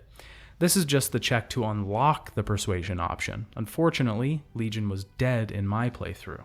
If you do unlock the check, you still have a tally of points that come from decisions in Mass Effect 2 and 3, helping Tali at the fleet by not presenting her father's evidence, doing Legion's loyalty mission, resolving the argument between the two in the last game, saving Admiral Chorus. These will all get you the persuasion option you need to secure peace between the two races. I couldn't do this though, so I had to make a choice. There's really no right answer here, to be honest. The Quarians created a species of sentient AIs and then tried to massacre them when they rose up. The Geth spent years hunting down Quarians and destroying an entire people. But honestly, the Geth were more powerful now and would be more useful in the war to come. I didn't want to do this to Tali, but I had to. I upgraded the Geth, and the Quarians were destroyed, wiped out forever. Tali took off her mask and jumped off the cliff close by. I tried to save her, but it didn't work. I couldn't save everyone. The Geth were thankful for the upgrade, that I chose to stay by their side. They pledged to help us in the war moving forward. The Geth are now actually a people. They're individuals now. The Asari counselor hails us to the Citadel to talk about something important. There we find out that Thessia, the Asari homeworld, has come under attack. There's something on the planet which may be crucial to finding the catalyst, the thing we need for the Crucible to work. We have to fight our way through tons and tons of Reaper foes here. Huge Ravagers, quick and devastating Banshees, and hordes of husks. We arrive at the Black Site, which is the Temple of Atham. We find out that the Asari have been hiding a Prothean beacon for themselves all this time. It's here in the temple and houses a Prothean VI named Vendetta. It shuts down quickly, though, because its procedures turn off when it can tell someone is indoctrinated. Kai Lang arrives to have us talk with the Elusive Man. Cerberus already knew about the temple. The Elusive Man still thinks that the Reapers want to control us, not destroy us. I tried to convince him that he's being brainwashed by the Reapers, but he wouldn't listen. He sends Kai Lang after us. He's quick, uses sweeping attacks, and lots of melee. We have to take down his shields, and he'll retreat to power back up while his ships send a barrage of firepower our way. Eventually, we take him down, but not really, because we didn't even hurt him. The barrage begins to collapse the temple, and we fall below as they make off with the VI. A massive failure, nothing gained whatsoever, a huge blow to morale and the war effort in general. We need to come up with a new plan fast, and Trainer has tracked Kai Lang to Sanctuary, a safe haven for war refugees. Once there, we find out that the whole thing is a sham. The facility is actually managing research into indoctrination, owned by Cerberus. The refugees are just being indoctrinated and experimented on. Miranda has reason to be here as well, and we see video messages left behind from her as we track our way through the base. We find out that her father is the one running the colony. Eventually, we find the man who's holding his own daughter hostage. I convinced him to let her go, and Miranda killed him. Miranda was already wounded by the time I got there, and she didn't make it out alive. The whole thing can go many ways. Miranda can shoot her father, we can let him go if she isn't there. Miranda can live or die based on many checks of her loyalty and behavior throughout the game. Now, this is the point where we enter the endgame. Starting the next mission will set us on course for the finale. We're not exactly going to do that just yet, because there's a couple DLCs that we need to talk about first. Mass Effect 3 has a ton of DLC, actually totaling up to a full $60 worth, an entire extra game price on top of the one you just bought.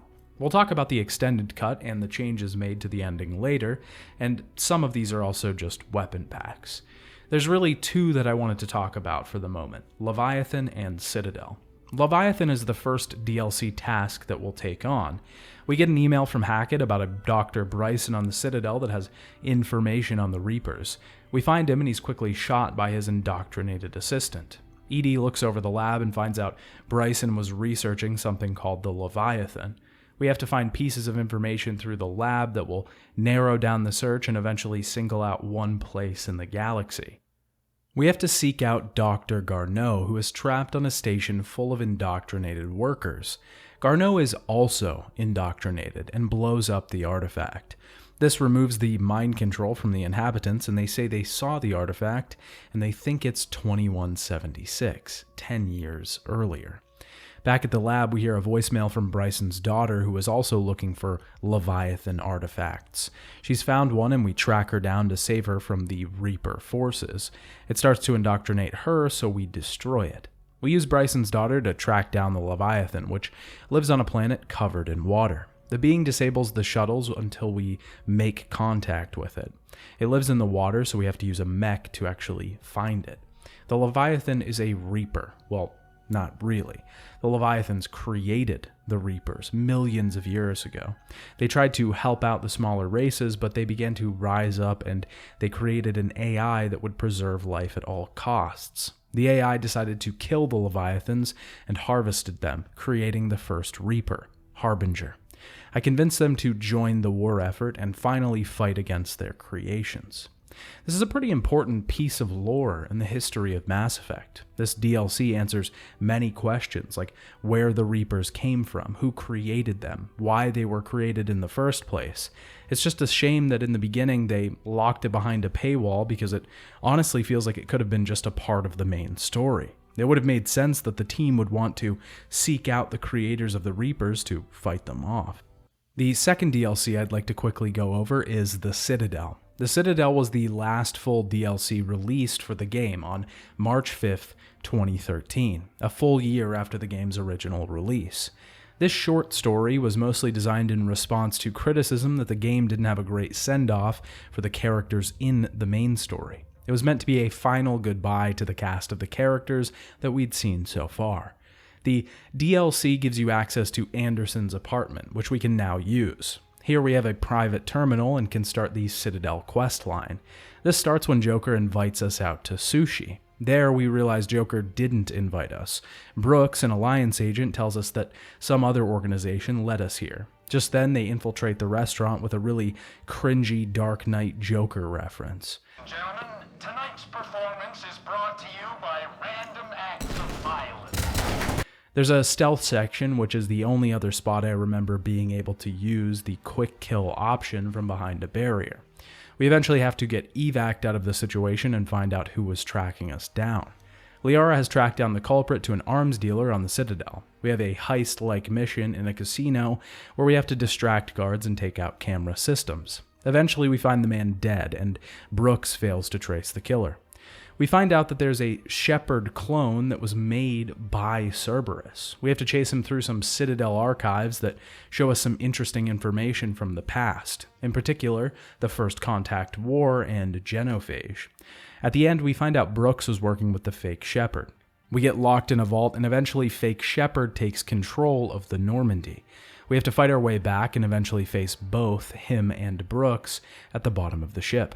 Shepard hangs off the end of the ship and we can decide to kill or save him. I obviously decided to save him, but he decided to jump off himself. This is only the first part of the content that the Citadel DLC contributes to the game, but it's actually a pretty fun story, all things considered. I will say there are certain points where every character becomes the comic relief. No one plays the straight man here. Everyone just cracks jokes constantly. I understand that this is the tone that they were going for, a fun, lighthearted relief from the horrors of war, but it just felt like a little much at times. It didn't ruin anything, and a lot of the jokes are actually pretty funny. I am tired of being locked in time capsules. He said, I should go. Do I sound like that? Yes. Yes, you do. Maybe we should be worrying about the impregnable vault we've been sealed inside forever. The overall tone is pretty good too, because this whole DLC feels like a one-off adventure, like a made-for-TV special surrounding a normal show.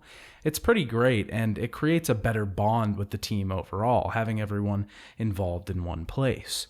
Now that that's all done, we can have a party back at Anderson's apartment. Here we can talk to each of the crew in different groups while they're drinking and having fun.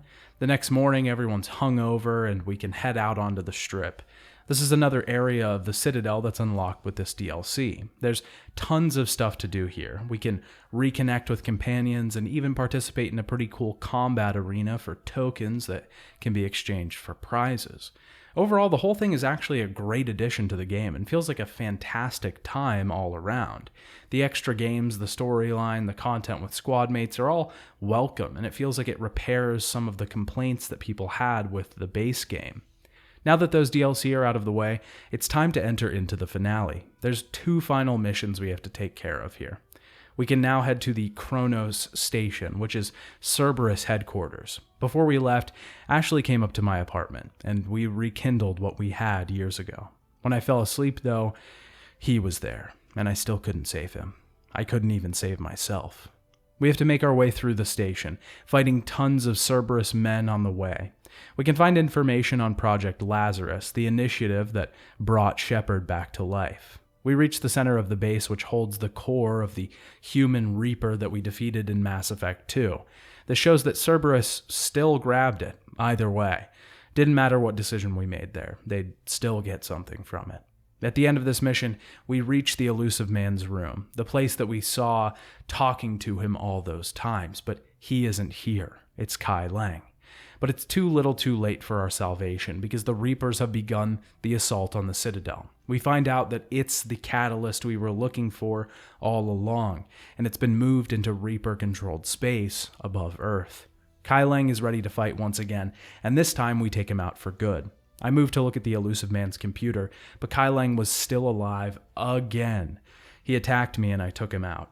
Anderson lets us know that the Citadel is above Earth. We have to head there and make our final push against the Reapers. We make our way to the final front, talking to some of our crew before we leave. I gave a rousing speech before we headed into our last battle.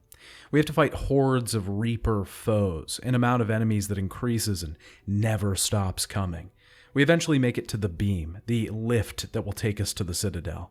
We're wounded before we can make it there. We have a slow walk with a wounded Shepard that reminds me of the microwave scene in MGS4, except a lot shorter and not nearly as good. We make it to the Citadel, which is now full of broken bodies. We can hear Anderson, who is there as well, making his way to the controls. At the top, we find the Elusive Man and Anderson.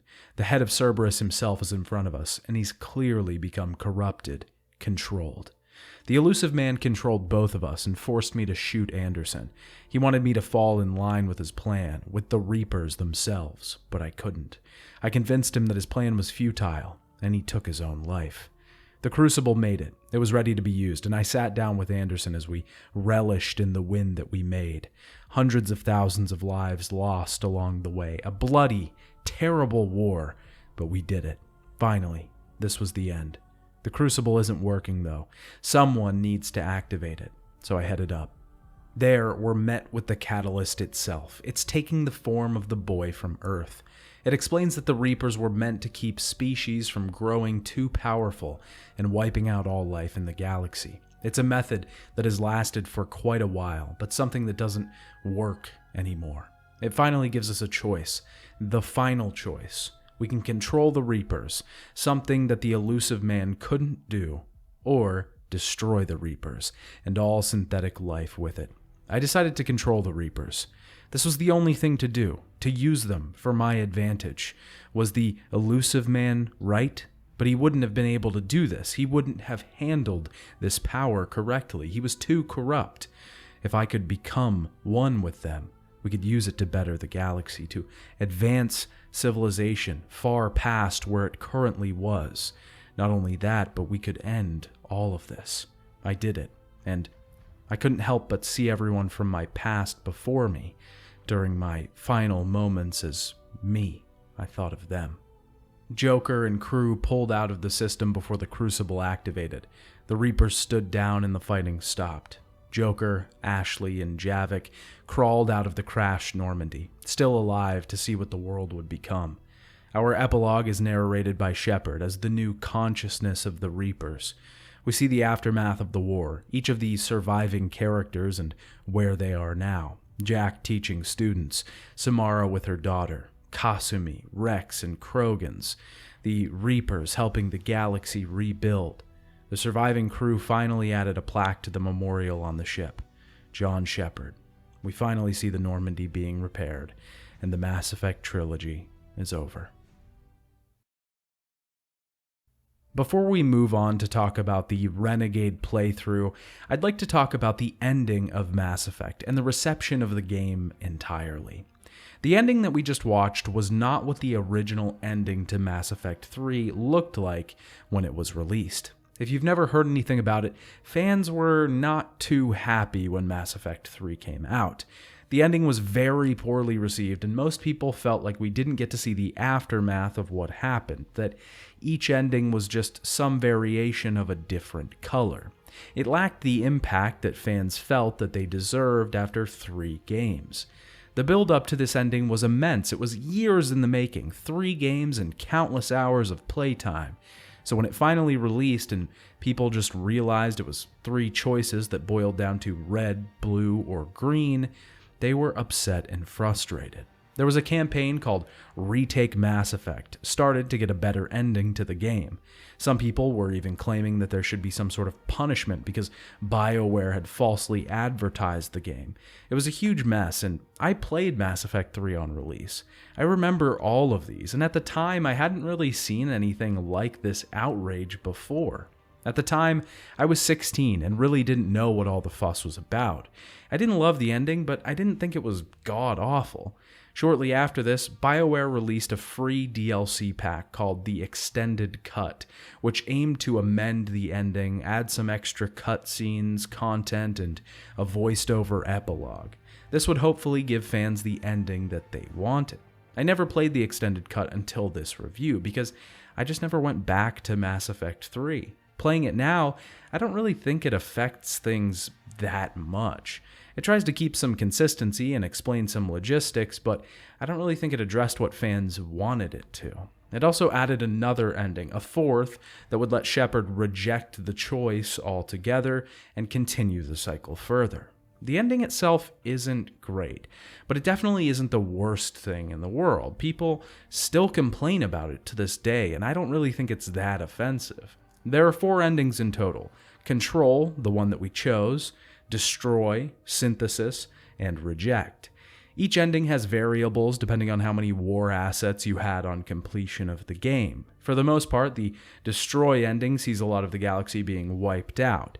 If you had higher war assets, then it sees basically a wiped out galaxy, but if you have lower, some people survive. The Control ending will see Shepard controlling the Reapers. If you have high war assets, Joker and the crew will survive and the Normandy will take off the jungle planet. If you have low war assets, Earth is massively damaged and the crew of the Normandy don't survive. The Synthesis ending is what the game thinks is the best ending. Earth is not destroyed, the mass relays and Citadel are not destroyed, the Normandy crew survives, and all organics and synthetics are merged. Synthetics are now both organic and synthetic, and organics are both as well. The Reapers become allies and join into the galaxy. The refusal ending means that the Reapers are allowed to wipe out the galaxy and the cycle continues. We only see a shot of Liara's time capsule buried underground, left for the next civilization to find. Most of these endings are just okay. The real problem I have is with the Synthesis ending, and it's kind of why I didn't choose it in my Paragon playthrough. It's supposed to be the best ending in the series. It's the hardest one to get after all, because you have to have a high amount of war assets to unlock it. But personally, I don't think changing everyone in the galaxy's core makeup to that of half synthetic, half organic without their A-OK is an alright choice. Sure, everyone lives and there's no damage and the Reapers are friends now, but it seems kind of intrusive. Also, the series culminating in this organics versus synthetics thing seems to be a very weird reduction of the complex issues that we've had in the previous entries. Listen, there are definitely problems with Mass Effect's ending, don't get me wrong, but it's not all bad. A lot of people were upset that the only way to save Shepard in the original was the Destroy ending, but I don't think Shepard should have lived. I think that this was the perfect end to his arc. Sacrificing himself for the good of the galaxy was the only thing that made sense, even if it means he became half Reaper himself. After the credits, we get a strange scene with an anonymous individual talking to a child. This reveals that the whole game was a retelling of Shepard's story long after he's been gone. The Stargazer, as the character narrating is called, is actually voiced by Buzz Aldrin, oddly enough. I don't really mind this, but I definitely wouldn't have put this scene here. It just seems odd to include this little section at the end. It feels kind of hacky, in my opinion. Also, is it just me, or is this child here not actually a game model of a child, but an adult man just sized down? It might just be me, but that's what it looks like. Mass Effect 3 is a flawed game, for sure, and it's probably my least favorite in the trilogy, but I don't think it deserves the hate that it's gotten. It was definitely a game that wasn't fully cooked. It needed maybe another year to flesh things out and bounce ideas around to try and find a satisfying end to the series, but it definitely isn't a terrible, awful end. It's just an alright one. But I've always thought about this game more as the journey rather than the destination. Now, before we get into my final thoughts on the final game in the Mass Effect trilogy, let's talk about my Renegade playthrough. For this playthrough, I used my Renegade character from the previous games, Jacoby Shepard. Jacoby Shepard takes no shit, and he gets things done. He's a difficult man to work with. He demands everything from everyone. He killed Rex and the Rachni Queen, let many of his crew die during the suicide mission, most notably his lover, Jack. But I want to look at Jacoby's time during the third game, the final battle with the Reapers. The story we already talked about in Mass Effect 3 with Shepard was one of triumph, goodbyes, winning in the face of adversity. This story is not that. This is a story of a man barely hanging on, of a man close to the end and unsure if he can make it, lashing out at everyone around him, confidence, bravado, hubris. I was stripped of my ship and my command. The committee wanted to see me, but they didn't know anything. They knew the Reapers were coming, but they didn't notify me. Now they wanted to talk about galactic threats. After all these years, all these times I tried to get them to listen, they wouldn't. And now they wanted my help? They wouldn't get it. A child was crawling around the vents during a damn Reaper war. Seemed like a silly thing to do at a time like this. I was about to escape Earth, but Anderson was staying behind. He was staying here to die for no reason, helping no one. I was getting out of here. The child in the vents died. I left Earth. People were being massacred around me. I tried to tell them all, but they wouldn't listen. Idiots. We went to Mars to look for an artifact. Kaiden didn't trust me, thought I was working with Cerberus. What do I care if he trusts me or not? I saw the elusive man again. He didn't believe I could defeat the Reapers. Watch me. Dr. Kor smashed Kaiden's face in, and I took her down. We took him back to the Citadel, and I got Dr. Michelle to join my crew, as well as Diana Allers. Kaiden was sleeping. I told him to get up. He wasn't doing any good here. I went to talk to the Council. Oh yeah, the Council is back. Even though we destroyed them in the first game, they're just here. I talked to the reporter again. I punched her, but she dodged, so I headbutted her.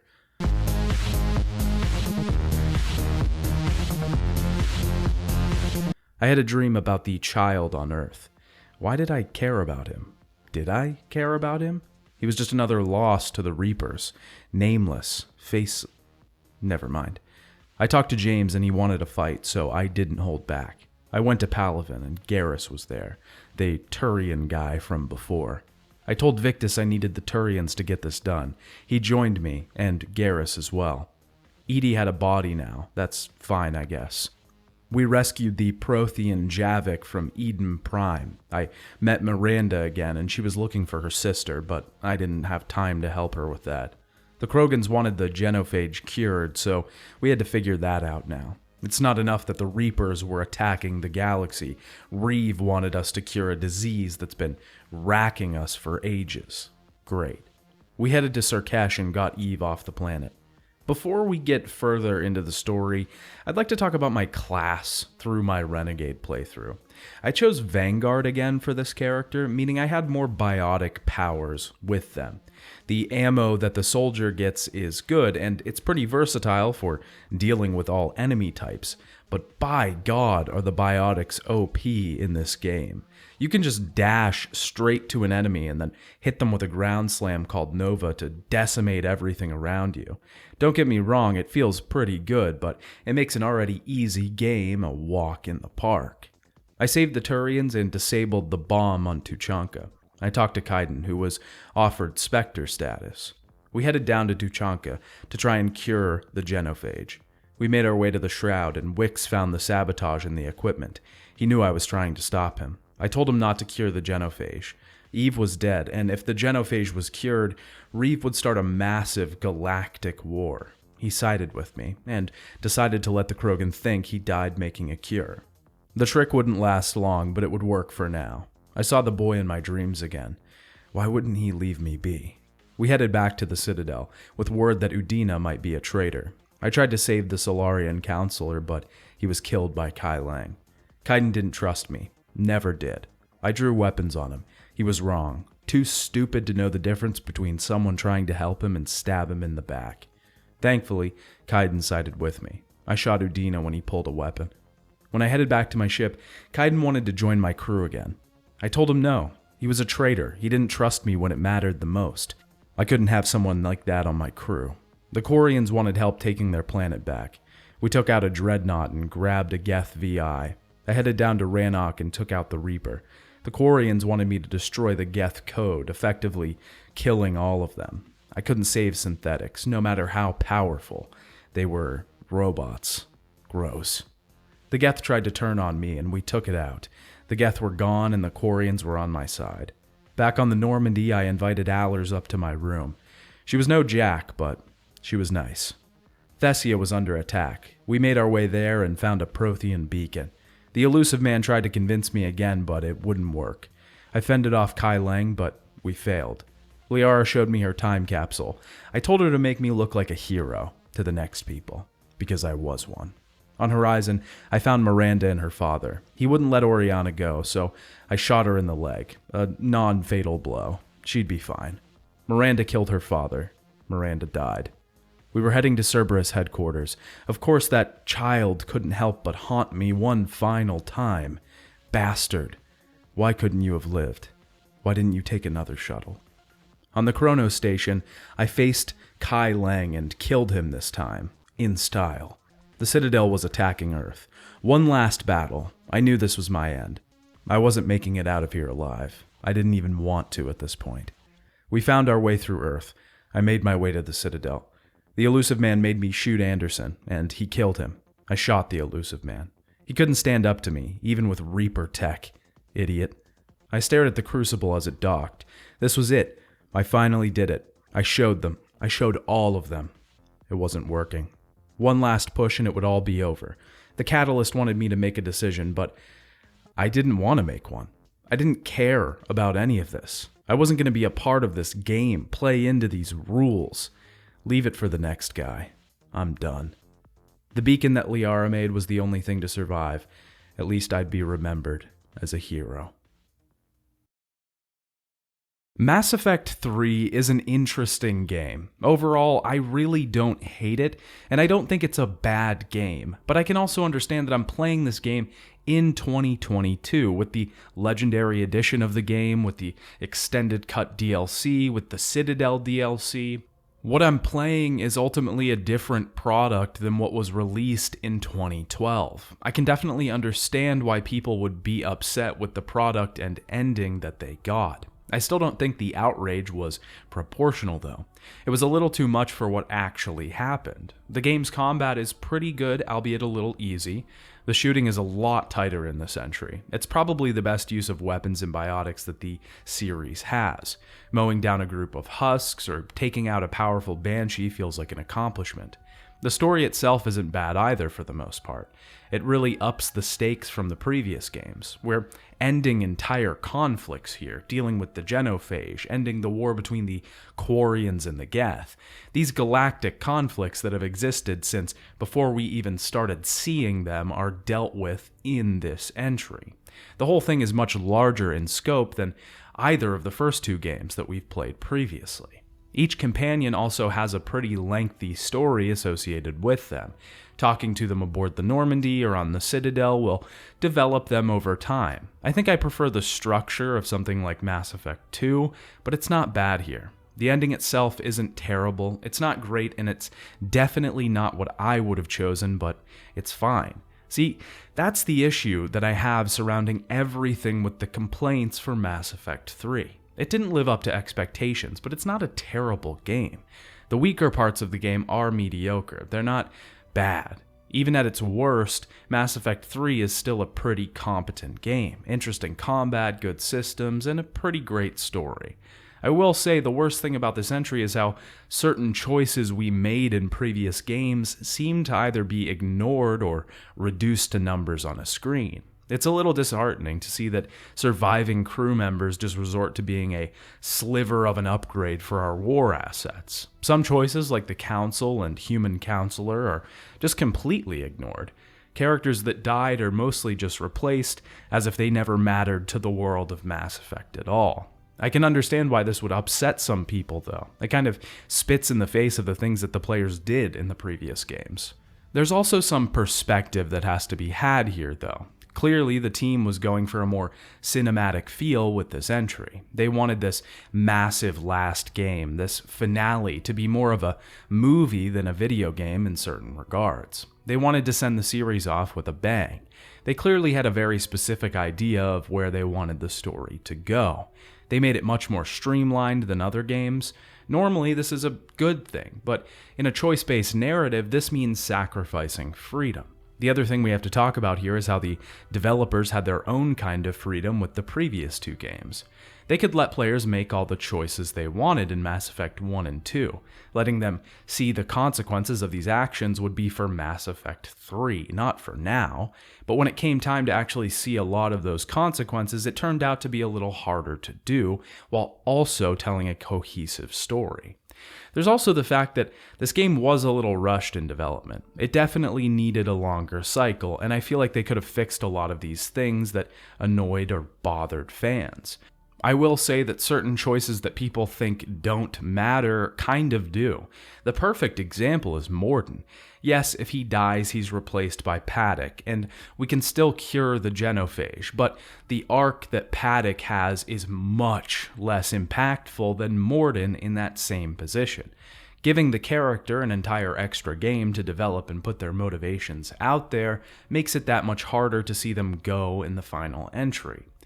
Overall, I don't really mind Mass Effect 3. It's not an amazing game, but it's pretty good. It's still probably my least favorite in the series overall, though, because it's kind of hard to go up against the likes of Mass Effect 1 and 2.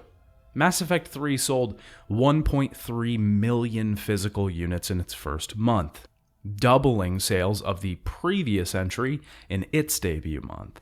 EA reported that by May, the game had grossed over $200 million. The game won a few awards, Best Game of the Year from Game Informer, and Best Overall RPG from IGN. Fans were clearly upset at the ending and some of the choices made with the final entry in the series.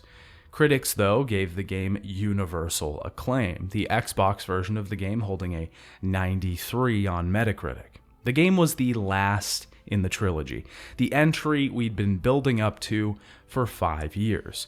That may have been the last story with Shepard and his crew, but there's one more game in the Mass Effect series that we haven't covered. Mass Effect Andromeda is a mess. The Webster's Dictionary defines this game as quantity over quality. Feed the masses, sure, but give them one cut of the finest filet mignon around or 20 McDonald's hamburgers. BioWare went for the burgers on this one. Mass Effect Andromeda is a good idea in concept, a bold new direction for the series, a technical upgrade in most ways, but a huge downgrade in almost every other way. The deep and interesting story is gone from this series. The impactful interactions are nowhere to be found. The impact of decisions is a distant memory, one that feels wispy and unfamiliar like a childhood recollection.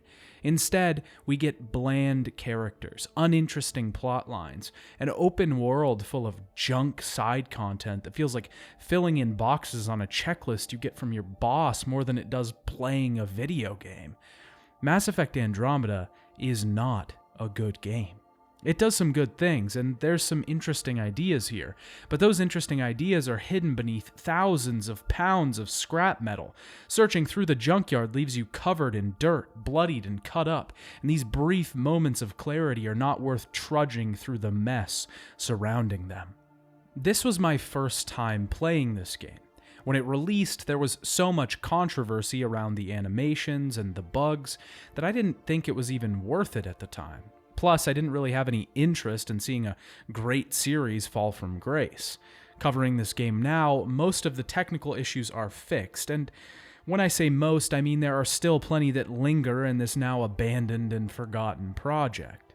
Because of that, I never had the bias that came along with playing the broken product that was delivered to the public. I also want to point out that I'm not riding some bandwagon here with the Andromeda hate. I genuinely went into this game hoping that it would shock me. I hoped that the bugs were the worst problem that the game had. I wanted to have a contrarian opinion on this one, but the game's issues run much deeper than just facial animations, glitches, and bugs. The technical issues can be fixed. The story, gameplay, and general structure cannot and will not be patched. I think this game was going in the right direction, but many factors gave us the final product that we got. It would ultimately be the last game we've seen in the Mass Effect series, though there is a new one on the horizon. Mass Effect Andromeda began development in 2012 after the release of Mass Effect 3. It was being developed now by a BioWare Montreal team rather than the Edmonton studio that had led the work on the original trilogy. The first decision made was to not include Commander Shepard in this new entry. They mainly did this to untether themselves from the Paragon Renegade system. The team also wanted more creative freedom with this entry and didn't want to be locked into a trilogy. They originally wanted to make a prequel, but the reception just wasn't there. The team wanted to learn from past mistakes and successes. They decided to take elements from previous entries that worked and include them in this game, while also staying wary of things that didn't go over well, like the ending of Mass Effect 3. Honestly, I'm surprised the studio even had the will to release another Mass Effect game after the reception to 3's ending. I can imagine it would be incredibly difficult to get back on that horse, knowing what had just happened. Though, to be fair, Mass Effect 3 was incredibly successful, and there was no way EA was going to let that success go to waste. The team wanted to place a special focus on exploration in this entry. They wanted explorable worlds, and early in development, they were considering procedural generation to be able to have thousands of planets to traverse. This was eventually scrapped due to lack of resources. The series had also changed directors at this point, now headed by Gerard Leonie. Casey Hudson, the original trilogy's director, was made executive producer and then left BioWare in 2014.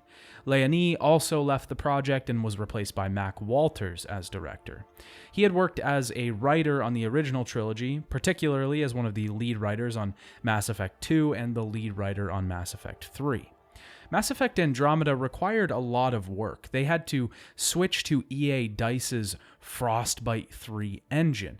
Considering the fact that the previous game used Unreal Engine, this meant the team had to build everything from the ground up. The game had a delayed production cycle, and the team struggled with many different aspects of the engine. They enlisted help from other developers to nail down the controls for the driving, and they could never really get a handle on the facial animations. The team wasn't used to the new system, and with lots of understaffing, this meant that area of the game suffered. Mass Effect Andromeda was officially released on March 21st, 2017 for PlayStation 4, Xbox One, and PC. Before we begin, I have some notes on the review itself. First, I played Mass Effect Andromeda on the PS5 using the system's backward compatibility feature. There isn't an upgraded version of the game for the new system, so it's just the PS4 version running on the new system. I still had tons of frame rate issues and many bugs, of which we'll talk about in a bit. The second note is about the structure of this review. Normally, I like to tailor each review to the games that I'm playing. If you've seen my previous videos on the Mass Effect series, you'll know that this is meant doing 2 playthroughs, each with opposing decisions made. This effectively showcased the strengths of Mass Effect's decision-making system and contrasted the different playthroughs to see the different outcomes. I chose not to do this for Mass Effect Andromeda. I actually struggled with this decision quite a bit throughout my first playthrough.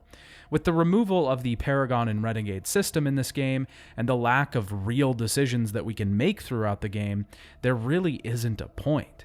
Both playthroughs would be virtually the same, albeit with some tonal differences in conversation and things said, but both journeys would arrive at the same destination. I was kind of disappointed when I reached this conclusion, as making those sections of the videos, as I've done in the past, were always some of my favorites. Andromeda really just doesn't warrant it, though.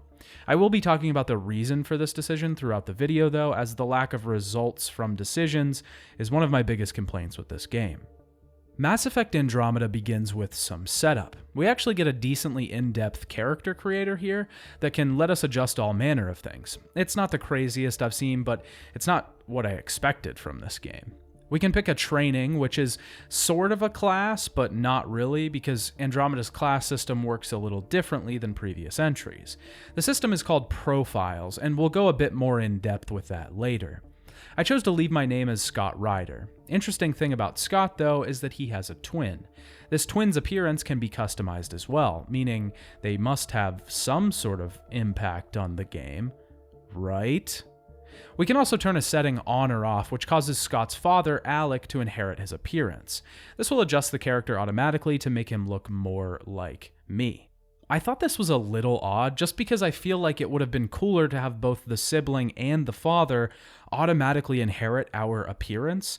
This would have created an interesting situation on replays, or just talking about the game in general. People would quickly realize that both characters' appearances change whenever we change our own character. With this completed, we begin the game, which actually starts between Mass Effect 1 and 2. The Andromeda Initiative has been created to send multiple arcs of people to another galaxy, the Andromeda Galaxy. The motivation for this is incredibly unclear until later in the game, when we unlock an optional side quest and find this information out for ourselves. For now, it just seems like they're doing it because they like exploring.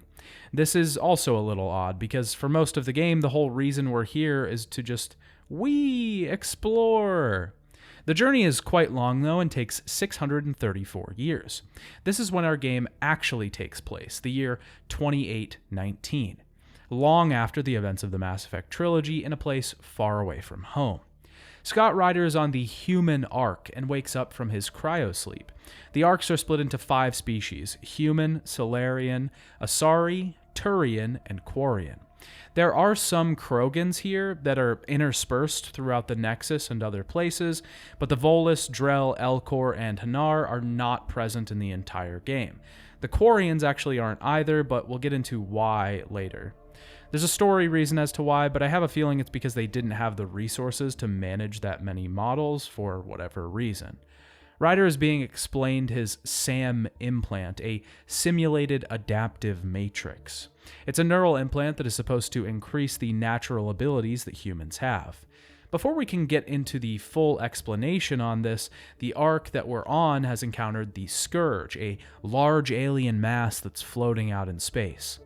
Sarah, our twin's cryopod, has been damaged, and she can't be woken from cryosleep.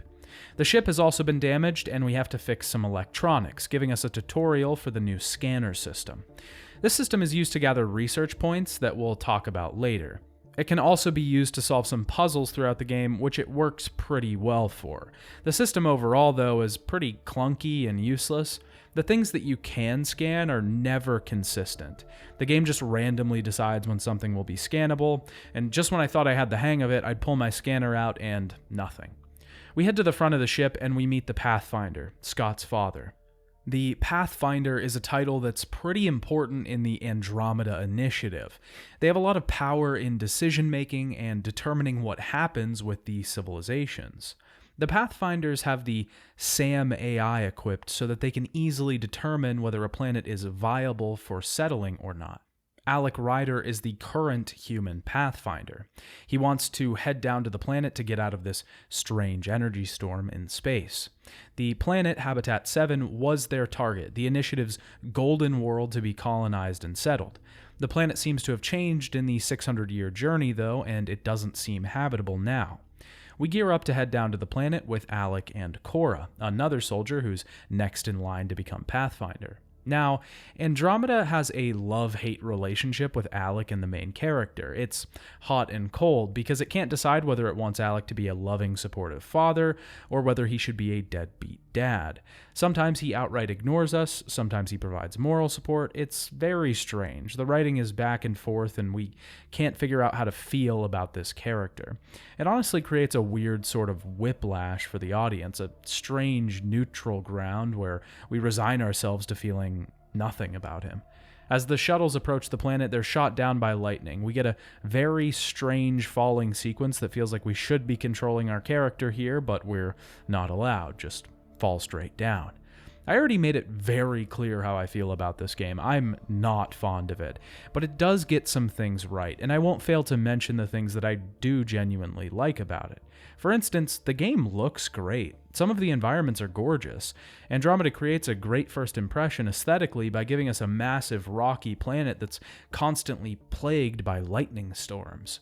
We'll talk about this a lot more later, but unfortunately these open and pretty environments are generally filled with the most nothing you can imagine.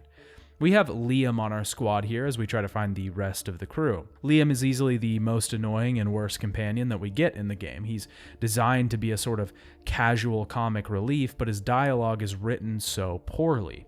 Half the time he's making bad jokes, the other half of the time he just comes off as really condescending. This is probably more a problem with direction than it is acting. It's definitely a writer problem as well, but a lot of this game really seems like the voice actors had no guidance on how they were supposed to read the lines. We eventually encounter an alien race on Habitat 7. We try to make peace with them, but they're not making peace with us, and we're forced to fight. Speaking of fighting, we should talk about the combat a bit. I really hated the changes made to combat when I first started the game, but they sort of grew on me over time. It functions quite a bit like previous games. We can shoot enemies with weapons, and we have powers that we can use and level up. The largest difference here is that the system itself has been greatly restricted. We can obtain tons of powers or abilities through the new system. Ryder himself has access to a lot, with 3 branching trees: combat, biotic, and tech. A variety of active and passive abilities populate these trees, but we can only equip 3 active ones at a time. I see this as a huge step back in terms of freedom. There is a way around this by favoriting and switching out powers mid-battle, but you get a forced cooldown and it's just not worth it. Not only that, but we can't choose what skills our squad uses. They just do their own thing. This restriction is leveled out a bit because the combat system has been expanded to include verticality. We can now use jetpacks to jump in the air and even dash forward. This makes dodging attacks a lot easier and moving around simpler. I actually do like the traversal in this game and always thought Mass Effect was in desperate need of a jump button, so it's nice to see here. The combat overall does feel a lot more fluid. We can move around the battlefield, quickly dodge attacks, fire off shots, and use powers at the click of a button. They definitely wanted to refine the combat system to appeal to more modern fans and give players less time to pause. The enemies we fight aren't great though. There's very little variety in enemy types throughout the whole game. With the massive amount of quests and things that there are to do, you get real tired of seeing the same ones over and over. On top of that, the enemy AI seems to be a bit broken because they often get confused and just start running from cover to cover or running away from the battle entirely, making it sometimes tedious to end fights. The cover system is also atrocious. We enter cover just by walking up to it, but we don't lock into it, so sliding to the edge of cover will just see us standing again. We also have to manually switch which shoulder we're looking through, which is just something I hate personally, a huge pet peeve of mine. I know some people like it, but a game should work well enough that it switches for you when behind cover, and you shouldn't really notice. All of this creates a mild combat system overall. Towards the end, I had found the sweet spot and gotten it to work pretty well, but it can be really annoying and troublesome at times. It's also just a large simplification overall, which in this case, I'm not a huge fan of. Over time, we'll be reunited with the Pathfinder on this planet. We have to fight through this alien race across the surface and rescue multiple crew members. Andromeda really likes to meander with its missions, and each one feels way too long. This one is a perfect example because it takes forever to get going. I don't mind long missions as long as there's things going on, but there just aren't here. We have optional tasks to investigate alien ruins or save crew members. The alien ruins might seem cool, but there's nothing there. No cool mystery at the end or sigils. We just kill some bots and that's it. Eventually we find Alec and he's set his sights on the monolith in front of him. This relic seems to be causing the lightning storms. We charge into the battle, and this sequence with the Pathfinder is actually kind of cool. It was a good choice to put the player in the shoes of an NPC here. We're seeing what a Spectre can really do. This would be like playing as a character from the original trilogy and watching Shepard fight. He's just better than us, and all we can do is hope to aspire to that someday. It's a great idea for a sequence, watching him rip through enemies as we struggle to follow behind. We have to guard a panel while Alec interfaces with it. He unlocks the monolith and we head inside. There, Sam shuts off the power to the alien structure, but it causes some foreign material to blast both Alec and Scott backwards. Scott's visor cracks, causing him to be open to the elements. Alec gives Scott his helmet and transfers the role of Pathfinder to him, sacrificing himself. Back on the Hyperion Ark, Scott wakes up. We're told that he was pronounced dead, and Sam had to make a deeper connection with Ryder to bring him back. He's now the Pathfinder, and he can use Sam in ways that others can't. Cora isn't very happy about this because she was next in line to be Pathfinder. We see the Archon for the first time. This is Andromeda's big bad. He's the leader of this alien race, and he seems to be interested in the technology that Alec interacted with. He can't seem to get it to work, though, which upsets him. We finally arrive at the Nexus. The Andromeda Initiative was started by a woman named G.N. Garson. Garson wanted the Andromeda Galaxy to have its own citadel, which is why the Nexus was created. But when we arrive on the Nexus, we realize that not all is well. The entry area is basically shut down and there's no one around. Until we find a worker who leads us to the skeleton crew running the place. We find out that the Nexus has been here for 2 years, and the people on it have barely been able to survive. None of the other arcs have arrived yet, which is worrying because they should have by now. There's been a mutiny on board the Nexus in those 2 years. Jan Garson is dead. The Scourge, their name for the glowing electrical storm, caused damage to the ship. Everything is bad. Jaren Tan is now the head of the initiative, a Solarian who is voiced by Kumail Nanjiani, who isn't playing a Solarian, he's just playing Kumail Nanjiani with slight voice modulation. I oversee the entire initiative, and I have decided to give you a chance to prove yourself. The arrival of the Pathfinder is somewhat of a good sign, though, because he's a beacon of hope. Even though Alec is dead, Ryder now has the ability to guide them and determine viable planets for them to settle on. We also meet Foster Addison, the Director of Colonial Affairs, the person making sure colonists can survive and live. This is where the infamous "my face is tired" line comes from. Sorry, my face is tired from dealing with everything. I want to talk about the writing here a bit. A lot of the dialogue is like this in the game. The characters just aren't written to talk like people for some reason. Not every single line uttered is cringy, but a lot of them are. The overall story is very weak as well, which we'll get into over time.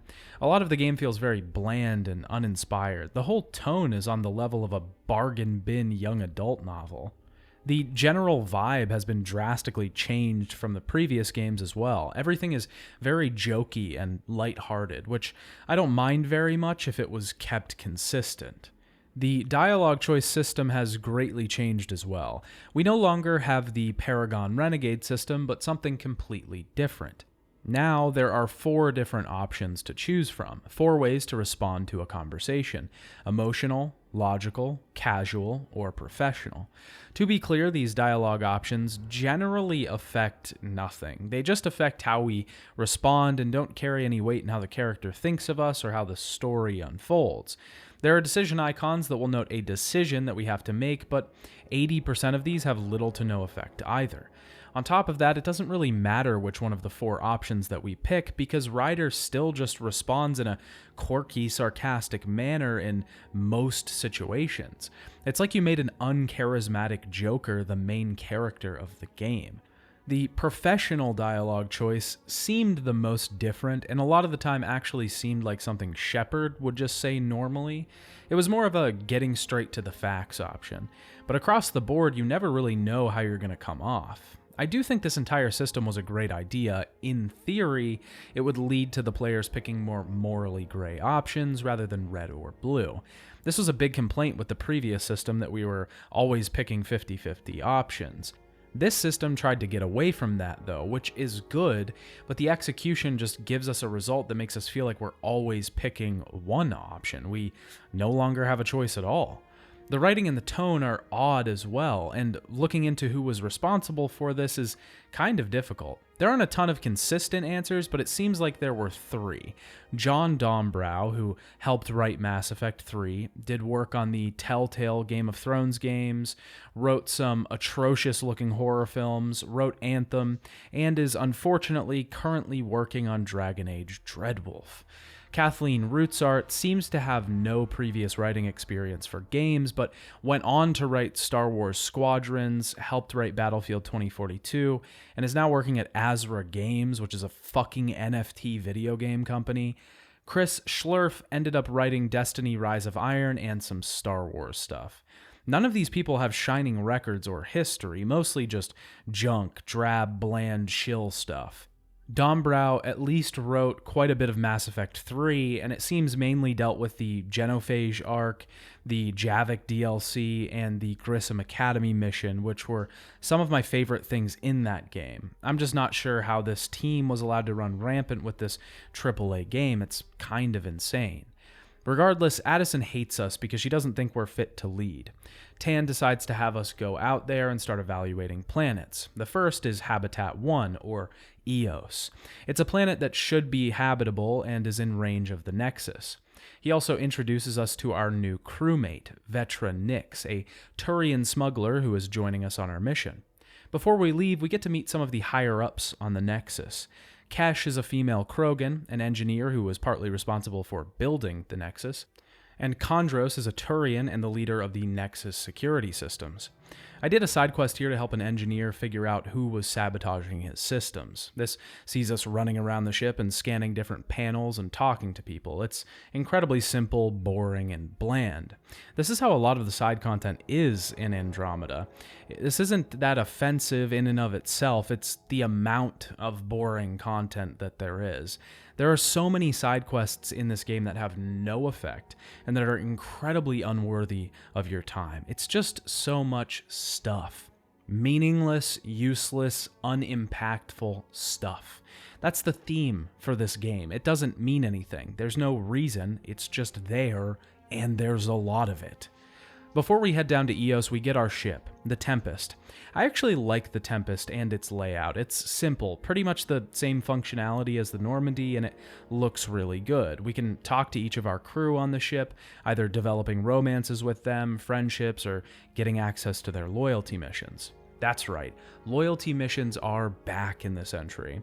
I will say this is a welcome sight, but in true Mass Effect Andromeda fashion, there's always a downside. The loyalty missions have no effect on the overall game, other than gaining you an extra tier of skills for your particular squad mate. They don't tie into the story, they're entirely optional. They do, however, build out the characters pretty thoroughly.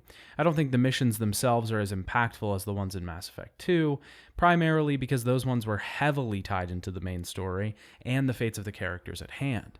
On top of that, there was much better storytelling and writing there. No loyalty mission in this game will reach the heights of Mordin facing Malin over the Genophage, or Jack reconciling with her childhood torture. On the Tempest, we can also use the research and development feature that this game offers.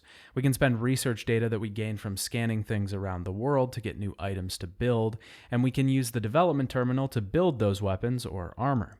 Building the armor requires pretty specific resources. The only problem is a lot of these resources are time-consuming to gather and just an incredible drain on fun.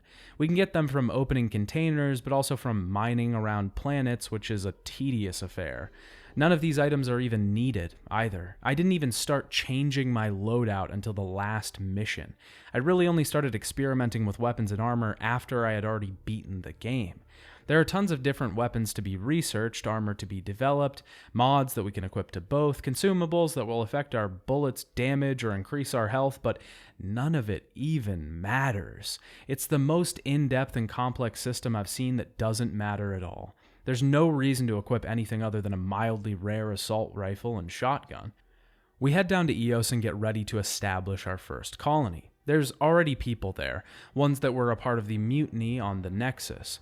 They were exiled and had to spread out to the different habitable planets. This is a weird plot hole that there's people living on basically every planet, but we need to go down there and make sure it's habitable. All of the exiles of the Nexus left and already inhabited the planets, so what's the point? We just need to make it real comfy cozy for everyone. This mission introduces one of Andromeda's favorite activities, rerouting power. We have to do this so much throughout a variety of different missions that this game should really just be called Penelec Simulator 2017. That's a Pennsylvania joke for those that don't get it. In all seriousness though, a lot of these missions see us rerouting power or trying to power up devices so that we can use them.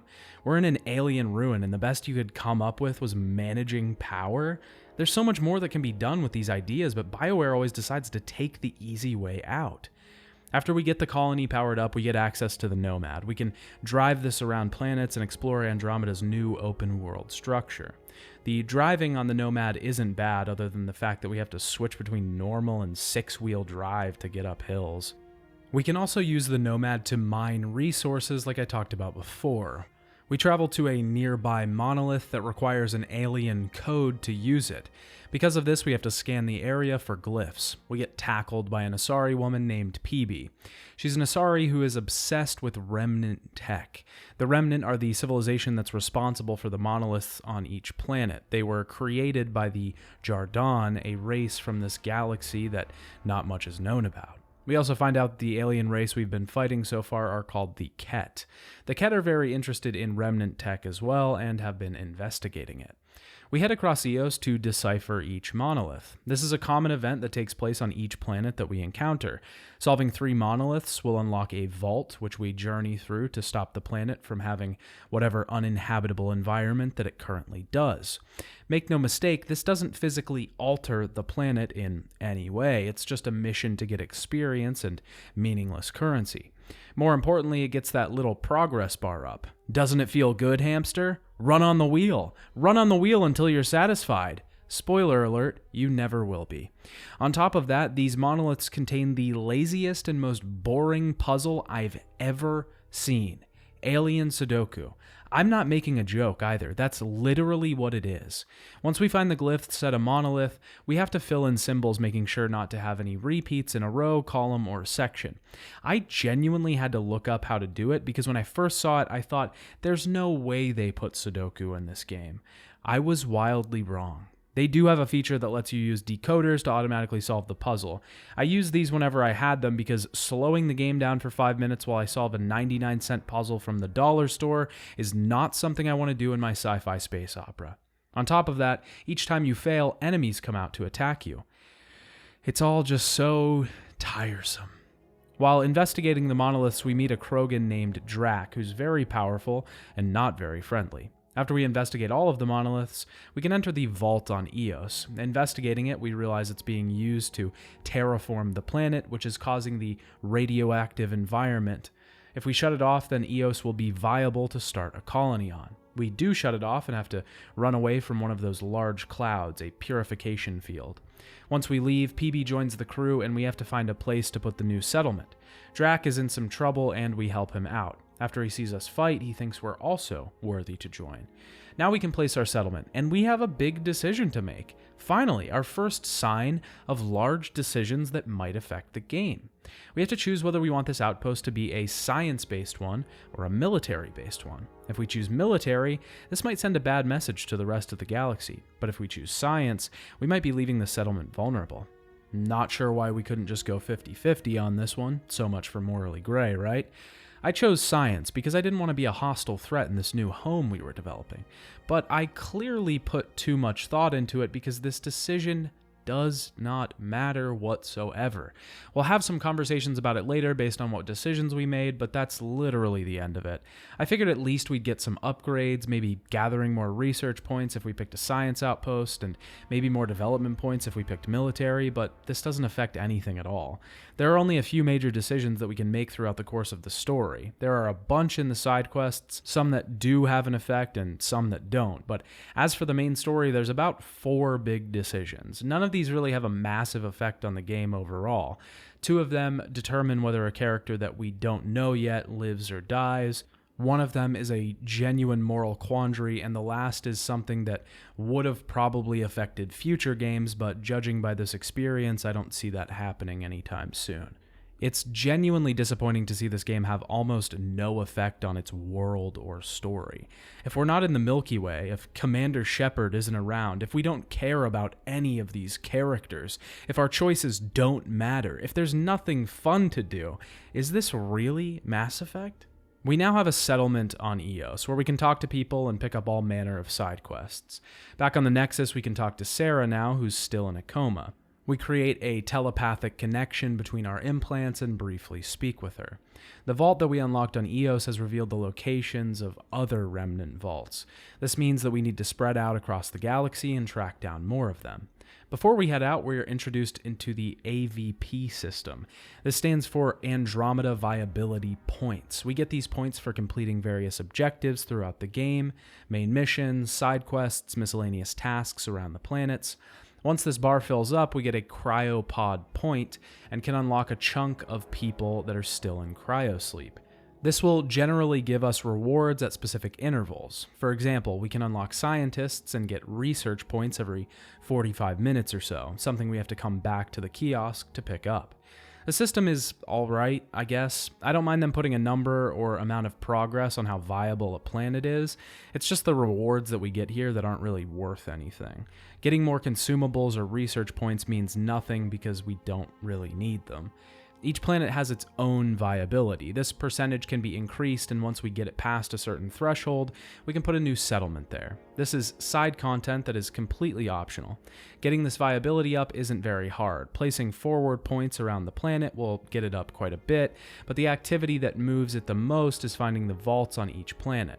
This is the same thing that we just did in the last story mission. We find 3 monoliths and unlock a vault, enter it, and turn off the terraforming. This makes the planet more livable, and we can make a settlement on that planet. The settlements don't really do anything, they just get that good old progress bar up higher, closer to 100%. This is where one of my biggest problems with Mass Effect Andromeda lies, its open world. I'm not really a big fan of open world games in general. There are games that have used open worlds to good creative success. Red Dead 2, Elden Ring, Death Stranding, Ghost of Tsushima.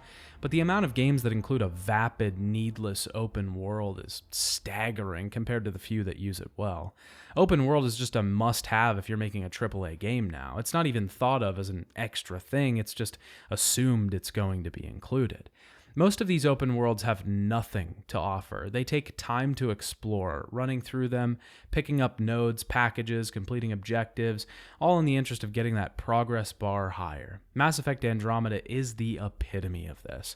There are a lot of games that have generic open worlds that aren't bad games, like Spider-Man, for example.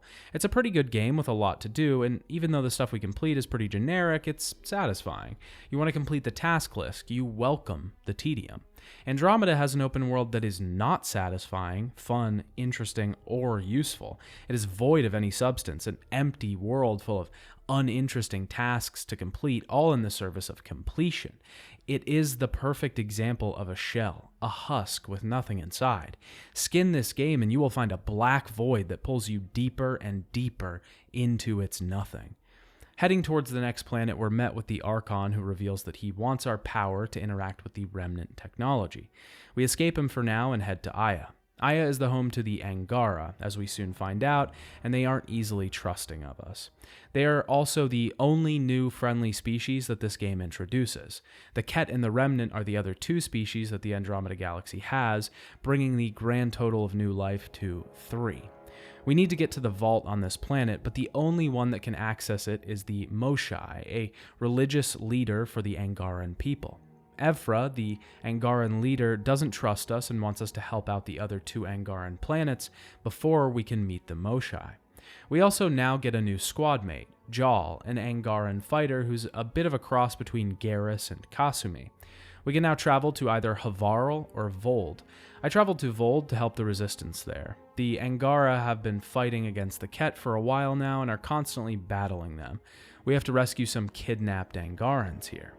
We can now head back and talk to the Moshai. Actually, no, because she's been captured. Evfra has tracked her down to a facility on Vold, where we just came from. There, we fight through tons of Ket and eventually see the exaltation process that the Ket are putting Angarans through. This is a transformation that turns them into Ket. It's worth noting here that the Ket look quite a bit like the Collectors from Mass Effect 2, just in general shape, and it turns out are also other species that have been transformed. Jal is upset at seeing what's been done to his people. We head into the boss fight with the Cardinal. I actually really like this boss fight. It has actual mechanics where we have to break down the boss's shield to damage him. To do this, we have to shoot a little spinning piece of equipment and damage it so the shield will go down. I did enjoy this because it was nice seeing genuine boss mechanics in a Mass Effect game, rather than just a big guy with a weak spot. It's unfortunate, though, that this is really the only boss fight like this in the game, and this enemy type is just reused over and over again throughout the story. We defeat the Cardinal, and he offers us a deal. He has tons of Angaran prisoners in this place, and will free them if we let him go and leave. The Moshai that we saved doesn't want to do this. She wants to destroy the place, killing the Angaran prisoners with it. She thinks leaving the Ket with this much power and tech is dangerous. I decided to just leave and take the prisoners. It wasn't worth more lives. We have to escort the Moshai out while we're attacked by tons of enemies. We eventually get a shuttle out and take the Moshai back. Aya is now open to the initiative to visit. We get access to the vault where the Moshai tells us that all of the vaults are connected to one central vault on a planet called Meridian. The central vault can activate all the others, but we don't know where Meridian is yet. The Archon has a map, but can't decipher it. We have to hunt down the Archon, but we have to first make our way to Kadara to find Ven Terev. He's an Angaran resistance member and knows where the Archon's ship is. Kadara itself is another Angaran colony, but also is filled with exiles from the Nexus. Terev is about to be executed, and we have to sneak into the prison to talk to him. He has a transmitter that will give us the location of the ship. We find it on Kadara and narrow the ship's location down to the Tefeno system. We have another 2 worlds that we can head to after this: Eladin, the desert planet that most of the Krogans have made home, and H047C, a moon-like planet with low gravity. These are optional planets, though, because we need to find that Archon. The Solarian Ark is here, docked on the Archon's ship. We find out the Solarian Pathfinder, Reka, is on board. We try to save the Solarians, but are caught in a trap by the Archon. Sam has to stop Ryder's heart to get him out of the trap. We find the map, and the Archon realizes that Sam is what he needs to interact with the Remnant tech, not Ryder himself. As we make our way out of the ship, we have another choice. We found some Krogan scouts aboard the ship, ones that Drac very much wants us to save. And Reka, the Solarian Pathfinder, is pinned down. I went to rescue Reka, meaning Drac's Krogan scouts were gone. He wasn't very happy with this decision. There's a side task pretty early on that leads us into trying to find the 3 missing arcs: the Solarian arc that we find through the main story, the Turian arc, and the Asari arc. The Turian arc has its own quest associated with it. There are some Turians that have crashed on Havarl, and we can help them out. We track the rest of the cryptopods to Eladin and realize that most of them are dead. The Asari arc is actually tied to Korra's loyalty mission. She's obsessed with the Asari, and she actually became an Asari commando back in the Milky Way galaxy. She respects them quite a lot. One in particular, Sarissa Theris, is a commando that she idolizes greatly. When we find the Ark, we realize that Theris has become the Pathfinder. We help the Ark get going again, but eventually find out that Theris has made a massive mistake that led to the original Asari Pathfinder's death. We can decide at the end of the mission whether we want to reveal the secret or not and tell everyone. Of course, Theris doesn't want us to, and Korra does. I chose to keep it secret. This choice controls who the Asari Pathfinder becomes. It's about time to head to Meridian, though, considering that we know the location and all. Tan doesn't want us to do this. In some odd timing, Sarah is now awake. We bring her up to speed on the recent events, and the other Pathfinders help us steal the Tempest to head to Meridian without permission. There, we're looking for something called the Meridian Engine. We quickly find out that the Jardaan, the ones that created the Remnant, sent the Meridian Engine away to save it from the opposition. We don't know who they are, but only that they created the scourge that's plaguing space. We also learn that the Jardaan were genetically engineering the Angaran people. We get ready for the final mission as we find the way to Meridian, but the Archon has taken the Hyperion captive. He's trapped us and turns off Ryder's implant, effectively killing him. It's at this moment that we play Sarah briefly. She's back on the ship and has to restart Ryder's implant to keep him alive. I genuinely thought that there would be more to Sarah as a character. When we started the game, we got to customize her appearance, so I figured there would be a massive reason for this, but it's seemingly just so we can play her for 5 seconds. Now we have to take the Hyperion back from the Archon as he reveals that he'll use the vaults to exalt everyone. We get some different cutscenes during the final assault based on the choices that we made. Whether we save the exaltation facility, if we had a military focus for our first settlement. There's a few of them, but realistically they don't actually matter, they just show up. The Hyperion crew has crash landed into Meridian and we're guided through this facility by Sarah. We eventually have one final boss, the Architect Worm. We have to kill tons of enemies while moving across the room and activating panels. We overload these panels and kill the Archon. After this, we get a brief epilogue. The human colonists have begun to inhabit Meridian as their new home. Tan and the rest confront Ryder and want him to choose an ambassador for the initiative. I chose the Solarian Pathfinder, Reika. There's a party celebrating the success of the mission, and we can talk to our friends throughout the Hyperion. Ryder wants to head out, but the crew gives him their thanks and respect. This is the end of the main story, or what it calls priority ops, but there's another quest that gives us another kind of epilogue to the game.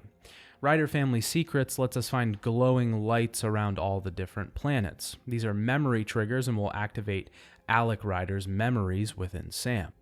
We unlock his memories over time, revealing the origins of the Andromeda Initiative. Alec's wife, Ryder's mom, was sick. She was dying, and he began to create Sam as a way to use AI to assist human biology. This also further builds into the narrative that Alex was a bad father, with a memory that has him basically knowing nothing about his grown-up kids. Over time, we find out that there was a benefactor behind the initiative. This benefactor provided the funds to start the project in the first place. We never find out who this person is, but there are many theories. Some think it was the Elusive Man, some think that it was the Shadow Broker, Liara, some think that it was Addison, some just think it was an entirely new character. But I don't think we're ever going to find the answer. We find some messages in Alec's terminal and realize that Liara had sent him a transmission in 2186, warning him about the Reaper attacks. Alec chose not to let people know just yet because it would have been a massive blow to morale for the project. We also find out that Alec joined the project so that he could put his wife in cryo and halt her disease. The twins' mother, who they thought was dead, is actually alive in cryosleep. They need to find a cure before they wake her up because the cryo has stunted the growth of her disease. We also end up looking into Jeanne Garson's death here and find out she was murdered by somebody behind the project, probably the benefactor, for an unknown reason. After we beat Mass Effect Andromeda, we can go clean up and complete any side quests or content that we didn't do. This means loyalty missions, planet viability, Helios tasks, research and development, whatever we want. The loyalty missions are one thing that I haven't talked about too much. I'm not going to go through every single one of these, but I'll just talk about my opinions on them briefly. I think this is a fantastic idea, and I loved it when it was in Mass Effect 2. I think it does work pretty well here. In that game, they actually tied into the fates of the characters, making them a little more meaningful, but it's still not bad in practice. It's always great to have more content that lets you get to know your crew members, especially if they're going to be with you for the whole game. It develops their characters more, makes them more real, and makes you feel like you're genuinely part of the team. Now, the only issue with that is Andromeda's characters aren't the greatest. Cora is kind of bland, Liam is incredibly annoying, PB can also be kind of annoying, but Jal is cool. I don't know. It's hard to care about the characters that you don't feel are well written in the first place. It's another example of the entire thing that this game has going on. Good concepts in theory, and poor execution. Mass Effect Andromeda is a bad game. It's genuinely not good, and I didn't have a good time playing it. That doesn't mean that I don't think the developers wanted to make something good. I think technical issues got in the way of development time, and they probably just needed to extend the cycle a little longer, maybe even have some better direction. Even now with the patches, the game has a ton of tech issues. Bugs plagued my playthrough, and the animations still aren't great. It's a far cry from the game that released, the one that spawned tons and tons of memes, but it's still not all there. Half of the cutscenes felt like the rigging and characters were being barely held together. Models are constantly shaking for some reason, and it just feels like at any moment they're going to implode, limbs flying everywhere. You can just tell the game is being held together with sticks and band-aids. Performance wasn't great either. I was playing this on the PS5 and I was still getting frame drops and performance issues the entire time that I played it. It's a rough experience from start to finish. I wasn't a huge fan of the combat, but I know some people are.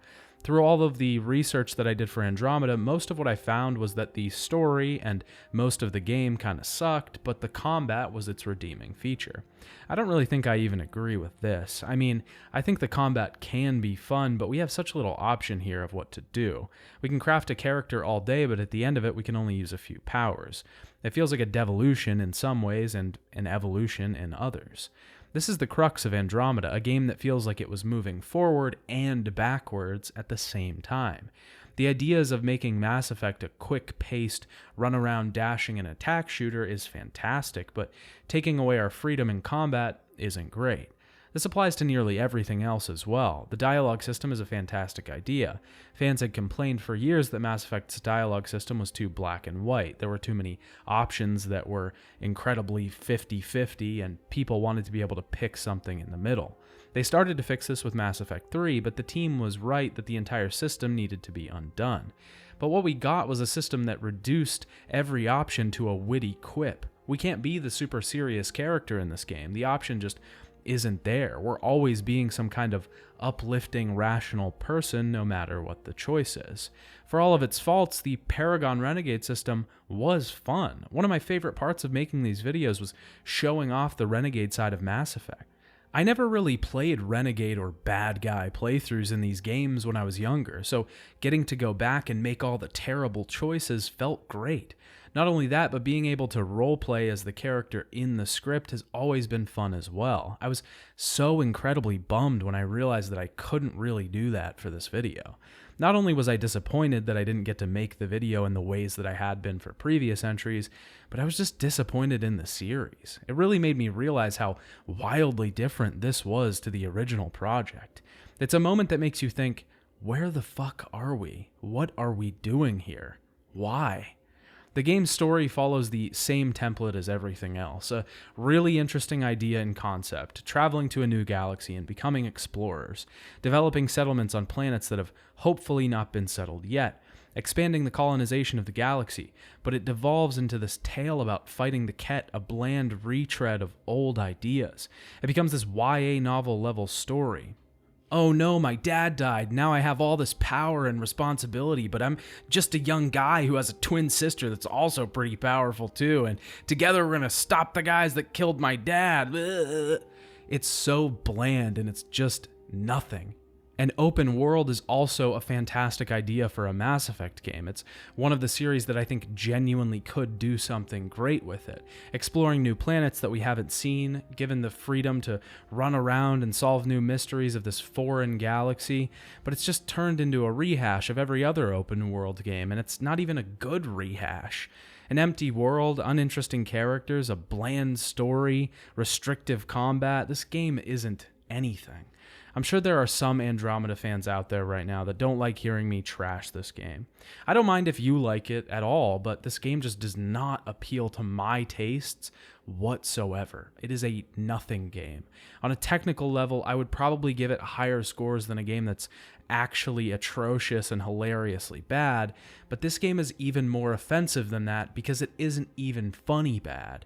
It's disappointing bad. It's bland bad. It's nothing bad. This game is a neutral in existence. It's definitely even. It has brought nothing into the world with it, and it will take nothing other than my time and money. Mass Effect Andromeda was met with incredibly poor fan reception on release. It was memed to death. People were not happy with the unfinished product that they were delivered. The PS4 version of the game has a 5.0 on Metacritic for its fan score and a 71 for its critic score. Critics didn't mind the game as much. A lot spoke out about the story being bland, the world being empty, and the overall product being boring and broken. We don't have any exact sales numbers for Andromeda, so we don't really know how well or poorly that it did. The expectations for the game were high, most hoping that it would sell 3 to 5 million units. The game wasn't in the top 10 best-selling of the year, but the EA CEO had said that despite the fan reactions, the game actually sold really well. There were originally plans to continue the Andromeda series of games. EA and BioWare wanted to add to this new world. You can clearly tell that from playing the game. There's lots more to be discovered here with this story, but because of the backlash the game got, that seems to have been abandoned, and this is the last Mass Effect game to have been released. Before we get into the end of the video and wrap up this series, we need to talk about the extended universe of the Mass Effect series. We'll start this by talking about the books of Mass Effect. 4 tie-in books were written for the original trilogy. The first 3 of these were written by Drew Karpyshyn, the writer of the original 2 games. These 3 books are actually pretty good, and I would rank them higher in the realm of video game tie-in novels. They're well written and actually contextualize the world quite a bit. Mass Effect Revelation focuses on Anderson, Kaylee Sanders, the woman we met during the Grissom Academy mission in Mass Effect 3, and features John Grissom himself. It mostly focuses on the First Contact War between the humans and the Turians, while also heavily featuring the events between the humans and the Batarians at the Skyllian Verge. It also sets up the events of Mass Effect 1 and further contextualizes Anderson and Saren's relationship. The next book, written by Karpyshyn, actually takes place after Mass Effect and deals with the aftermath of the first game. It mostly deals with a child biotic prodigy named Gillian Grayson. She's sort of like the Jean Grey of the Mass Effect universe, incredibly powerful and being trained at the Grissom Academy for Gifted Youngsters. Kaylee Sanders is back trying to keep people safe, but Cerberus is trying to get Grayson and her father since they're both powerful.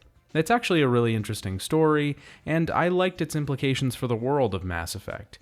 There was a lot of new information in this one that I hadn't seen elsewhere. Retribution, the last book that Drew Karpyshyn wrote for the Mass Effect series, takes place after Mass Effect 2 and mostly continues the story from the previous book. 3 years later, Kai Leng has tracked down Paul Grayson, Gillian Grayson's father, for the Elusive Man. He finds him on Omega and captures him for Cerberus. Before he's captured, he sends Kaylee Sanders everything he knows about Cerberus. She entrusts Anderson with this information, and the two have to go rogue because agents of the Elusive Man could be anywhere. Grayson is indoctrinated by the Elusive Man during experiments with Reaper technology. I should also state that these stories about the Graysons heavily feature a drug called Red Sand. It's an addictive drug that increases biotic powers. Paul has been off Red Sand for a while, but he's forcibly injected with it by Cerberus to break his will down. Grayson turns on everyone, and Anderson and Kai Leng eventually team up to take him down. Kai Leng gets away, though, and the Elusive Man decides to continue his research into the Reapers. The last book in the original trilogy was called Mass Effect Deception, and was not written by Drew Karpyshyn, but was written by William C. Dietz.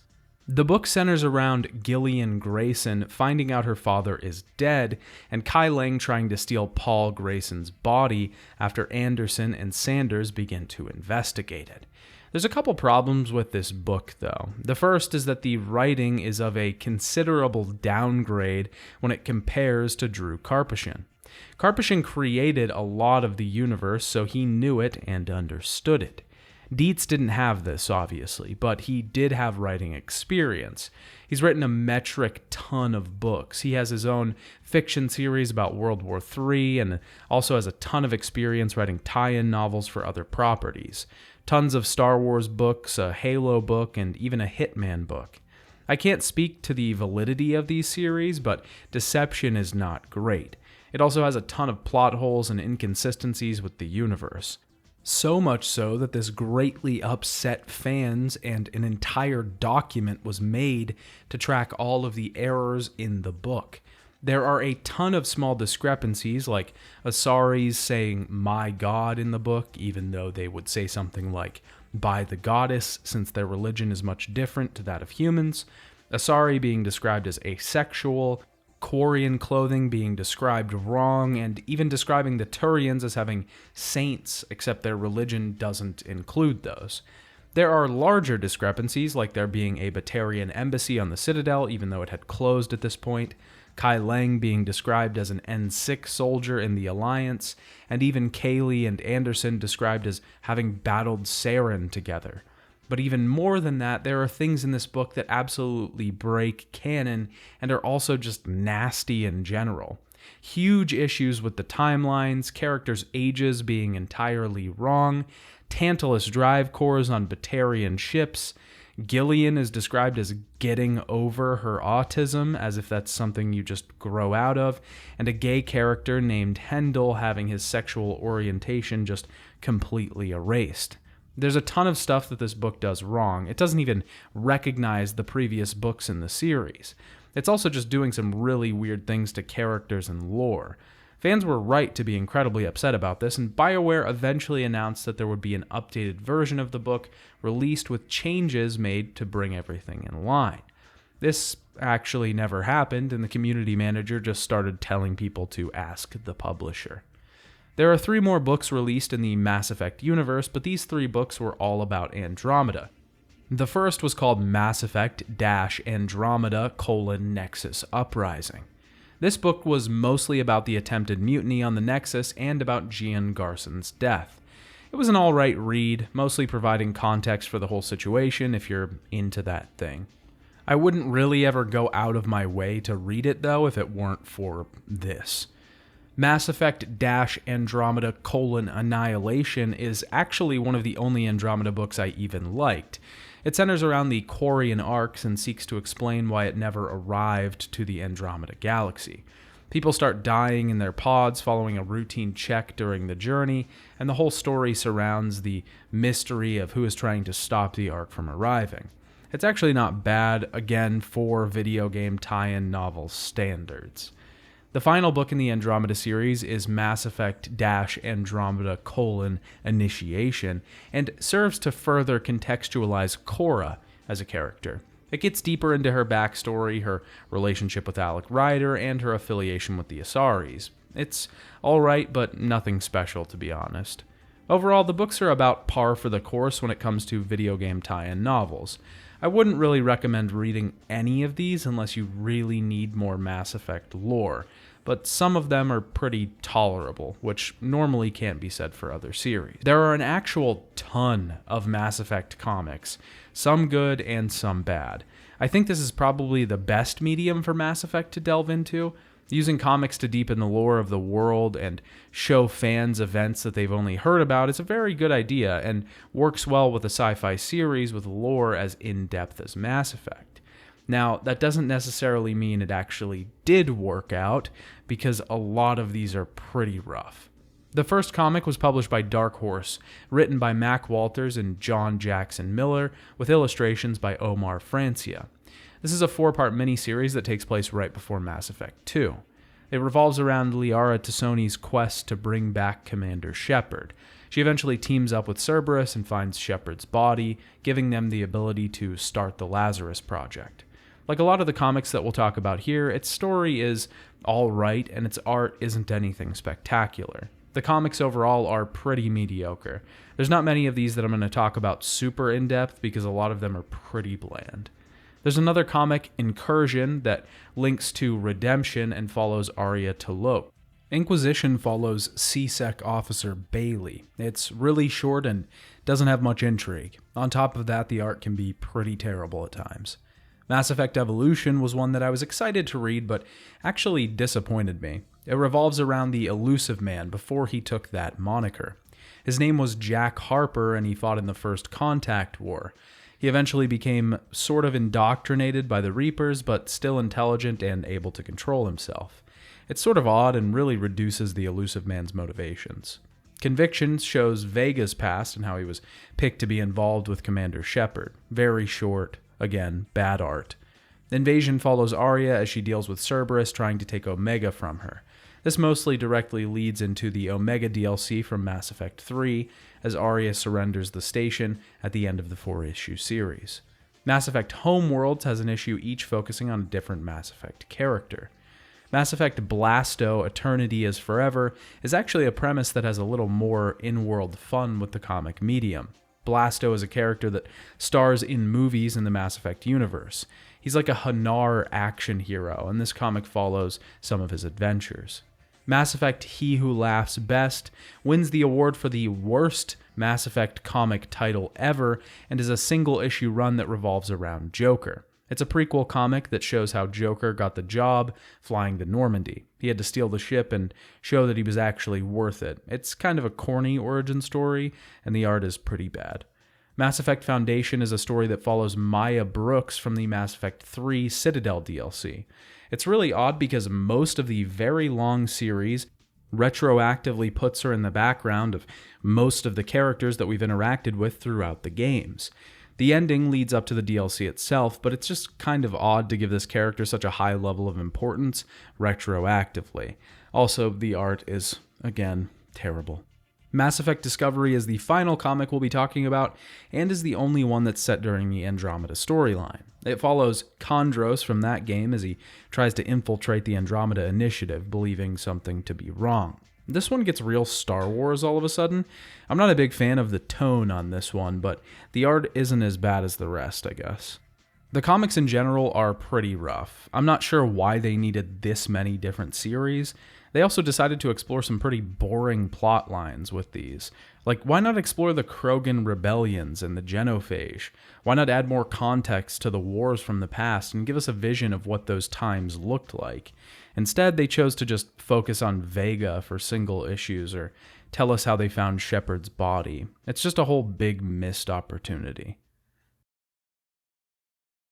All right. Well, I'm the Salt Factory. I've summarized all three of these games over long-form content on my channel.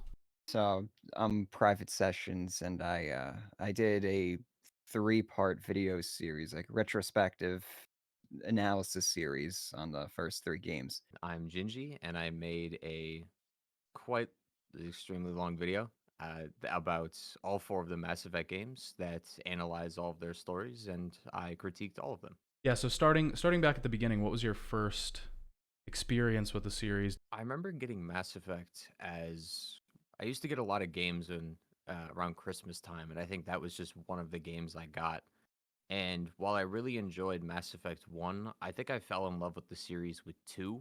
Man, I must have played that game at least 8 different times back when I was a kid, and it was that game that made me fall in love with the series.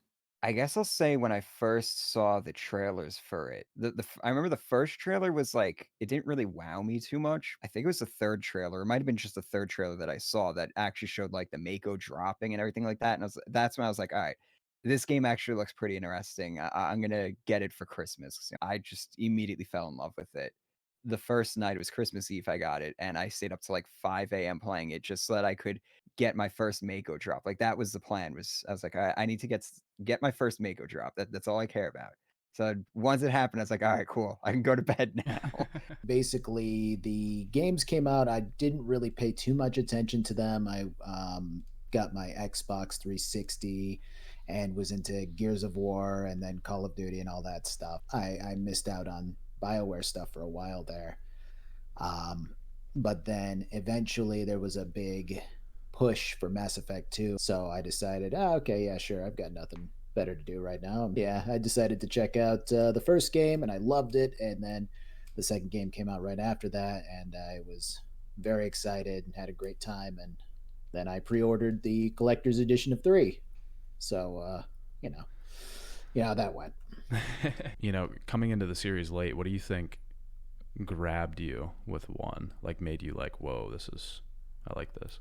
I guess I just really enjoyed First of all, the different class specialization. I think the bigger thing was how much of a deeper connection I had to my allies and my companions. I hadn't played a lot of games where that were super companion centric at that point. Now that I was forming these bonds and getting to know these different people and taking them on missions and learning how to affect their lives, I liked just being able to build up a story and play it the way that I wanted to play it.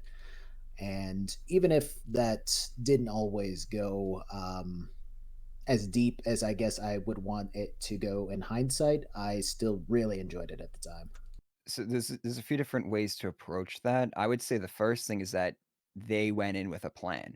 When you look at the development for Mass Effect 1 and stuff, there was a lot of time they spent in pre-production because they always envisioned it as a trilogy. That gave them a lot more leverage, that gave them a lot more runway to really embrace a lot of choices that the player would be making.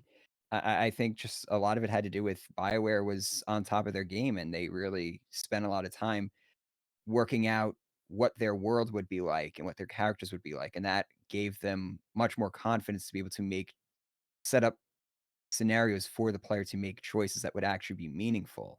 I think the fact that just the save data carries over and such, I don't think I've ever played a series like that where your choices have a direct impact on a future sequel and it kind of like makes your entire, story change.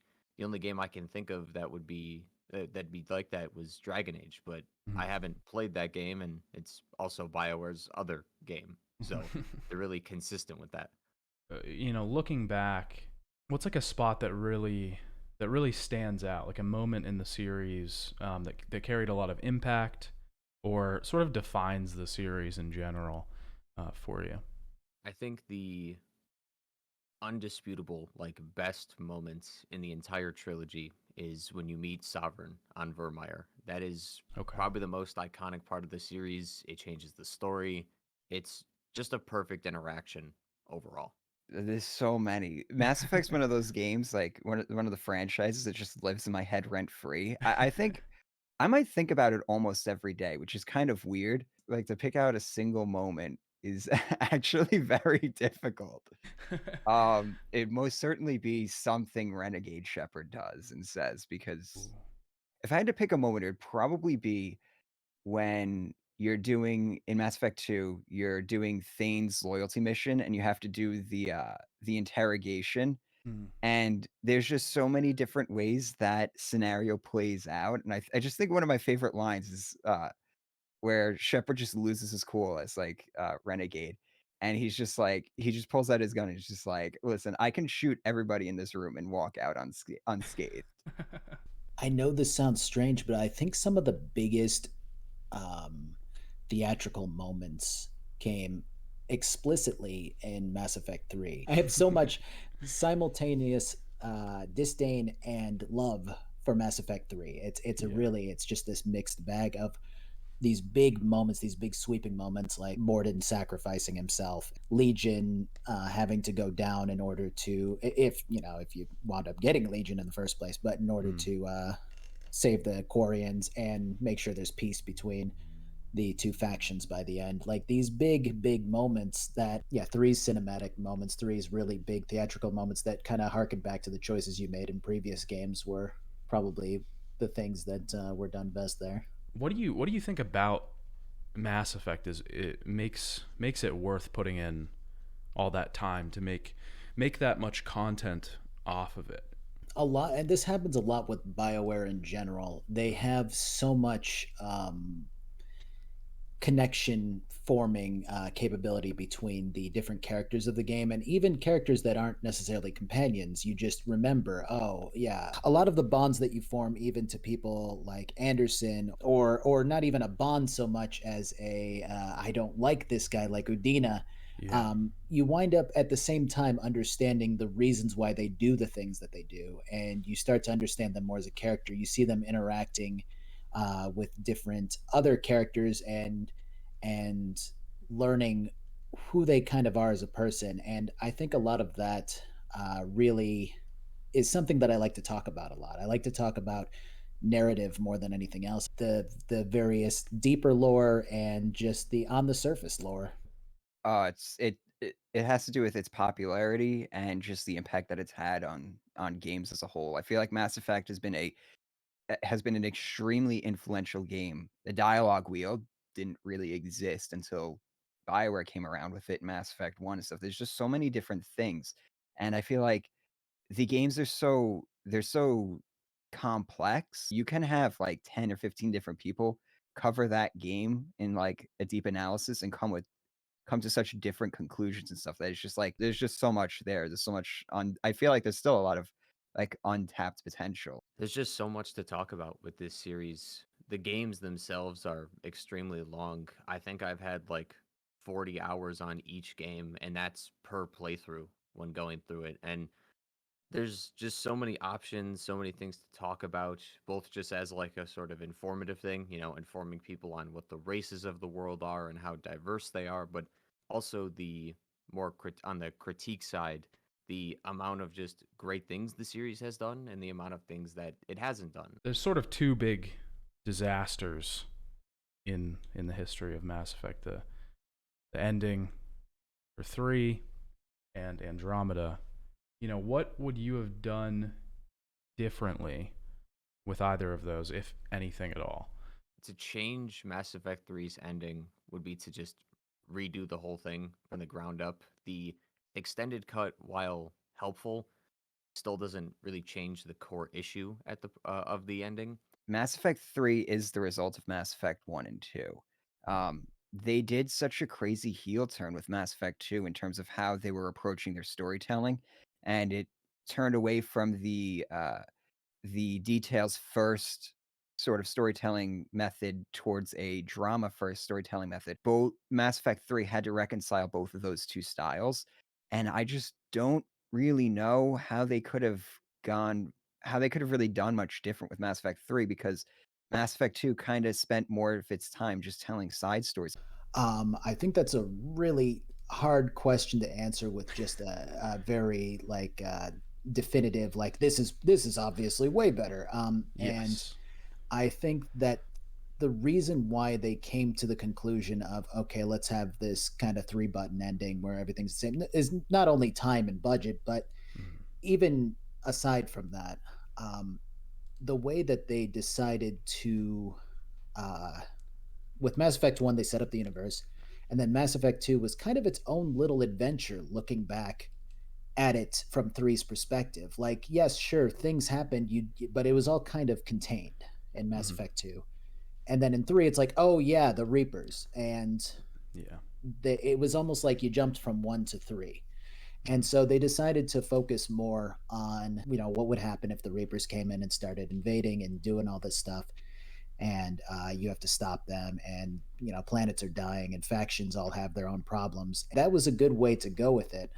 The problem is that now you're trying to wrap up all of this other stuff from 1 that wasn't touched on as much in 3, and 2, which was hardly touched on in 3 beyond some of the companions you met, some of the people that you interacted with. So I think that if I had to do something differently, I I probably would have restructured a lot of the story in 2 to basically contain more of the Reaper threat, work that in a little more. I know there was obviously some to it, but it just wasn't enough. In Mass Effect 3, you'd have to restructure that whole storyline. So I don't know if I'd be able to rewrite the ending and just go, this is way better, and just have the rest of Mass Effect 3 be the exact same. Obviously, there's a new game coming out. They've been teasing it quite a bit. What do you have hopes for this next game? And if you do, what direction would you like them to go in? What's your ideal future? Well, as far as hopes go, I have no idea. The last thing that we really got out of BioWare was Anthem, right? Yeah. And so they've been off the grid for a while, and now they're like, oh, also here's Dragon Age Dreadwolf that's coming out, and here's new Mass Effect. I'm not sure. As far as that, I can't really. I'm always a hopeful person. I'll be there watching and taking a look and reviewing and all that stuff. But Tentatively, I will be hopeful, I guess, or naively, is either you got to go just straight prequel, like what was the war? The First Contact War. That would be really cool to explore. So good. Or you go a sequel to 3, in which right at the beginning, either it takes your save data, or you just pick. I don't know. I'm kind of a pessimist these days when it comes to AAA studios, and what I've seen out of EA and BioWare has definitely not put me at ease. Yeah. Honestly, I feel like they're already just the fact that we're pretty much, you know, it's been all but confirmed that this is just going to be a direct sequel to Mass Effect 3, and I already feel like that was a step in the wrong direction. If I was to do it, I would have made the game about the First Contact War. Yes. Or even just made it before that and just be like, listen, you don't play as humans. Like, Yeah. you get to pick one of the other races or something, like during the Rachni Wars or something. I feel like I don't know. They're in a really difficult situation because doing something like that would probably just be a spin-off, and they already did a spin-off with Andromeda and it tanked. I pray that they bring back this dark energy plot line that they had. I think it's like a perfect time to do the dark energy thing. It doesn't really work because the Reapers were kind of integral to that, but they might be able to fix it somehow. Where like, oh, after the defeat of the Reapers, or I don't know, something, they realize that this dark energy thing is a problem. That might be a way to kind of bring back the story that a lot of people were kind of initially excited in. Yeah. I'm open to it. I'll definitely play it because I did all the videos on it and everything. If I hadn't, I don't know, I'd wait and see. Mass Effect was a series that started out really strong. It roped the audience into a world that they could easily fall in love with, one deep enough to ask questions and possibly get answers back. But it also entered them into a contract, one where both sides agreed that they'd be in this for the long haul.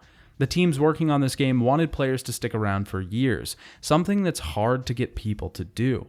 They also wanted trust. They needed audiences to just hold out hope that choices and story would pay off later. Fans wanted their choices to matter. They wanted this investment to be worth something. They hoped that years later they'd be able to see the story come to fruition in a finale that would be entirely theirs. Not all of that came true, and some fans felt like this unspoken contract was broken. So much so that it seems no one dares enter a massive choice-based narrative like Mass Effect again. BioWare tainted the waters, unknowingly, of course. But it wasn't all bad, because the games were self-contained as well. We got 2 really amazing entries, and honestly, the third one, when you remove its ending, is pretty fantastic as well. The overall trilogy wasn't bad, and it can be kind of hard to see that through all the muck. It can be difficult to realize that one bad entry, well, not even a bad entry, just a bad ending, doesn't make the entire series a failure. These were still great moments, interesting characters, worlds, missions. But then there's this thing that's tacked on to the end. Mass Effect was so incredibly successful that EA and BioWare just had to go back. They couldn't leave well enough alone. They had to dip into that money pot one more time, and it clearly didn't go well. I honestly don't think that the third game sullied Mass Effect's reputation. It was just a bump in the road, in my opinion. But this entire extra game, that left a stain that definitely can't be washed out. They risked the entire reputation of the series with one entry, and they fell hard. In more recent years, it seems like BioWare and EA have been playing it safe. They went back to the original trilogy to release the Legendary Edition. This was probably because they wanted fans to remember the good old days, not the more recent days that make my face tired. And now, they've been teasing another entry. That's right, Mass Effect will be returning. There's a new game on the horizon, and this time we're going back to the Milky Way. We really don't know much, but only brief teasers have been released. There was a short trailer that was released 2 years ago that seems to showcase a disconnected galaxy and even Liara herself. There's also been some posters and quick teasers on Twitter that seem to show mass relays being rebuilt. This obviously begs the question if BioWare was forced to go back to the Milky Way because their journey outside of it was so abysmal, then which ending is canon? Most seem to think that it would be the destroy ending. Based on everything we've seen, it's kind of the only one that makes total sense. But there's really not much of an option left for BioWare at this point. They're backed into a corner and they have to choose one. But only time will tell, because it seems like this game is a long ways off. There hasn't been a real trailer and there's been no release date announcement as of yet. We may be years gone from Mass Effect content that actually had an impact, that actually affected us. But it doesn't mean that those journeys were for naught. This next game may be terrible as well. Who knows? But at least we can always revisit those old journeys with Shepard and co. With that being said, I'm your favorite son. And this is my favorite store on the Citadel. Bye, Dad.